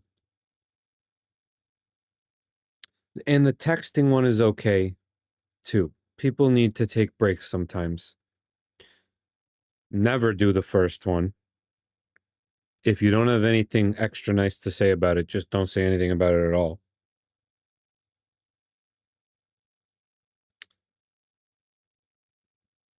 Never do the second one. ever. The third one is so boring. It's a huge turnoff. The fourth one, I don't even understand the context for that. But those first three are terrorism. Men, give one-word answers. Avoid eye contact and lean away. Lavish more attention on your dog than him. Tell him that you need a break from texting. Gonna do all these things on my girlfriend. Thanks for the manipulation advice. You are hateful. Oh my god, these women, they can dish it, but they absolutely cannot take it. As soon as you flip the script on them, they just like malfunction. Okay, this one is apparently from a lesbian to another girl. Would it offend you if I asked you to send me a pic of your breasts, but with the top on? I'm not offended, but I won't do it. I have a boyfriend, actually. Oh, please, but I'm so lonely. I haven't seen a girl in 2 months. Oh, okay. So we're switching the script up. We got crazy dude now. Never mind. There's a bridge outside. I think I might jump. You know, my father's already dead, and I'm not even lying. My mom doesn't need any more deaths. So bye. I bet you're glad that people like you kill lesbians like me every day. Show me your tits or I'll kill myself. Wait a minute. Maybe I missed something here. They can dish it, but they absolutely cannot take it. As soon as you flip the script on them, they just like malfunction. Okay, this one is apparently from a lesbian to another girl. Oh, would okay. it offend you That's if the I part asked you I to send me a missed. pic of your breasts, but with the top on? I'm not offended, but I won't do it. I have a boyfriend, actually. Oh, please, Okay. but I'm so lonely. I haven't seen a girl in 2 months. Never mind. There's a bridge outside. I think I might jump. You know, my father's already dead, and I'm not even lying. My mom doesn't need any more deaths. That's so bye. I crazy. bet you're But men be pulling shit like this too. I've seen it in my friends' inboxes. This shit's wacky. Wacky, wild. Never ever do anything like this, no matter what gender you are. Jesus. You're glad that people like you kill lesbians like me every day. Show me your tits or I'll kill myself. Amazing. It appears even the women are not safe from femcel rage. When women and men are rejected, there's a few paths they go down. There's the I didn't like you anyway cope, the I hope you die, and my all-time favorite, I'm going to kill myself. Dear my dead name LOL, I am very much love you and miss you. Every day is a struggle without you. No, I do not have attachment issues, but you are my favorite part of my life and you are wonderful. I'm sweet. Good night, that is all. Please be my Valentine. Or I will stab a hole in my chest. I'm not trying to pressure you with violence toward myself, even if I have thought about it multiple times. The end. Hey, I've seen you at What a story. Wow. school, and I think you're really cute, and your tattoos are so dope. Do you have Snap? I couldn't find you on Insta, and I'm very shy, so I asked for your phone number, and I'm texting you as your secret admirer, LMAO. If you're gay, I'm sorry, but if you're not, you probably noticed me, LOL. Have a good night, maybe I'll see you tomorrow. I'm incredibly flattered, but I actually have a girlfriend, I'm sorry. Oh. Thank you, though, I genuinely appreciate the Okay. compliments. And Fair serious enough. props for shooting your shot. Not a lot of girls have that kind of confidence. Okay, so he shot her down nicely, told It's more than you'd think. It's more than people would have you think. told her he had a girlfriend, even gave her props for trying. I dread what is about to come next. Okay, well, she doesn't have to know. I heard you and her live in another city, so you could always She knew. She already knew. She already knew that he had a girlfriend. Jesus. be my sneaky link. I just know it's big. Is it me, or are women getting hornier? I would bet I'm way hotter than your girlfriend. You would be so lucky to have me, and I saw you looking at me. That was some real shit. Please don't ignore me. I will see you tomorrow. You're the hottest person I've ever seen, and everything you say is so interesting to me. You're so tall and attractive. Restraining order. Now. Hey, hey, hey, hey, hey, hey, hey. Who's this? It's Katie from the bar. I'm sorry, I don't know you. I think you have the wrong number. Yeah, right. You're just trying to get out of this, aren't you? You fat f***. I hope you get your dick squashed by a meat cutter. I didn't even like you anyways. I was just pity you. You have a small penis. Hey, hey, hey. I hope you die. I didn't like you anyway. You have a small dick. Bingo! Bingo! I got femcel bingo over here. Hey, boo. Hi. Got something for you. Huh? Not safe for work. I'm in a relationship with a girl that I plan to marry someday. Based. based. Look, I'm really horny and lonely. I need a boyfriend. Well, find a different one. Then find someone else. I'm taken. Didn't work? Here's another. Respond, please. Just keep sending pictures? Like that's gonna work? You're gonna make me cry. I can send more nudes. Dude, look! Stop, for f***'s sake. I don't know why you won't accept me. I'm hot. We'll send nudes anytime you want. We can f 24/7. Like, dude, what is wrong with you? It can be yours. This is the type of woman who is so used to getting anything she wants by doing this, and she's so confused why it's not working with this guy. A good man with a good woman is— It's not that confusing. He's based and is dating someone he wants to marry. Not confusing at all. is impervious to devious Jezebel trickery. Hey, damn, I'm not used to texting first, haha. Hey, that's fine. I never know what to say anyways. Yeah, it can be super awkward, haha. Haha, tell me about it. So what kind of stuff do you enjoy doing? Fingering my p***y. Hee hee hee. Wanna see? No. Hey, I had a really good time tonight. No. Same. I always have a wonderful time with you. Yeah, dinner was amazing. I just have something to say. Please don't take this the wrong way. What's up? Oh boy. Oh boy, there's nothing else. She's not gonna like that. There's nothing else. Did you seriously only get me flowers, or is there another surprise or something? Oh no. Oh no. What do you mean? Again, dinner was great, and I'm not complaining. Oh, so there was something else. Dinner. It was dinner and flowers. It's just flowers, really? That's like the most generic female gift possible, lol. Most girls don't care for them outside the movies, lol. It wouldn't be so bad if you got something else too, but no, just useless flowers. I also got dinner. It was fun. That's true. Flowers are useless. I don't know what they're not for anything. I'm confused. LMAO, dinner was an activity. Flowers are a gift. I'm not complaining about the activity of the evening. I'm complaining about the gift. Not that hard to understand, lol. What the fuck? Yeah, what the fuck indeed, lol. I just thought it was a nice gesture along with the dinner. I didn't think it was mandatory I get you an Iron Man suit as well. Iron Man suit, lol. Oh my god, you're so dramatic. No other guy has ever treated me like this, and my girlfriends agree I deserve better. I shouldn't settle for a man who won't treat me like the queen I am. Just take this as a kick up the ass to work harder, lol. I like how in the beginning she's like, I'm not complaining, and then she's like, I'm complaining. Useless flowers. What's a useful gift? Does she want a tool set? Like, what? I'll take a tool set. No, I have enough tools. You have enough tools, Matt. You already have enough tools. Stop it.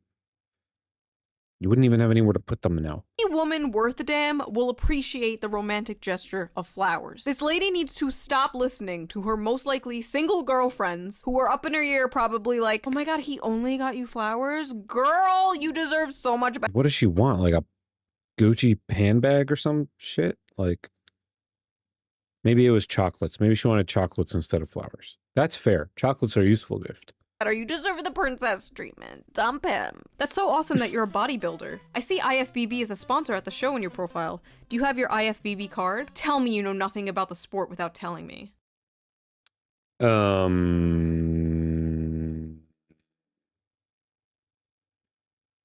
That's how I feel like she just outed that she doesn't actually work with. Okay. He's trying to have a conversation with you about your interests. What the f? Tell me you know nothing about. Yeah. He's trying to learn more about it, you stupid bitch. Holy shit, I couldn't imagine someone being like, oh, so you do YouTube for a living? So, like, do you earn money from subscriptions? Or tell me you don't know anything about YouTube without telling me. I swear to God, some people just use dating apps as punching bags. What are some of your favorite bands/artists? That's such an awful question. I like what I like. Music is such a huge part of my life, and it's awful small talk to try and describe my music taste. Because it would just be like writing a book if I were honest. What? He's literally just trying to get... He's trying to get to know you! If music is a huge part of your life, why don't you want to talk about it? What the f is going on? That's like all I talk about when I start talking to girls.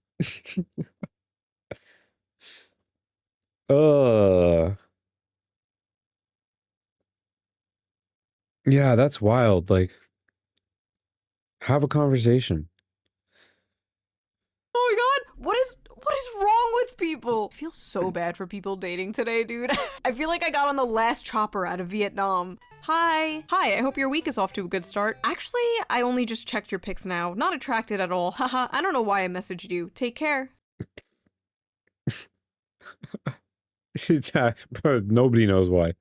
Well, you know, at least she didn't waste his time. Wait, there are 2 eyes in that high. Everyone knows the more eyes in a woman's high, the more attracted she is to you. This is science. Good morning. I saw you at Walgreens this morning. I was the blonde behind you in the checkout lane. Just want to say that you hot as hell. Hit me up if you want to chill. How did you get my... That was gonna be my question. That up over there. That was gonna be my question.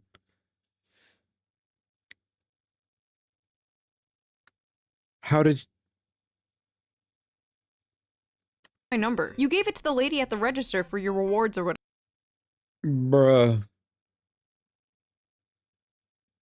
That is an inappropriate way to get someone's number. That's not okay. Holy God. Whatever. Do you want to get breakfast or something? Or just hang out? Super flattered, but pretty darn creeped out as well. No thank you. Have a great day. Whatever. Don't need to be an asshole. Bitch, you probably got a little steroid dick anyway. Why can't they ever just be normal? Why can't they ever just be like, yeah, that's okay. Have a nice day. It's always, you have a small dick. I'm gonna kill my... Well, it's r/nice girls and r/nice guys. It's all the same text. There's just a subcategory of people that go insane with dating. They just lose their minds. I don't know. Myself. Alright, sleepyhead. Sleep well. Catch you later. Catch me later? I'm not a dude. I'm not a buddy. We didn't just meet for a beer. I'm a woman. Please act like I'm one. Sounds good. Yeah, that shit makes me cringe. You aren't my coworker. Dope. What? Oh my god, she freaked out and then edited her message to make it look like she wasn't freaking out. This is so, oh my god, this is so embarrassing. I'm actually dying. I'm dying from second embarrassment. Did she have like the psycho version of like post-nut clarity? Post-crash out clarity? Hey cutie. Wow, I f***ing complimented you and don't get a thanks? I'm a beautiful girl who messaged a peasant. I'm so f***ing nice too. Whatever. Oh no, we got some nice girls. Thank you for messaging me. Fascinating. Fascinating theory. Definitely interesting. Girls here. Oh, no. Hi. Hello. How are you? Better now with you in my life. How about you? Good. Okay. Listen up. We are about to create the brand new Game of Thrones game. And this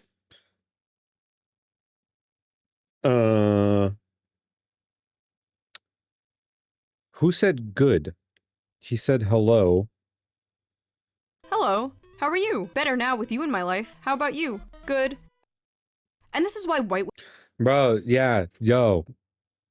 The one-word answers. Don't message me on an app if you're not going to engage in the conversation, because I won't respond. I just will not respond. Women, when they have a chance to date outside their race, they choose African American. This is why Asian men are the last picked on the US dating market. He didn't respond. That's crazy. For like a few minutes. A and few she's just minutes? like, this is why Tyrone is better. You seem pretty genuine though. I would love to get to know you. Thank you. Of course. Planning on sleeping soon, I hope? LMAO, what did I do? And here you are ghosting. That's crazy, bro. You're something else. It's a-okay. The more I looked at you, the more you were really fat because you're a fat f***. Lose some weight. Also, your kids are ugly as f***.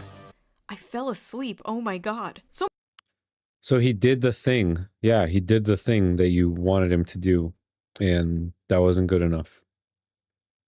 How many of these people are dodging bullets by just simply not responding in 5 seconds flat? About me. I'm crazy. I'm into toxic, manipulative, dominant men. Womanizer too. Also, I'm bipolar. I'll block you out of nowhere. I'm anti-feminist, not brainwashed. Addicted to Nutella jars, gym, and probably hitting you. I'm old-minded, old-fashioned, and amazing. And of course, I'm always right. Let's be real here.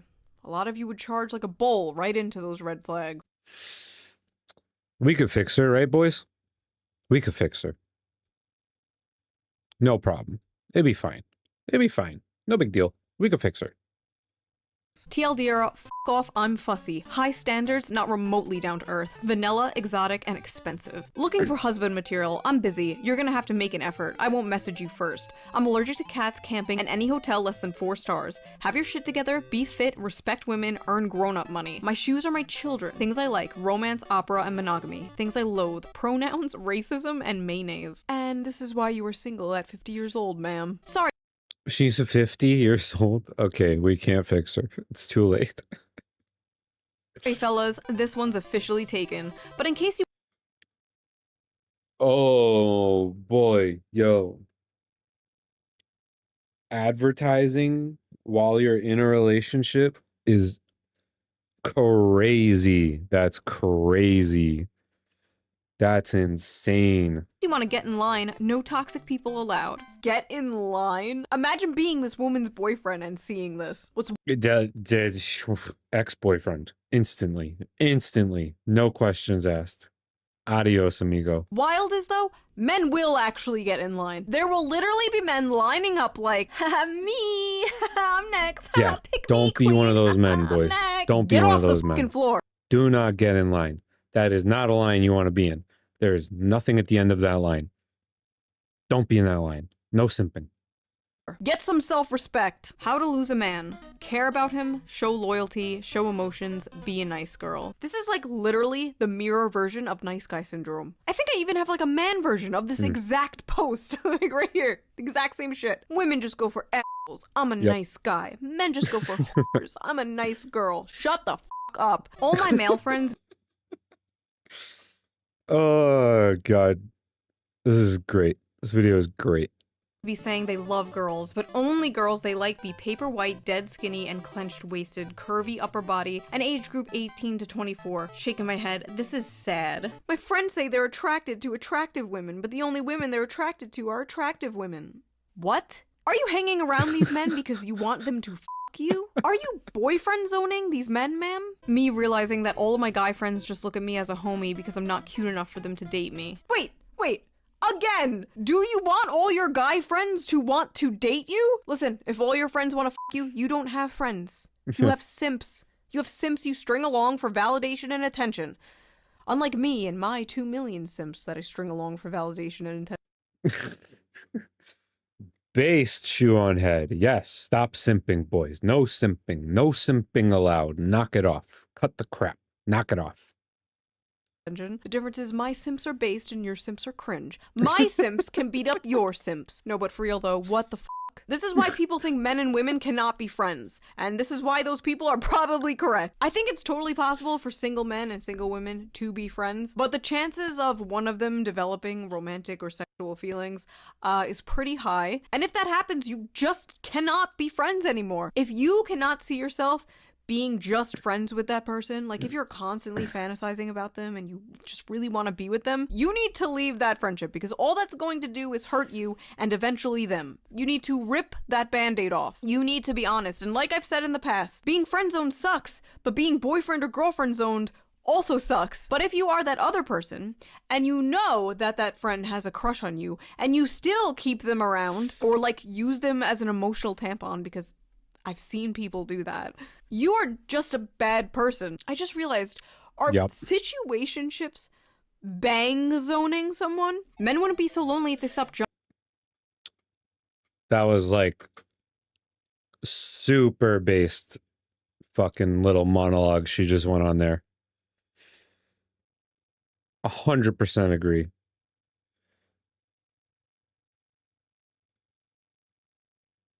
jumping to every 5'1" bitch they see. Short girls have no worth at all and are basically children. What's good about them? Wouldn't you rather have a girl who's actually nice, aka me? I don't understand men. Me, smart, nice, athletic, has a college degree. Men, chooses the 5'1" bitch who's stupid as hell. Hashtag one of my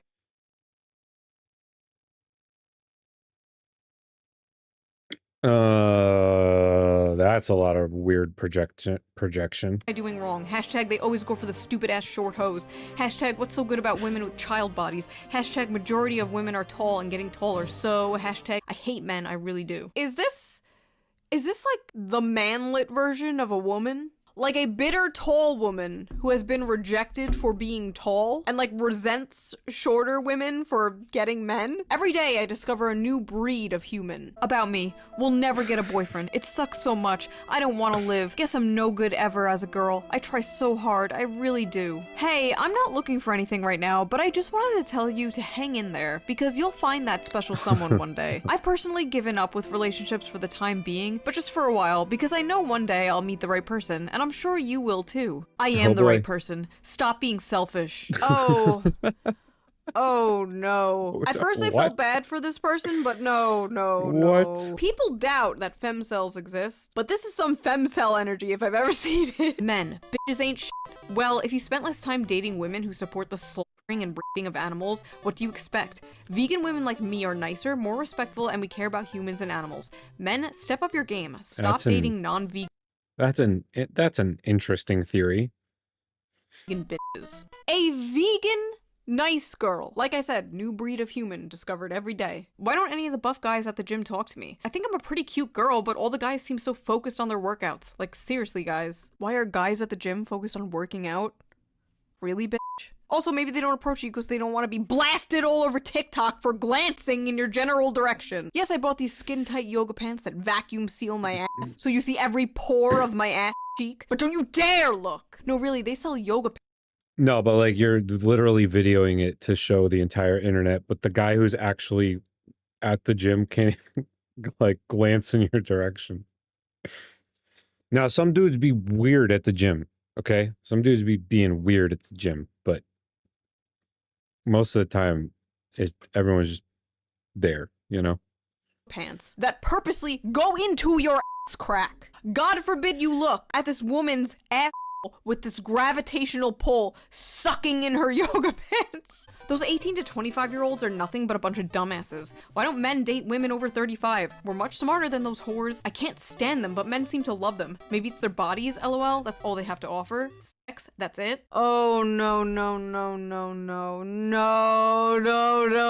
Okay. What do you have to offer? What are you bringing to the table that is so different and unique and special that these other women are not? Because I have this feeling, judging solely by your post, that it is not just your age that is keeping men away. I would definitely consider disc golf a sport and a hobby. I just enjoy it, to be honest. That's crazy, because I've never heard of disc golf until I met you. I don't think throwing a frisbee around would be a sport, let alone impressive to any girl. That could be the reason you and your little friends are all single, because that's a turnoff in my opinion. If you want to pull a baddie like me, you need to get better hobbies. No offense, by the way, I kind of like you. First of all, what kind of— That's mixed signals. I mean, I'm with her, disc golf's weirdo. But, whatever.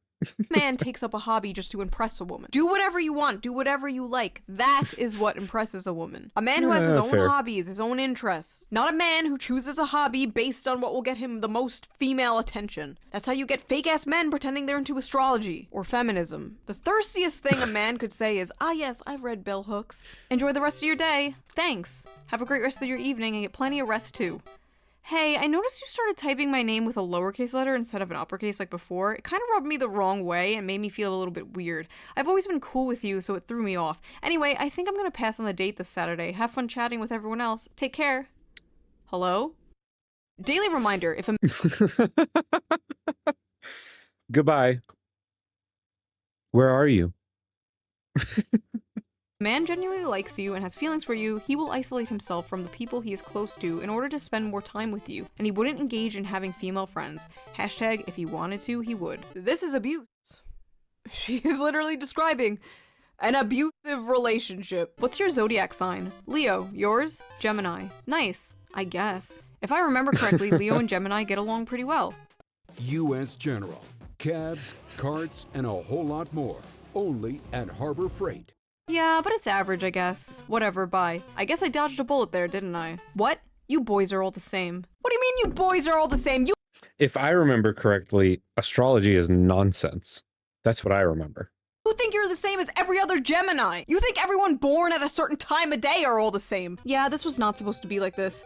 It's a blizzard. It's been a total bitch to be dressed up in this. Unfortunately, we can't control much in life, but the snow is fun sometimes. I'm sure you look stunning, even if you gotta wade through the blizzard, lol. That's very sweet. I'm just cold. Guess my sweet words weren't enough to warm you up. See you soon. Oh my god, please don't love bomb. It gives me the ick. I have so much stuff to do today, and I'm exhausted, and now I really don't want to meet up. Flirting is love bombing now? Okay, bye.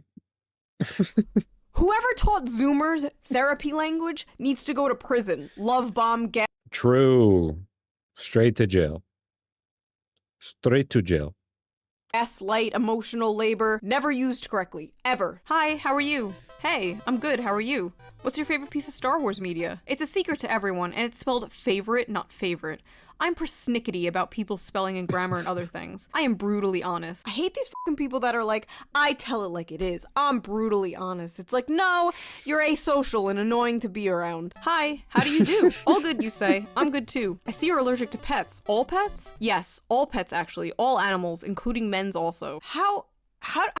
What does that even mean? I don't think, well, I mean, it means nothing. It doesn't mean anything, obviously. How do you even respond to that? Not me though, right, Queen? I'm different. Like, why are you even trying to date men if you hate men? Hey, before this goes any further, I just want you to know something. I'm a transgender woman. I'm genetically a male, but identify as a female and have both top and bottom surgery to affirm that. I promise both work, too. Would that be an issue to you? I'm happy you've been able to be true to yourself and completely support that, but actually, I would struggle with that. I think you would be happier finding someone who's more interested in that. I'm sorry. Ha, sure. It's okay. You probably got a shrimp anyway. I need someone who could satisfy me. I'm done with boys. I need a man. Best of luck. Hope you find the woman of your dreams here. Okay, first of all, it's good that she told him up front. That could have gone way worse, and I'm sure it's gone way worse for Yes, that is good. Should always do that. It's very dangerous not to do that. this person. And he let her down completely normally and respectfully. And yet, I bet you got a shrimp. Oh, okay. Using an extra large dilator or something? Fucking relax, bitch. Next. Hey, hello. I saw your thing on Omegle, and you're really hot. Haha, thank you. No problem. You got a girlfriend? I do, actually. Oh. Honestly, you look a little gay. These types of people... Oh, God. Chill. Chill out. People just cannot take rejection. They need to have the last word. They need to insult them. And when it's a woman doing it to a man, it usually has to do with their masculinity. They'll be like, oh, your dick is small. Oh, you look gay. And it gets even weirder when the guy is actually gay. Hey, I'm sure you get a lot of messages on here from girls who are only interested in sex, but I'm not like that. If you like, I'm free this weekend to get coffee or just talk. I'd love to get to know you. Oh, I'm flattered, but I'm gay, so I'm not interested in meeting up with girls. Sorry. That's unfortunate. Are you sure Fair. about that? You seem like such a great guy, and I'm sick of being treated so badly by boys, LMAO. Gay men are usually pretty damn sure. They're pretty damn sure. They're not, like, confused. Like, they're pretty damn sure usually. I'm 100% sure that I like men. I'm sorry you had bad luck with men, but you're not gonna find what you want with me. I mean, you won't just meet up once? I'm a good person. I'm sure we'd have a great conversation if you gave me one chance. Look, I'm a gay man. I fuck men, and I'm not attracted to women, so I don't see the point. I'm sure you'll He seems pretty sure to me. find a guy who's interested. It's just not me. No need to be rude. Your sexuality could always change if you were more open-minded, but I guess you're not. I like how he's like, listen, I like men. I fuck men. I put my penis in men's asses. What's up with these women thinking their pussies are like conversion therapy? Oh, last time I said the word conversion therapy in a YouTube video, YouTube put a little like fact check under my video about conversion therapy. I wonder if it's gonna happen this time. This is like the men who hit on lesbians are like, honey, you've just never had a real man. That's not how this works. Are you still available tomorrow for a date? Yeah, what time were you thinking? Gotta be honest with you, creeped your socials and you are madly out of my league. Gonna tap out before the date, best of luck. Oh, okay, not much else to say, I guess. Haha, sorry, I know that was random, just trying to execute a bit of self-awareness on my end. Best of luck finding what you're looking for. Wait, this one is kind of sad. She thinks he's out of her league, but they both matched with each other, and he Yeah, that's a bummer. Talk about shooting yourself in the foot. wants to meet up. He thinks she's cute. Like, girl, what are you doing self-sabotaging like this? You're like the most normal person in this whole video. Ah, that just makes me sad. People need to stop thinking in leagues. That shit is made up. If you vibe, you vibe. Yeah, it's literally made up. It's all subjective. The objective, like, attraction crap that the red pillars like to push, it's nonsense. We should meet sometime. Could be fun. Appreciate the sentiment, but I literally got out of a relationship last week. Not interested in seeing anyone. Gotta work on myself. Lol, I want to hook up, not marriage. I understand, but it's just not what I need at this moment in time. F you then, LOL. Keep being depressed. Out of your league anyway. You should be Well, fuck me then. Okay. grateful. Oh god, I know women and men who have recently just gotten out of long-term relationships, and they told me how like getting back into the dating world has been like a nightmare. Listen, people watching this, if you are in a good relationship, hold on to that shit for dear life. Lock that shit down, because it is getting bad out there. The grass is in fact not greener on the other side. The grass is full of STDs. Okay, so that was that video. That was a look into the female dating strategy. So what have we learned? Well, we learned that every man who rejects a woman also happens to have a small penis and or is gay. If you like this video, please It's true. consider donating to me on Patreon, link down below. It helps the channel a lot and I appreciate it so much. And I will see you next time with a more serious political video that I've been working on for a while and I think you will appreciate a lot. So I will see you there. Bye! Oh boy. Okay. That was hilarious. That was hilarious. We're about 5 hours in. That's going to do it for tonight. We're going to watch some debates next time. Probably Tuesday. Not 100% sure yet. Like I said, I've got some stuff I got to get done this week. But once that's all done, we should be able to get to a more steady schedule. Thank you all for hanging out as usual, and looking forward to seeing you next time.